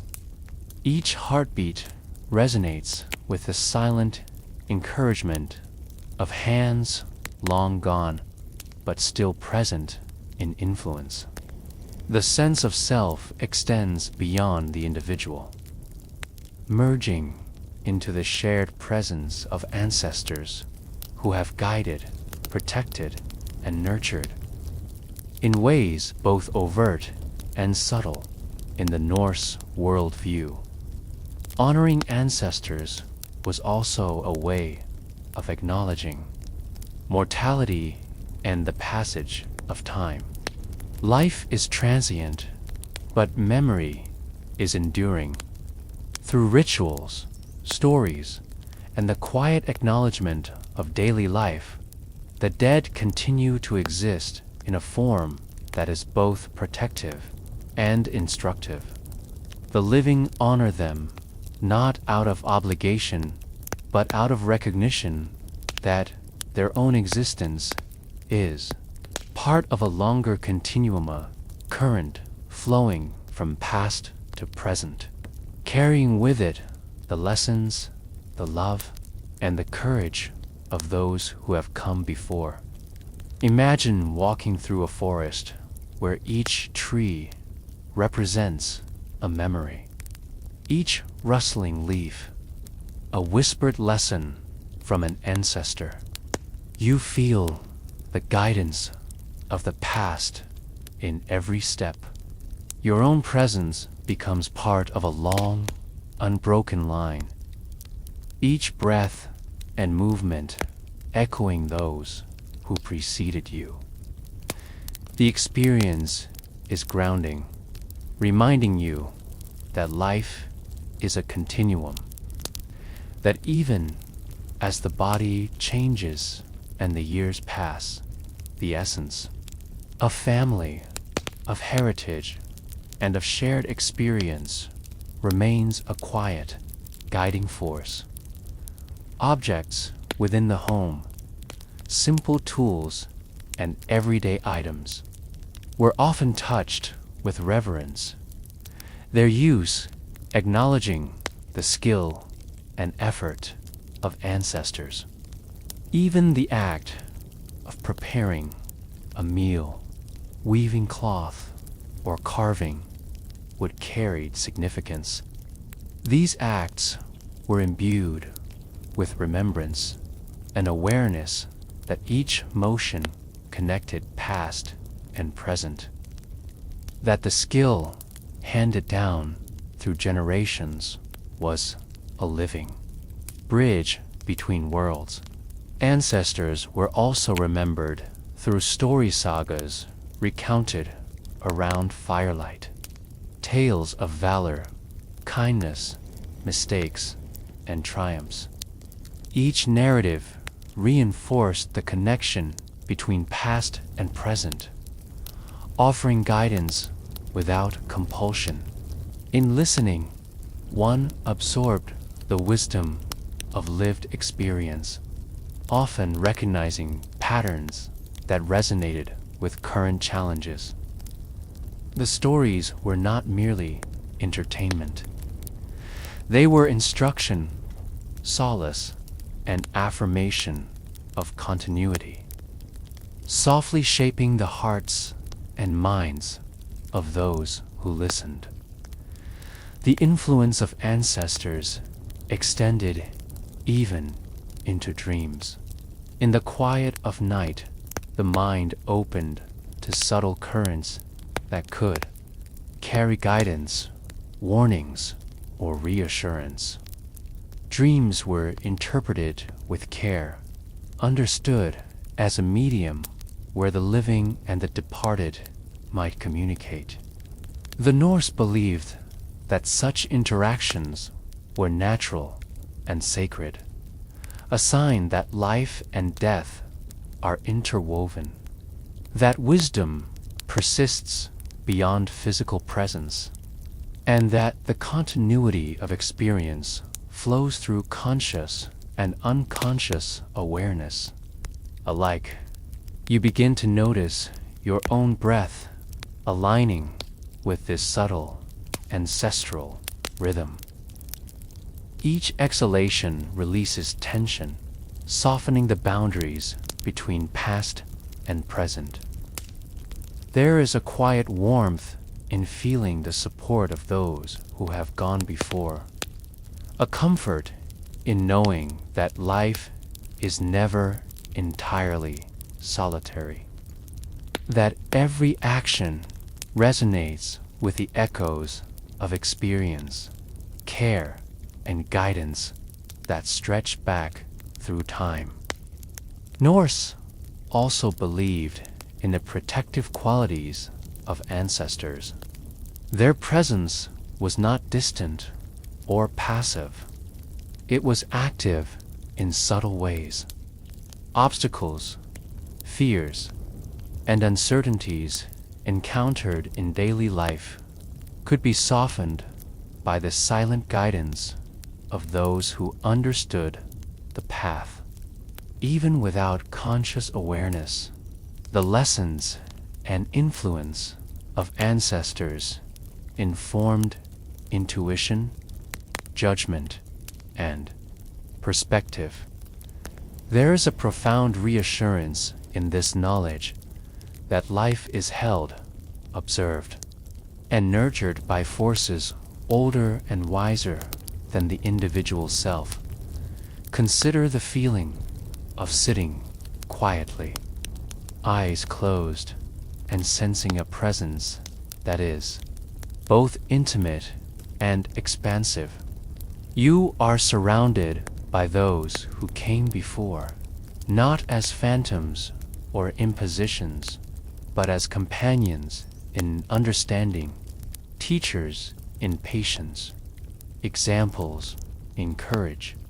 The line between past and present blurs gently, offering a soft, continuous support that can guide the spirit through uncertainty, loss, or simply the quiet moments of reflection. Life is cyclical, and so is remembrance. Ancestors influence not only those who came after them, but also the broader community, the collective culture, and the flow of memory that shapes societies. Their presence is a reminder that continuity is sacred, that memory itself is a form of existence, and that honoring those who have passed reinforces the stability and richness of life for those who remain as the day wanes and the mind drifts. Towards stillness, you feel the encompassing presence of lineage. The whisper of ancestors is subtle, a gentle echo rather than a voice. It invites reflection, encourages gratitude, and fosters a sense of belonging. You begin to recognize that your life, though unique, is inseparable from the continuum of those who have gone before, and that each choice, each breath, and each moment carries the weight and warmth of their guidance. Even in silence, their presence is palpable. It is in the slow unfolding of a morning, the soft rhythm of a hearth, the quiet patience of the seasons. Ancestors surround existence like the roots of Yggdrasil itself, unseen but sustaining, interwoven with every movement, every thought, every sensation. You sense that this continuity is not fixed but dynamic, a living conversation between past and present, flowing into the moments yet to come. Finally, as your awareness rests within this quiet presence, there is a gentle exhalation of recognition. Their guidance, memory, and influence linger softly, a calm support that encircles the spirit. You feel the weight of lineage as a gentle embrace, a quiet anchor, a whisper that endures beyond words, beyond time, and into the steady rhythm of being. The lineage of ancestors is also felt in the cadence of daily life, in the unspoken traditions carried from one generation to the next. Perhaps it is in the shaping of a tool, the preparation of a meal, or the careful tending of a hearth. Each act, no matter how ordinary, holds within it a resonance of those who came before. You imagine their hands guiding yours, subtle, unseen, reminding you that life is not only the sum of the present, but a living reflection of all that preceded it in the quiet moments between tasks. When the mind slows and the body softens, you may sense a gentle presence lingering at the edge of perception. It is neither urgent nor demanding, simply a reminder of continuity, a grandfather's patience, a mother's foresight, a sister's laughter. These echoes of the past are carried forward, shaping the contours of thought and spirit. There is comfort in knowing that wisdom does not vanish with the breath, but persists in the subtle shaping of life's flow.